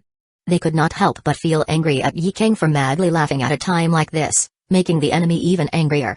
Facing the 200 or so crazed city lords and Hyuga, who had unleashed his nation armament, the Night Dynasty's city lords felt quite discouraged. The 5 ancestors' expressions were also quite grim, and it seemed that a massive collision was about to happen. Boom. Boom. Boom. Boom. Boom. Boom. Boom. Boom. Boom. Boom. Gigantic explosions continuously sounded out, giving off horrifying auras. Godly people standing in the air slowly appeared, 900 in total, giving off a might that felt like the sky was falling down. The Night Dynasty's city lords, the enemy city lords, and the countless soldiers were all completely terrified. This was the most terrifying power they had ever experienced before. It was not just the Night Dynasty's city lords who felt anxious, even the other side's maddened city lords felt as if a bucket of cold water had been poured over them, instantly waking them up. Even Hyuga's expression was quite unsightly as he looked around. Boom. A black ray of light descended, giving off a shocking might. This person was dressed in a black cloak, and his body was surrounded by demonic chi. Only his pair of ferocious-looking eyes, giving off blood-red light, could be seen.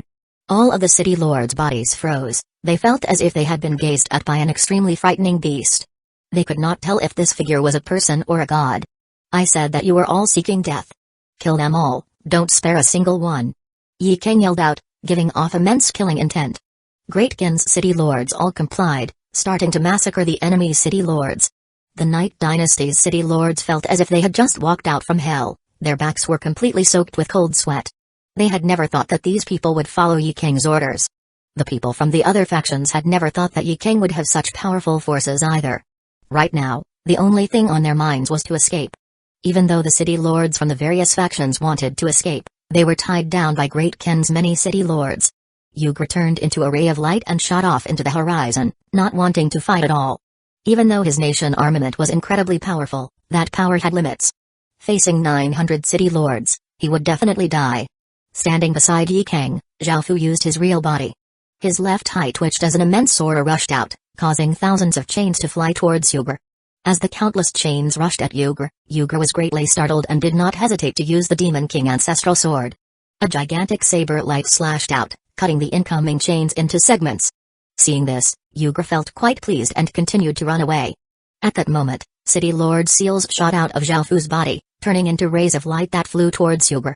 There were over 1,000 of them and they gave off different colored lights as they scattered around Hyuga. Hyuga did not expect this at all. How could a single person use so many City Lord seals? This was one of the methods the Golden Dragon had taught Zhao Fu, to use the City Lord seals as special equipment. With Zhao Fu's current power, he was unable to use over 1,000 City Lord seals himself. He had used up a large portion of Great Ken's fate to do this. Even though this cost a lot of fate, Zhao Fu felt that this was worth it. He grabbed at the air, and instantly, a boundless power locked down Hyuga's body. Hyuga was given a big fright and desperately struggled, and a demonic flame appeared around his body.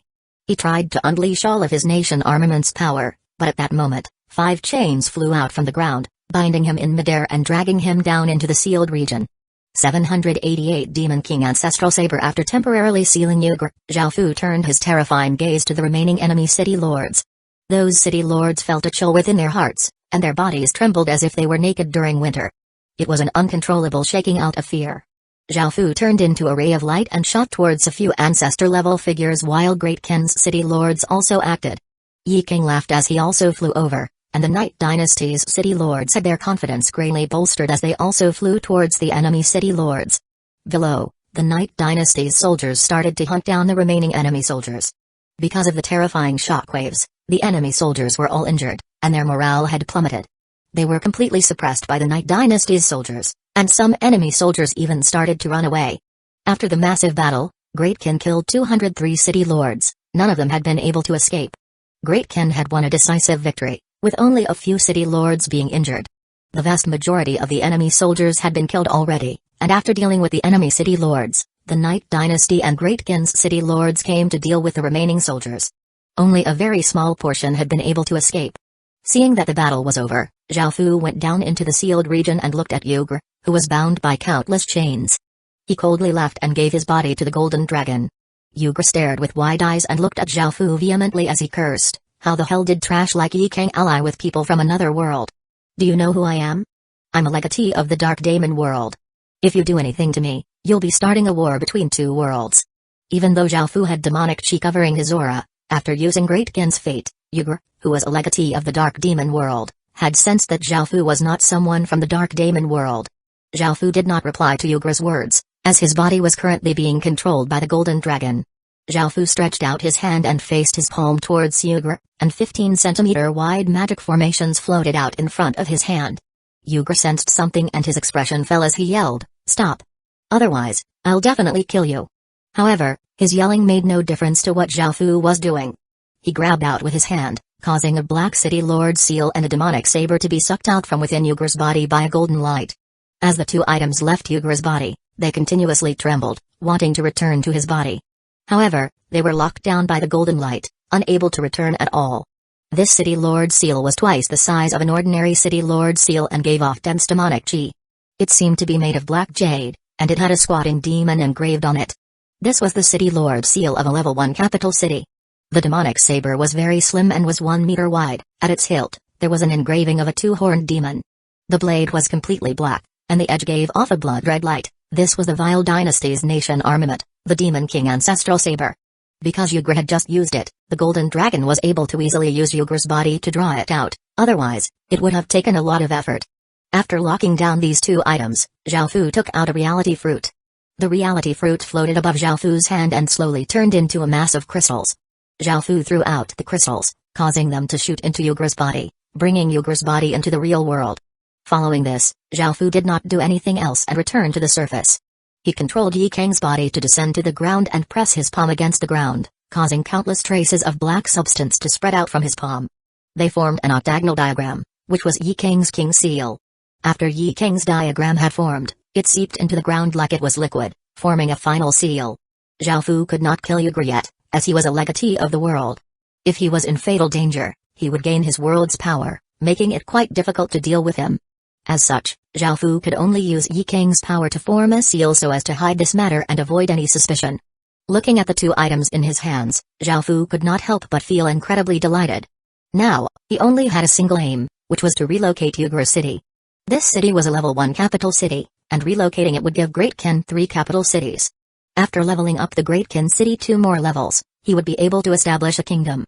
At that moment, Zhao Fu received news that the Vile Dynasty was still sending soldiers over. It seemed that they did not know the full situation over here. They had thought that their city lords were in danger, so they had sent over some reinforcements.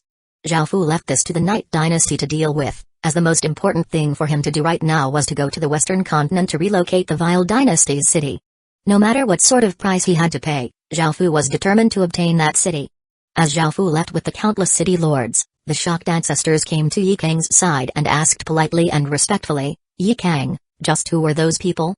Does that terrifying cloaked person really only listen to you?" The ancestors could not help but feel shocked. Zhao Fu had descended with 900 or so city lords, and that scene had been far too shocking. A force of 900 city lords could completely annihilate the Night Dynasty, and they would not have been able to retaliate at all. If Yi Kang controlled such a force, they would have no objections to him ruling the Night Dynasty at all. They would completely acknowledge him. Yi Kang lightly smiled and said mysteriously, "Ancestors, you don't have to concern yourself with this, I know what I'm doing." Seeing that Ye Kang did not want to disclose anything, the ancestors knew that they could not do anything about it. However, seeing how confident he seemed, they were able to feel at ease. Zhao Fu brought his city lords to the western continent and came near the Vile Dynasty, but he was a bit too late. By now, the Vile Dynasty city was under heavy guard. However, Zhao Fu was not worried at all, because he had the City Lord seal, giving him all authority. After all, City Lord seals were the core item of a city, which could allow one to fully control a city. The Vile Dynasty city controlled many regions, so Zhao Fu would be able to control all of that as well. Even though Zhao Fu was not from the Dark Daemon race and conquering the Vile Dynasty's city would not allow him to spawn more people, he could use the City Lord seal to gain control over various things in the city. Zhao Fu took out the City Lord seal, sent his Black Emperor's power into it, and said coldly, "All official positions are revoked, and all commoners are hereby listed as criminals and are to be expelled." Boom. Boom. Boom. Black pillars of light shot up into the sky. The Vile Dynasty controlled 35 regions, and there was a black pillar of light in each one. The countless Vile Dynasty residents all heard Zhao Fu's powerful voice, causing them to all sweat cold sweat. The Vile Dynasty had fallen into someone else's hands. Following this, a formless power covered their bodies and tried to send them outside of the Vile Dynasty's territory. This caused them to be greatly startled, and the entire Vile Dynasty fell into panic, not knowing what to do. At that moment, an elderly man with incredibly wrinkled skin and holding a walking stick yelled shakily, "We are subjects of the Vile Dynasty, we will only be loyal to the Vile Dynasty." 789 Demon King image. After the elderly man yelled out, a trace of aura rushed into the sky, and everyone else seemed to sense something and also yelled, "We are subjects of the Vile Dynasty, we will only be loyal to the Vile Dynasty." Traces of aura also rose up from their bodies and swarmed towards the Vile Dynasty city. The city heart seemed to detect these voices and continuously trembled, exploding out with a black light that covered the surrounding 10,000 meters and giving off a massive sound. The City Lord seal in Zhao Fu's hand gave off demonic light and continuously trembled, retaliating against Zhao Fu's orders. Zhao Fu felt quite startled and sent in even more of his Emperor's power and yelled, "All official positions are revoked and all commoners are hereby listed as criminals and are to be expelled." The 35 pillars of black light became even more intense and gave off even more power, trying to expel the Vile Dynasty's countless residents. However, the residents loudly yelled, desperately retaliating against that power. Hearing those voices, the City Lord seal continued to resist Zhao Fu's orders, and even exploded out with power and tried to escape Zhao Fu's grasp. The Vile Dynasty city controlled 35 regions, so it had the power to expel these residents. However, Zhao Fu was not the Vile Dynasty city's true master, and the city heart sensed the will of the residents and resisted Zhao Fu's commands. The Vile Demon City had many formations and barriers, and Zhao Fu wanted to expel these people to make it easier to obtain the Vile Demon City. However, this had produced the opposite effect. The will of the people was simply too strong, and the City Lord seal violently resisted in Zhao Fu's hands, refusing to carry out the orders. Zhao Fu was unable to control it at all, so he could only use force to suppress it for now. He had to deal with this as quickly as possible, as he was still within the Dark Daemon world. Every minute spent here made his situation more dangerous, so he could not afford to waste any time. The Vile Dynasty originally had 240 million people, and after losing 40 million soldiers, they still had 200 million residents. Apart from those who were in other places or those who were not in the Heaven Awakened world, they had, at most, 150 million people within the Vile Dynasty's territory. These residents certainly were not as strong as soldiers, and players were only a bit stronger than indigenous residents, so they were overall quite weak. Luckily, Zhao Fu had some contingency plans. His Disaster King ring flashed with a black light as the 10 disaster cavalrymen, giving off an aura of disaster, appeared. "What are your commands, Your Majesty?" After appearing, the 10 disaster cavalry half knelt and lowered their heads, looking extremely respectful. The disaster cavalry's strength was now at stage 5, as they had absorbed oceans of deathly aura from all of the big battles they had participated in. The more powerful they were, the more intelligent they became. Now, they had an ordinary person's intellect, and Zhao Fu wanted to fuse a City Lord seal into their bodies to make them even stronger. However, he found that this was not possible, as they were ring spirits of the Disaster King ring. "Start up the undead disaster," Zhao Fu said. The 10 disaster cavalry got up and drew the black swords at their waists, causing 10 pillars of light to shoot into the sky. A massive vortex of deathly aura appeared as a black magic formation could be seen. Zhao Fu started to take out corpses from his spatial ring. These corpses were from the battle between the Spirit Light race and Dark Demon race. Zhao Fu scattered the 50 million corpses across the 35 regions, creating a lot of panic and confusion. He had set them all free near cities. The city walls of these sites had been destroyed by Zhao Fu's command, and he had taken away the city hearts of those cities. Countless skeletons rushed into the cities, starting a massive massacre while the Vile Dynasty's residents desperately retaliated. Zhao Fu had to be fast, as this would definitely be noticed by others. Zhao Fu did not hesitate and threw out 100 or so spirit pet rings, causing lights to flash out. Roar! Dragon roars tore through the sky as wyverns appeared in the sky. There were 1,300 of them, giving off a massive dragon's might, causing all creatures in this region to lay powerless on the ground as they trembled. Whoosh! Whoosh! Whoosh! Under Zhao Fu's command, these wyverns beat their wings, creating massive airflows as they flew towards different cities. The Vile Dynasty's residents were doing alright against the skeletons, as there were not too many skeletons and they were not very strong. However, a few powerful auras suddenly descended, bringing with them berserk gales. The countless people looked at the 100-meter-long wyverns in the sky in terror, causing their bodies to freeze up. Roar! The wyverns gave off massive roars and reared their heads back as they shot out flames or icy blasts. The searing flames easily razed everything in their path, and the chilling icy blasts froze people instantly. The scene at each city became incredibly chaotic, and everyone was filled with fear. The various formations they had set up started to collapse, and cries sounded out everywhere. Some people even started to run away in terror. The wyverns rampaged about in the air, burning and freezing everything in their path. Everywhere they went, the places would be filled with both flames and ice. The Vile Dynasty's residents drew their bows, shooting out arrows towards the wyverns. However, only small clinking sounds could be heard as the arrows hit the wyverns, not even leaving a mark. This made all of the Vile Dynasty's residents feel despair. Let alone these ordinary residents, even Stage 1 soldiers would find it very hard to wound these wyverns. After all, wyverns already had powerful defenses, and after going through mutations, Great Ken's wyverns were comparable to Stage 7 dragons. The wyverns continuously shot out flames and icy blasts while countless skeletons attacked the Vile Dynasty's residents below. The Vile Dynasty's residents continuously died in a one-sided slaughter, and no one could escape. Pitiful cries continuously sounded out and the Vile Dynasty was dyed in blood. It was as if the Vile Dynasty had become hell itself, filled with despair, terror, and death. Above the Vile Dynasty city, Zhao Fu and his city lords descended like gods and looked at the people within the city. During this moment of crisis, the entire royal clan had headed over. There were still 20 million residents in the Vile Dynasty city and some soldiers. They had activated a magic formation, causing there to now be a Demon King image in the air that protected the city. Apart from this formation, there were countless restrictions and barriers that formed a tough defense. If Zhao Fu could use the Vile Dynasty city's City Lord seal, he would be able to get rid of these things easily, but it refused to be controlled by him, so he could only use brute force. Now, the city hall was covered by a black energy barrier, and there were many people attacking it. The city heart had gone into self-protection mode, and these people were trying to break the barrier to gain control over the city again. 790 Stalling, a muscular middle-aged man stood in the air with a few others and spoke through the barrier. Sir, who are you and why do you have such enmity with the Vile Dynasty? If you are willing to stop attacking the Vile Dynasty city, we will do our best to comply with any of your demands. Zhao Fu's side was not in a hurry to attack. His city lords wore black cloaks and used demon stones to hide their auras, standing in the air around the Vile Dynasty city and locking it down completely. Hearing the middle-aged man's words, Zhao Fu lightly laughed and said, I want your Vile Dynasty to submit to me and give me control of everything. Right now, I am your king, so your only choice is to submit. Do you understand? Hearing these domineering and unreasonable words, flames of fury appeared in the middle-aged man's eyes, but he endured it. His goal was simply to stall for time so that the others could destroy the city hall's defensive barrier. Can I think about it? The middle-aged man pretended to hesitate before asking. Zhao Fu nodded. He knew that they were stalling for time, but Zhao Fu was also waiting. As more and more Vile Dynasty residents died, the city lord seal's resistance would grow weaker and weaker. This magic formation was extremely powerful. After all, it was a formation for protecting the most important city.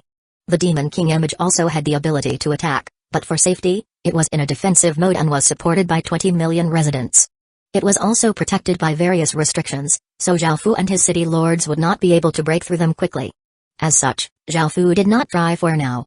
The middle-aged man thought for a while before saying apologetically, this is an important matter, so I need to go and discuss it with the others. Zhao Fu smiled and nodded, not caring too much. Following this, a few beautiful women flew up into the air. All of them were tall and slim and had snow-white skin, looking extremely sexy. They said bewitchingly, Sir, there are many people in the branch families of the Vile Dynasty, and their opinions all differ. However, There are many people who are willing to submit, but we'll need some time to convince them. My sisters and I will serve you in the meantime. We're all princesses of the Vile Dynasty." Zhao Fu did not trust them at all. Even though they said that they were willing to submit, there were still many people quickly hitting the defensive barrier around the city hall. How could Zhao Fu trust them? However, the city lord Seal's resistance was growing weaker and weaker, and soon, he would be able to fully control it. Since this was the case, Zhao Fu decided to play around with them. "Sure, but how will you come out?" Zhao Fu said as he smiled. "Ah, that's right, we forgot. Can you please wait a while? After they've finished discussing and remove the formation, we'll do everything we can to satisfy you," one of the women said flirtatiously. Crack. After being continuously attacked by countless people, the defensive barrier finally slightly cracked. The Vile Dynasty's people were delighted and continued to wildly attack, causing the cracks to spread. The women continued to flirt with Zhao Fu to the best of their abilities. However, Zhao Fu suddenly laughed completely unexpectedly. In the next instant, Zhao Fu's body turned into a ray of light and shot towards the Vile Dynasty City's city hall. This startled the few women, but thinking about the magic formation, they were confident that Zhao Fu could not enter. However, something surprising happened. The formation and restrictions did not stop Zhao Fu at all. Zhao Fu easily passed through and shot into the black energy barrier. This caused the Vile Dynasty's royal clan to feel greatly dismayed, and they madly attacked the defensive barrier. Bang! A shattering sound rang out as the powerful defensive barrier exploded into pieces. The Vile Dynasty's countless people hurriedly rushed towards the city hall, praying that they were not too late. Boom! A demonic ray of light shot to the sky, causing the Vile Dynasty's fate to gather. A savage-looking demonic dragon appeared and gave off a mournful cry as its body turned into demonic light and disappeared. Immediately, the Vile Dynasty's countless people's hearts plummeted. Their faces were covered with despair as if they had lost their souls. The Vile Dynasty had perished. A figure burst through the roof of the city hall and gave off a mighty aura as he stood in the air. The Demon King image and countless barriers and restrictions had all been removed by Zhao Fu, and black-cloaked figures started to enter the Vile Dynasty city. Kill everyone in the royal clan and take away some of the women. Act quickly. Zhao Fu's voice sounded out coldly, and Great Ken's countless city lords exploded out with terrifying oars as they flew towards the people from the royal clan and started to slaughter them. Wyverns also started to fly into the Vile Dynasty city to massacre the Vile Dynasty's residents using their flames and icy blasts. Even though there were many residents, they were like ants and were easily slaughtered by Great Ken's forces. In later times, this event would be recorded in Dark Daemon history as the Great Slaughter of the Vile Dynasty. After a round of razing, killing, and pillaging, Zhao Fu did not dare to stay any longer and quickly returned to the human world with his people. Not too long after Zhao Fu left, the Dark Daemon world's legatees quickly came. Looking at the ruins and corpses, their expressions were incredibly unsightly. This matter shook the entire Dark Daemon world, and those who had not known about the battle between the Vile Dynasty and Night Dynasty now heard about it. The powerful Vile Dynasty had actually been destroyed. As one of the largest factions in the Dark Daemon world, its sudden demise caused countless factions to feel panicked. Just who had destroyed it? Had the World Protector acted against the Vile Dynasty? At first, they had thought that it was Mochi who had done this. However, they later found out that it was actually done by the Night Dynasty. In that moment, Yi King's name rang throughout the entire Dark Daemon world. Everyone soon heard that the Vile Dynasty had allied with 4 factions but had still lost pitifully. No one thought that such a thing could happen. What shocked them even more was that they had heard that 900 or so city lords had descended like gods, and there were even wyverns that breathed flames and icy blasts. That sort of force seemed to be able to sweep across the entire world. Surely even the Dark Demon world's #1 sect, the Demon Heaven sect, would not have such power. This was simply too terrifying, and some people suspected that this news was fake. The Night Dynasty, which had been ranked 10th or so, instantly rose to the most prominent position. Countless people started to send gifts and express their goodwill. In just an instant, representatives from most of the Dark Daemon world had come to visit the Night Dynasty. The higher-ups of the 4 factions who had fought with the Night Dynasty all had incredibly pale faces, and their eyes were filled with terror. This time, they had all lost around half of their forces. In actuality, they had been lucky enough to avoid calamity. Because Zhao Fu had been in a rush, Zhao Fu did not have time to destroy these 4 factions after destroying the Vile Dynasty. After all, if the world's legatees arrived, things would become quite troublesome. Even if Zhao Fu did not fear them, he feared the world's power. However, Zhao Fu had the cities they conquered relocated. This was done by the Night Dynasty's city lords. Now that those 4 factions had been greatly weakened, Zhao Fu wanted to find an opportunity to destroy them.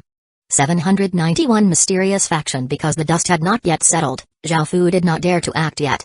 He would do so after everything had settled down. The one who felt the most regret was the Demon Path sect. The sect master and the ancestors' expressions were all quite unsightly. They had never thought that Yi King would be able to control such a terrifying faction. He would be able to sweep across the whole world and was simply invincible. In front of the Night Dynasty, the Demon Path sect was completely defenseless. Thinking about the things they had done in the past, they had undoubtedly angered the Night Dynasty. They now had ample reason to destroy the Demon Path sect, and this caused the entire Demon Path sect to fall into terror. The sect master and ancestors could not help but think about Mo Yaoer. For the safety of the Demon Path sect, they could only thicken their faces and admit that they were wrong. They hoped that Mo Yaoer would go and help restore relations between them. Originally, Mo Yaoer did not want to go, as she had desperately tried to convince them to help the Night Dynasty, but they had adamantly refused. They had even said that she was infatuated with Yi King and could not see the situation for what it was. She had felt quite angry, as there was already someone she was thinking about day and night. She felt nothing towards Yi King at all. However, in the end, Mo Yaoer agreed to go to the Night Dynasty. The scenes of the ancestors weeping bitterly was simply too pitiful, and her father, who loved her dearly, had also squeezed out a few tears. As such, Mo Yaoer could only agree. Mo Yaoer also wondered how Yi King could have such a powerful faction under his control. After thinking about it, Mo Yaoer could not help but think of that man. Now, Yi King had his people collect the spoils.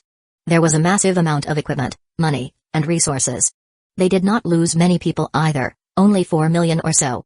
Within the real world, Yi King ordered his subordinates to be wary as it was possible for them to be attacked in the real world. However, he did not worry too much about the Vile Dynasty. Even though it was possible to teleport from continent to continent in the Dark Demon world's real world, it was incredibly expensive, and teleporting a few people was already quite difficult. It would be impossible for them to send a large army to attack the Night Dynasty. If this wasn't the case, the Vile Dynasty might have already started to attack the Night Dynasty in the real world.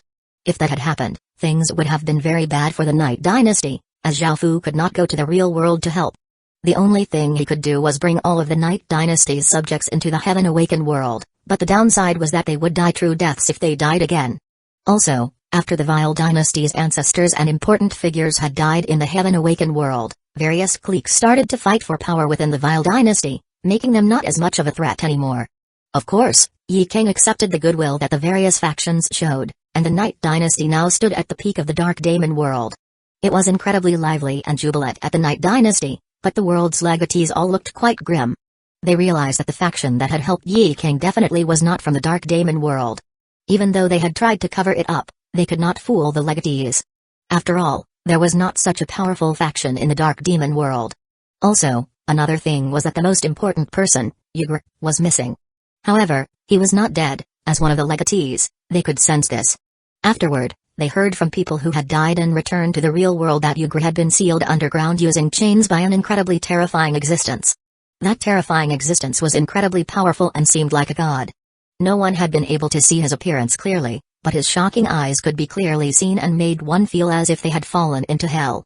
Even after using his nation armament, Hyuga had been easily taken down by that figure. This definitely was not something that an ordinary person could do.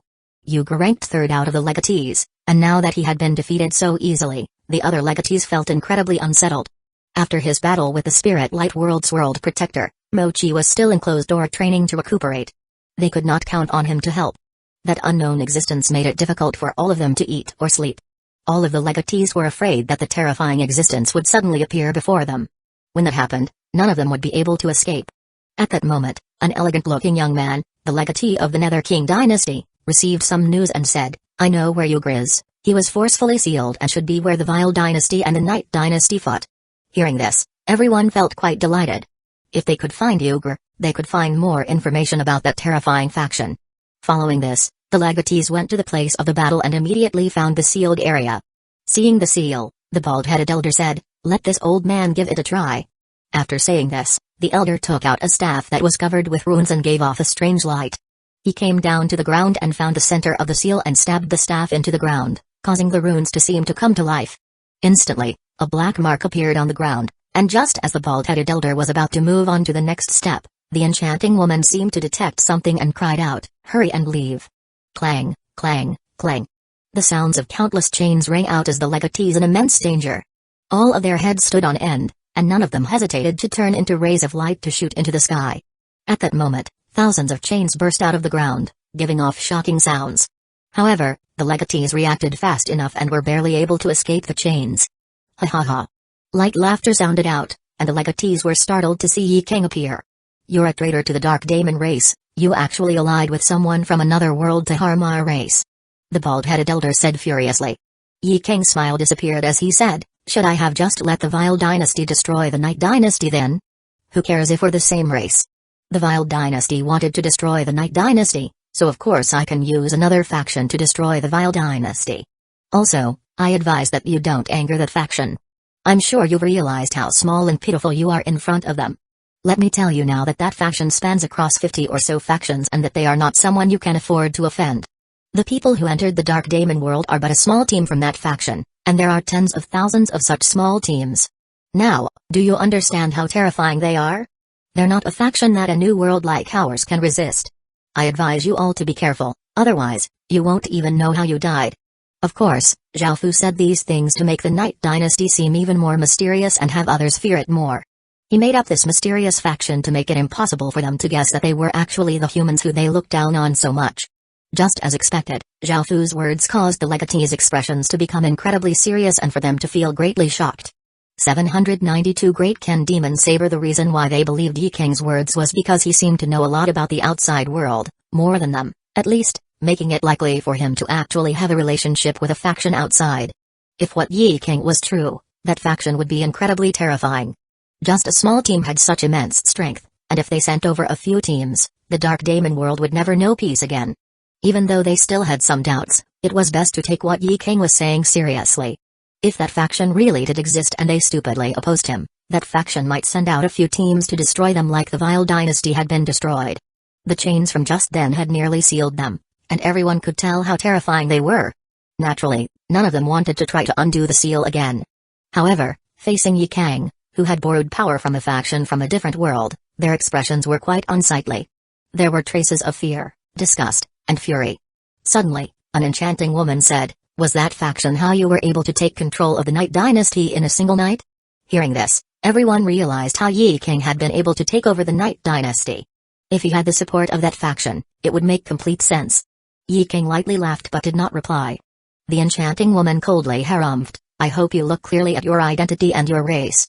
If you do anything that harms the Dark Daemon world, we'll kill you even if it costs us our own lives.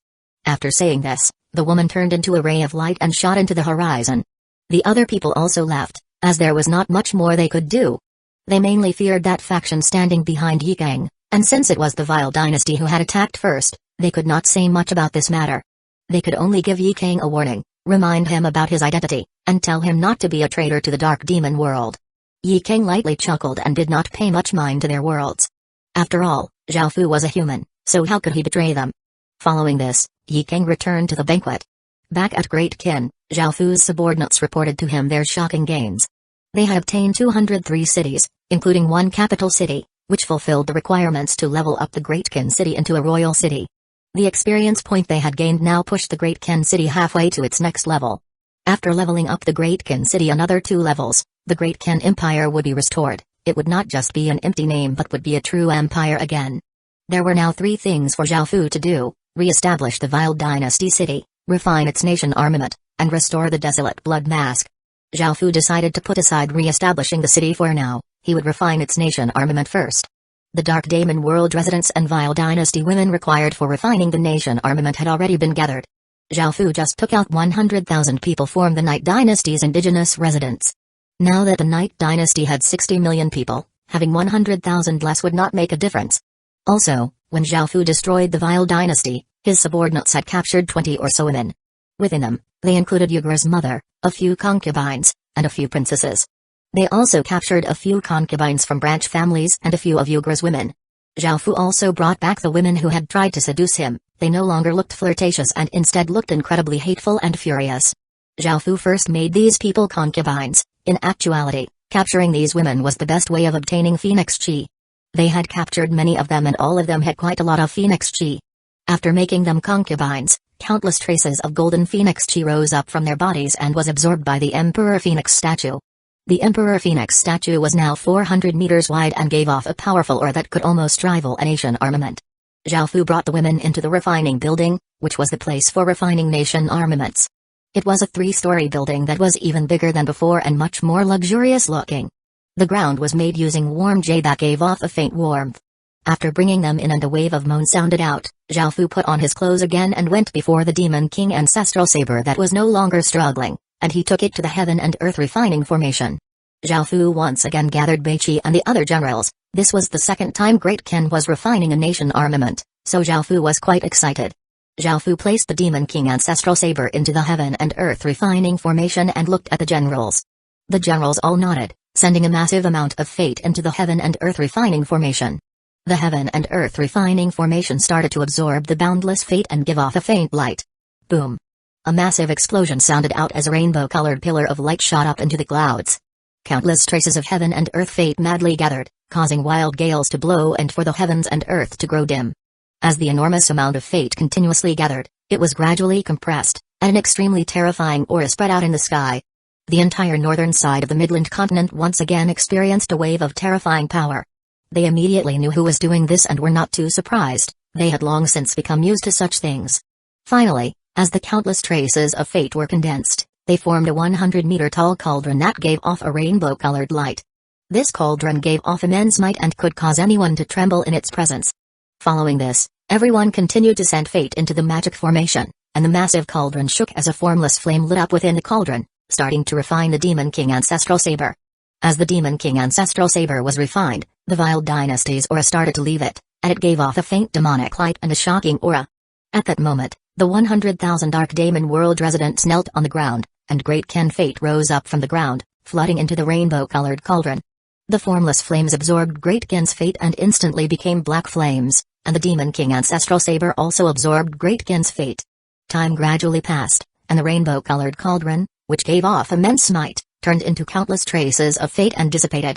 A saber giving off soul-devouring demonic light appeared in the sky, its terrifying power making countless people feel afraid. At that moment, the demonic saber slowly descended and floated in midair above the formation. Its appearance did not change much, it was still quite long and thin and gave off eerie demonic chi, but there was now Ken script on the blade. Apart from the demonic intent it had before, it also now had a trace of mysteriousness and nobleness. Now, it was a nation armament of Great Ken, and Zhao Fu named it the Great Ken Demon Saber. The saber's root in demonic chi could not be changed, even if it became a nation armament of Great Ken. However, its demonic chi was reduced and had fused with Great Ken's killing aura, making it even stronger than before.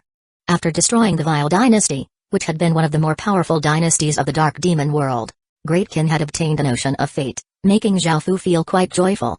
This was especially because it was a dynasty from an enemy world, so the human world gave him a trace of its source energy.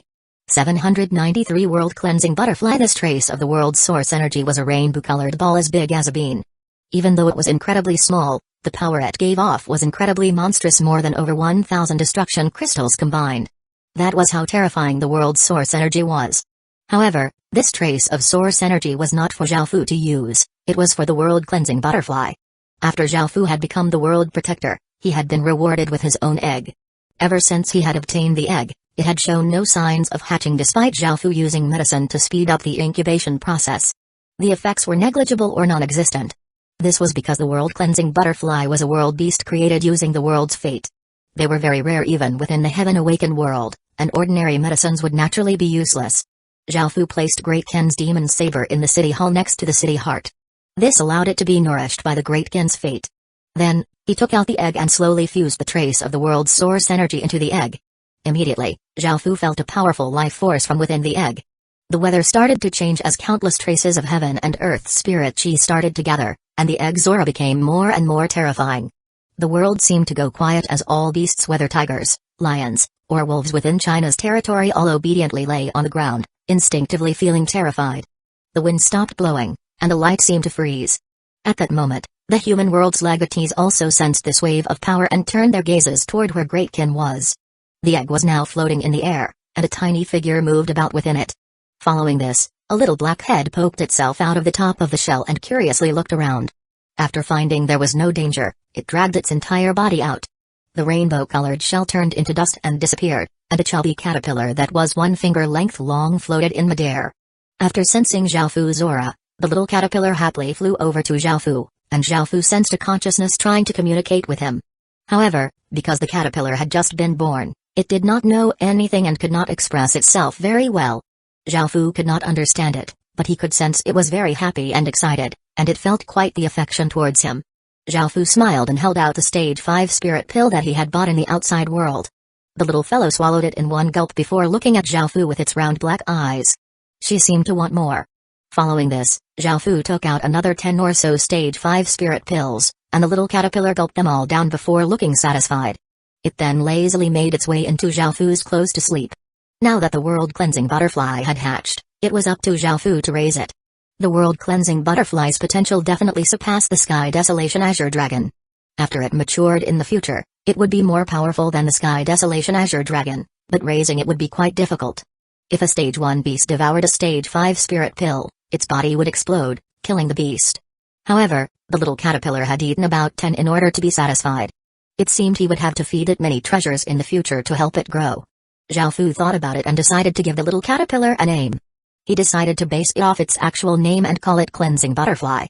After deciding on its name, Xiaofu took it out from his clothes and said its name a few times. The little caterpillar did not seem to understand what Xiaofu was saying.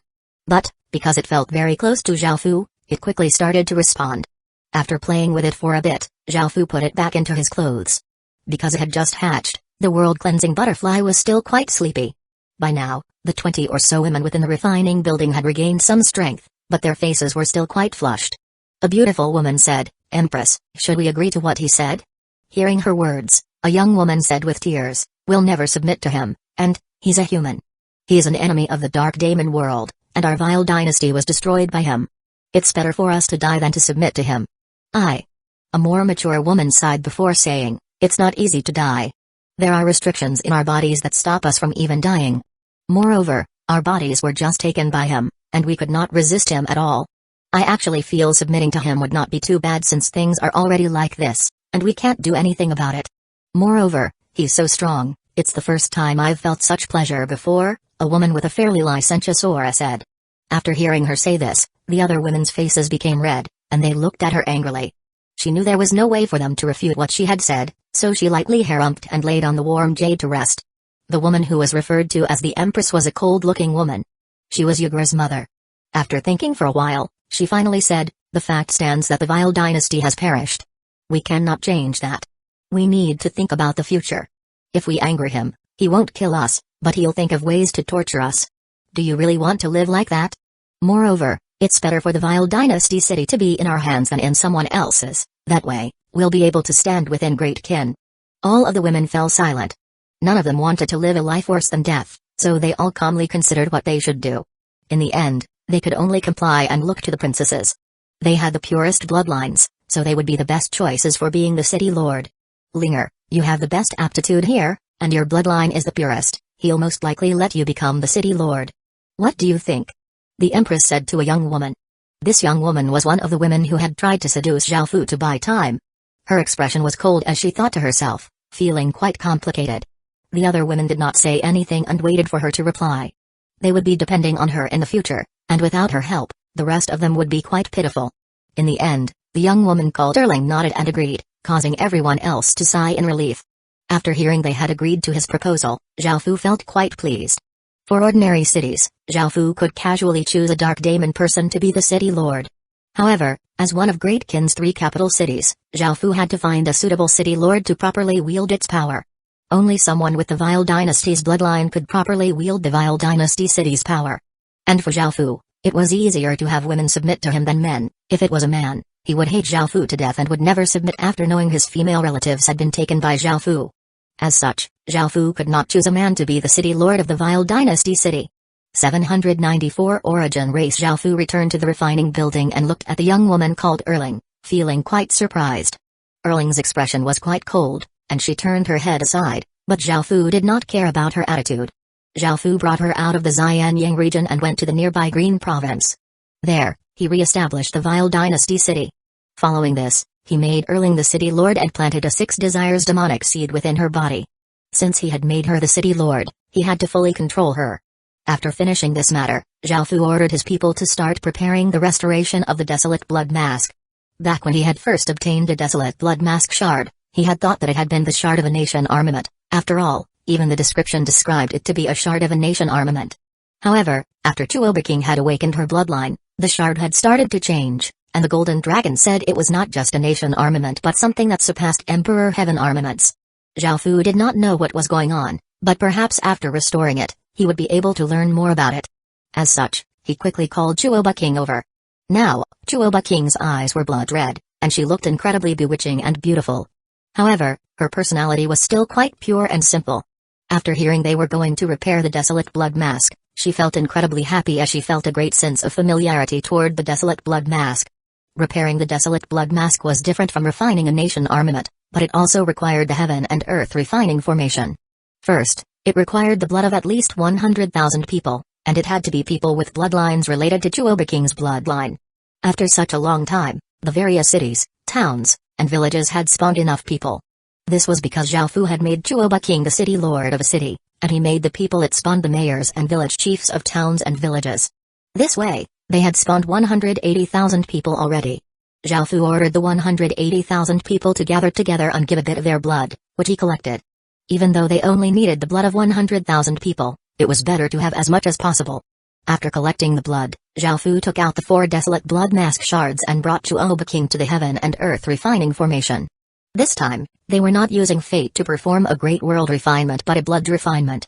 Zhao Fu first placed the 4 shards at the center of the formation before placing buckets of blood nearby. Zhao Fu told Chuoba King the way to go about the refinement and told her to repair the mask according to her own methods. This required Chuoba King to do it by herself, and Zhao Fu could not help much. After hearing Zhao Fu's words, Chuoba King nodded earnestly and went to the heaven and earth refining formation and activated it. The energy stones around it disintegrated as the magic formation was activated, and the 4 shards at the center were lifted by formless energy. At that moment, Chuoba King's expression became serious, and she performed hand seals as a blood red aura continuously rose up from her body. Following this, she stretched her snow-white hands toward the 4 shards and lightly cried out. The blood in the buckets seemed to be controlled by energy and flowed towards the 4 shards, which formed a 10-meter wide ball of blood. Chuoba King took out a dagger and slit her palm, causing blood to flow out. Her blood was also controlled and entered the ball of blood. Immediately, the ball of blood gave off an intense blood-red light, and a terrifying power spread out like a wave.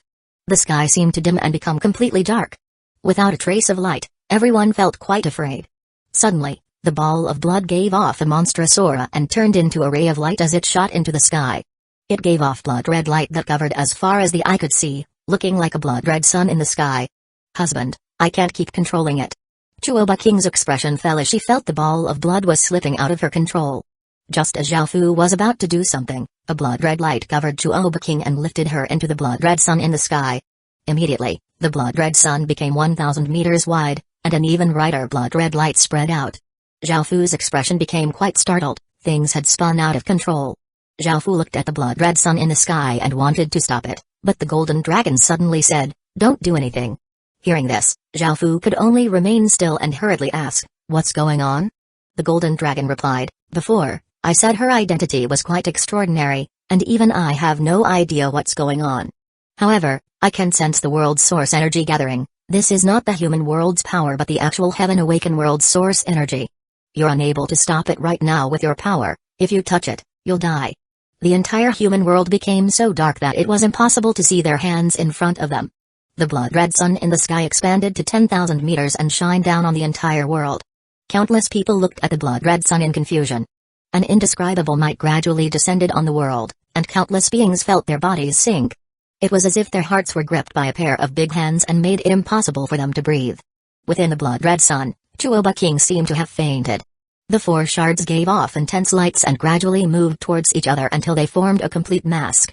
This mask seemed to be made out of wood and only had holes for eyes. There were 2 intersecting traces of blood on the mask, which gave off an ancient aura. After it repaired itself, it floated towards the unconscious Chuoba King and put itself on her face. Immediately, a pair of cold blood-red eyes flew open, and a shocking explosion rang out. The blood-red sun seemed to explode, causing everyone who was staring at it to be blinded. An extremely terrifying aura spread out, and the experts in the surrounding worlds all sensed something. Their expressions became serious as they looked towards the human world. Meanwhile, at the distant center of the heaven-awakened world and within ruins, there were 8 crystals floating in midair. These crystals were gigantic and bigger than mountains. Even while standing in the distance, one would not be able to see them in their entirety. Suddenly, one of the crystals slightly trembled. It was a blood-red crystal. Instantly, the weather greatly changed at the center of the heaven-awakened world and the lighting became dim. Countless old monsters who had been sleeping for tens of thousands of years suddenly woke up and opened their eyes. Their terrifying power caused the heavens and earth to seem to shatter. All creatures trembled under their might, and even true emperors could not help but tremble. At that moment, the gigantic blood-red crystal suddenly became calm again, and all abnormal signs disappeared as if nothing had happened. Zhao Fu could not help but gulp as he looked at that familiar yet unfamiliar girl in the sky who seemed to reign above everything. The Origin race's power was not something an ordinary person could imagine. At that moment, Chuoba King's terrifying blood-red eyes slowly turned towards Zhao Fu, causing his hair to stand on end. His soul uncontrollably trembled as a wave of fear he had never felt before rushed out of his heart. The golden dragon cried out, "Zhao Fu, hurry and run." 795 Finger of Death. Just as the golden dragon spoke, Zhao Fu's body instinctively reacted. Just as he was about to act, Chuoba King pointed out a snow-white finger towards him. Instantly, the heavens and earth seemed to lose their color as the world's source energy madly gathered, forming into a heavenly finger. It seemed to weigh down on the world, causing the space around it to collapse. Zhao Fu's body froze, and his heart beat wildly in fear. Cold sweat ran down Zhao Fu's face as he found that he could not use any of his power. Under the finger, Zhao Fu felt like he was just an ant, and it was the first time he had felt the aura of death so closely. Am I about to die? That was the only thought in Zhao Fu's mind because there was simply no way to retaliate against this finger, and a trace of despair appeared in Zhao Fu's heart. Boom! The finger's power was like a meteor descending, causing a shocking explosion. Shockwaves instantly rippled out, destroying the ground within 100 kilometers. All trees, grass, birds, and beasts were completely annihilated, causing the world to seem to fall silent. Chuoba King gave off an aura that seemed to reign above all worlds as she stood in the air, looking like a god as she stared at the massive crater with her blood-red eyes. Suddenly, a devilish, blood-red star slowly appeared in the sky, giving off boundless blood-red light and an aura of suppression. It seemed to dye everything around it blood-red, and in just an instant, the entire human world seemed to turn blood-red. An aura of coldness, bloodthirstiness, and disaster spread out from the sky, and countless people looked up in shock. They felt as if they had been dropped into icy water and continuously trembled. Countless birds, beasts, and insects could only lie on the ground in terror and despair, not daring to make a bit of noise. The entire world fell silent. In fact, the terrifying aura even spread through the massive rift and entered the fish-scale world. Immediately, all of the fish-scale people felt a chill that stabbed at their minds. They all came to the surface of the water and were shocked to find that the human world had become a blood-red world. That terrifying aura was coming from the human world. Just what had happened over there? Everyone in the human world looked at the descending blood-red star in shock, and the legatees all hurried over, understanding that something big had happened at Great Kin. Cough. Cough. Within the crater, a few coughs sounded out as Zhao Fu slowly climbed to his feet, a trace of blood at his lips. His body was covered with blood-red starlight, making his body look like a starry ocean. This was the power of the Chaos Imperial Star. Chuoba King coldly looked down at Zhao Fu, who looked back at her. He found that the young woman in front of him seemed to have become a different person. She was no longer pure and bright. Instead, she was cold and extremely powerful. Ha! Zhao Fu roared as he released all of his power, including his Emperor's power, City Lord Seal, and other City Lord Seals. A shocking amount of power exploded out of Zhao Fu's body, causing berserk gales to sweep through the surrounding 10,000 kilometers. Blood dripped out of his left eye as his golden pupil continuously spun and became blood-red colored. Heaven and Earth Absolute Seal. Zhao Fu shouted as he pressed his palms against the ground. The ground instantly cracked as millions of chains exploded out towards Chuoba King. There were finally some changes in Chuoba King's expression. She stretched out a hand and grabbed at the air and twisted, causing the space in front of her to seem to twist and become a vortex. As the countless chains shot into the vortex, they were all shattered. Zhao Fu's terrifying eyes coldly looked at Chuoba King, and he once again pressed his hands against the ground, causing blood-red light to shoot into the ground. Clang, clang, clang. Suddenly, countless chains shot out from behind Chuoba King, bringing with them immense force as they rushed towards her. Chuoba King slightly tilted her head, and her blood-red pupils constricted as an enormous wave of power rushed out, once again shattering the chains. Zhao Fu once again roared, his appearance becoming somewhat savage as an even stronger power flowed out. Countless blood-red arcs of lighting appeared around him as the ground beneath him started to give way. Clang, clang, clang. The sounds of countless chains once again rang out as countless chains stretched out around Chuoba King, giving off frightening power as they shot towards Chuoba King.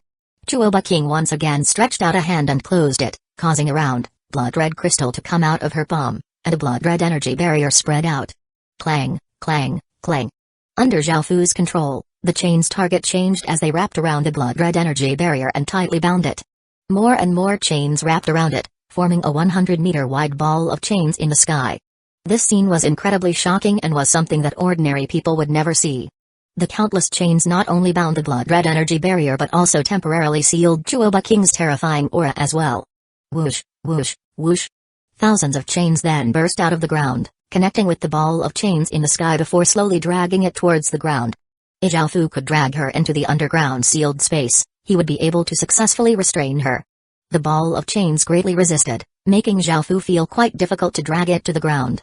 Suddenly, Zhao Fu felt that the ball of chains lost all resistance, but before he could feel delighted, a blood-red sword light slashed out of the ball of chains, cutting countless chains into segments. In the next second, Chuoba King's figure appeared before Zhao Fu and punched at Zhao Fu's chest with her right hand. Zhao Fu's body flew backward and smashed through countless rocks and trees before stopping. Many of his bones had been broken and his chest was a mess. After suffering this strike, Zhao Fu coughed up a mouthful of blood and did not even have the strength to get up. Chuoba King had already arrived before Zhao Fu again and grabbed his neck with one hand and lifted him up. Her eyes coldly looked at Zhao Fu as she started to apply pressure.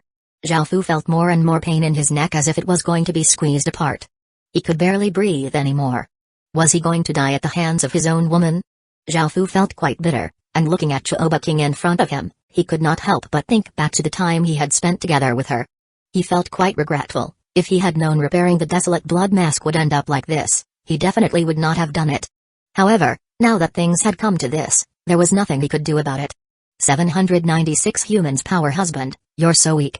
Chuoba King suddenly said as she coldly looked at Zhao Fu with her blood-red eyes. Zhao Fu felt a chill within his heart and looked at Chuoba King in confusion. He did not understand what was going on. The Chuoba King in front of him seemed to still have her memories but seemed to have become a different person, wanting to kill him. Zhao Fu did not know what to say. He looked at the cold Chuoba King with complex feelings. He liked the happy and cheerful Chuoba King much more. However, the old Chuoba King was gone, and he was powerless to do anything about it. If only he had more power to change everything and make it like it was at the start. However, he was too weak and was just like an ant. Suddenly, Zhao Fu's soul felt as if it had fallen into a deep abyss, and blood water covered him. His consciousness became hazier and hazier before it disappeared. Boom. A shocking explosion sounded out as the Chaos Imperial Star in the sky gave off an even more intense blood-red light. The star started to rotate as an extremely monstrous power exploded out of Zhao Fu's body, and black and blood-red flames rose out of his body. Chuoba King's expression fell as she was pushed back a few meters by this power and was forced to let go of Zhao Fu's neck. Zhao Fu's body floated into the air, black and blood-red flames continuously wrapping around him as a powerful aura rushed out like a wild wind. The whites of his eyes became black while his pupils remained the same color, making him seem much eviler. Two fangs grew out of his mouth, his ears became pointed, and two horns also appeared on his head as his hands became sharp claws. Now, Zhao Fu's aura was completely different as if he had become a different person. His aura was filled with coldness, violence, evilness, and bloodthirstiness, just like the Chaos Imperial Star. Chuoba King looked at Zhao Fu, her expression becoming more and more serious. She grabbed at the air and a blood-red sword instantly formed. Zhao Fu's head leaned back before turning to look at Chuoba King with his terrifying eyes. A savage, evil smile appeared on his face, causing a chill to spread through Chuoba King's heart. Swish. Zhao Fu's body disappeared and instantly reappeared before Chuoba King. He grabbed at the air, causing a black and blood-red sword to form as he slashed towards Chuoba King. Chuoba King's gaze was cold as she used her full strength, causing an aura even stronger than before to burst forth as she too slashed towards Zhao Fu. Boom. The two swords gave off shocking power as they collided, creating a gigantic explosion. A shockwave blasted out, destroying everything in the surrounding 1,000 meters. Boom. Boom. Boom. Explosions continuously sounded out as the two people began an intense battle in the air. Countless sword lights flashed out and collided, causing gusts of wild wind to fill the surroundings. Rocks were blown into the air and trees were slashed in half, as if a terrifying catastrophe had descended. Zhao Fu laughed like a monster as his sword sent out an ocean of sword chi that rushed towards Chuoba King, blasting her body back hundreds of meters. A trace of blood leaked out of Chuoba King's lips, and her expression became savage. She raised her hand, causing countless traces of blood-red aura to shoot into the sky.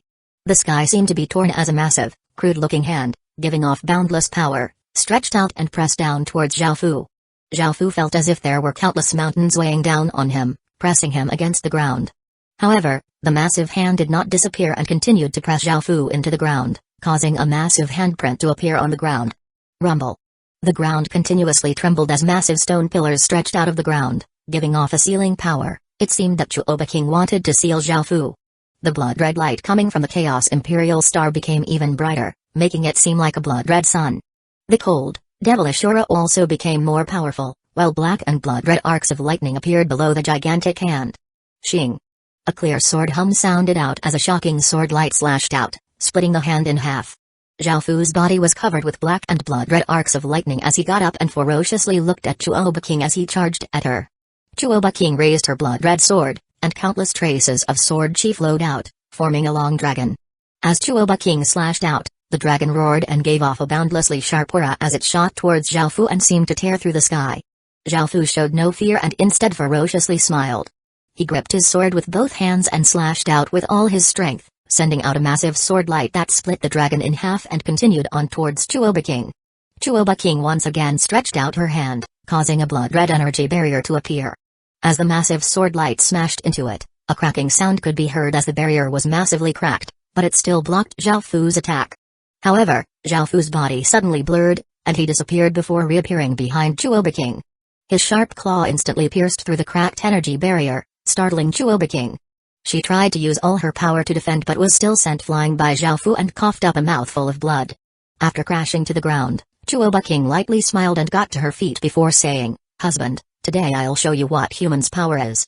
Suddenly, the world seemed to become silent again as figures that gave off unrivaled auras appeared. They were all illusory figures and quite hazy. Their appearances and auras were all different, and there were men and women, old and young. After these illusory figures appeared, they all entered Chuoba King's body, causing a shocking power to explode out. This power was more terrifying than before by hundreds of times, and even if Xiaofu lost consciousness, he would still feel terror. "Og!" Xiaofu continuously shouted as he released all of his power. The blood-red light that the Chaos Imperial Star seemed to become corporeal, and it gave off a power that seemed to be able to destroy the world. Boom! A brilliant pillar of starlight descended from the Chaos Imperial Star, landing on Xiaofu's body. Countless arcs of black and blood-red lightning rampaged in his surroundings, continuously destroying the ground, and an even stronger aura rose up from Xiaofu's body. Suddenly, a figure appeared within the pillar of light and grabbed Xiaofu's head and slammed it towards the ground. A massive explosion sounded out as shockwaves blasted out. After the dust dispersed, a 1,000-meter wide crater had appeared in the ground. Chuoba King's hand was pressing Xiaofu's head against the ground, and there was blood coming out of Xiaofu's head. His aura was incredibly weak, and his body lay there without any strength. "Husband. With your strength, you were able to force me to use human's power. That shows your potential. I acknowledge you." Chuoba King took her hand away and lightly took off the desolate blood mask. Her gaze was no longer cold, and it had some feeling within it. She lightly smiled as she took Xiaofu into her arms as if she had returned to her normal state. 797 Origin mark. After pulling the barely alive Xiaofu into her embrace, Chuoba King stretched out a hand and placed it on Xiaofu's forehead. A blood-red rune flowed out of Chuoba King's hand and entered Xiaofu's forehead. Immediately, a powerful wave of life energy quickly healed Xiaofu's wounds. Xiaofu's fangs, horns, and claws gradually disappeared, and the Chaos Imperial Star also receded into the sky. Everything returned to normal. Xiaofu's consciousness gradually returned, and he feebly opened his eyes. Seeing Chuoba King in front of him, he was given a big fright, but seeing that there was tenderness in her eyes, he relaxed and weakly called out, "Lil King." Chuoba King nodded and gave her normal, warm smile and said slightly apologetically, "I'm sorry, husband. I just recovered my memories and I never thought I would become your woman and do those embarrassing things with you, so I felt some killing intent and went a bit too far." Xiaofu could not really understand what was going on, and his mind felt quite chaotic. Chuoba King seemed to have returned to her normal state but understood what she had just done. Hearing this, Xiaofu could only bitterly laugh. The Origin race's power was not something he could resist. He knew that the Golden Dragon greatly respected and feared the Origin race as well. "Husband, do you not forgive me?" Seeing Xiaofu bitterly laugh, Chuoba King felt quite apologetic because she had not been fully in control of herself in that state. It was indeed as if she had become a different person. Zhao Fu lightly smiled as he shook his head, saying, I was just beaten up by you, I can accept that.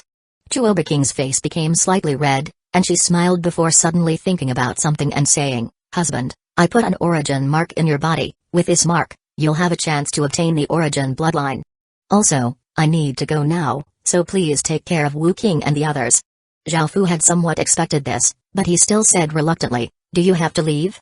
Chuoba King lightly nodded and said, My memories have returned, and thank you for repairing the desolate blood mask. If I stay here, some people's attention will be attracted to this place, and they might wipe out the entire human world. I must leave. At the same time, there are many things I need to do.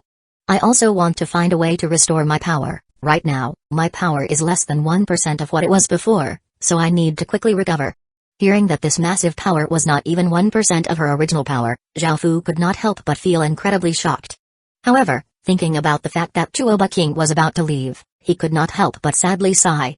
Chuoba King somewhat shyly kissed Zhao Fu on the cheek as she comforted him, saying, Husband, there'll still be a chance for us to meet in the future. If you're strong enough, I'll stay by your side, so make sure you work hard. Zhao Fu could only bitterly smile, and he said goodbye to Chuoba King. Following this, Chuoba King waved her hand, and the space in front of her seemed to be torn like a sheet of paper. Chuoba King stepped into the void and disappeared, leaving behind Zhao Fu standing there. After Chuoba King left, the Golden Dragon said with great joy, Zhao Fu, boy, you're simply too lucky. You obtained the origin race's mark. Even my Heaven Murder Empire's Imperial clan could not do such a thing. Zhao Fu felt quite surprised and asked, Is the origin mark that important? The Golden Dragon laughed as it replied, Of course, that's something that countless peak-level figures can only dream of having. With this mark, it's possible for you to obtain the origin bloodline. Normally, the Holy Heaven bloodlines are the limit for most races, and they cannot be upgraded in a person's lifetime. However, the origin mark is extremely important to the origin race, as they can only split off their origin once and give the origin mark to another person once. You saw that power just now, right? Compared to the origin race's power, a Holy Heaven bloodline is just like a 3-year-old, while a sovereign bloodline is just trash. Thinking about that power that made him feel immense despair, Zhao Fu could not help but sigh. Even though he had given his body to the Chaos Imperial Star and gained a massive amount of power, facing Chuoba King, who had humans' power, he had been taken down instantly. Following this, the other generals quickly arrived. The shockwaves from before made it so that they did not dare to come close at all. After sensing that the battle was over, they had quickly hurried over, and looking at the aftermath of the battle, they could not help but feel incredibly shocked and worried. However, seeing that Zhao Fu was fine, they let out a sigh of relief. Wang Jian walked up and cupped his hands as he said caringly, Your Majesty, are you alright? Are your injuries serious? Also, Concubine King. Zhao Fu turned to look at his subordinates and lightly shook his head as he said, I'm fine. Also, the matter about Concubine King is to be kept as a secret of great kin. Anyone who discusses any information about her will be severely punished. Now that Zhao Fu knew of Chuoba King's identity, he naturally needed to keep it a secret in order to avoid any unnecessary troubles. At that moment, a general came to report that the legatees wanted to meet Zhao Fu. They had felt the terrifying aura from Great Kin and thought that something had happened, so they had quickly come. However, when they were about to cross the Great Wall, they were stopped by the generals there. Now that things were over, they were a bit late. Zhao Fu nodded and had people bring them to the Great Kin Palace. Seeing the majestic palace,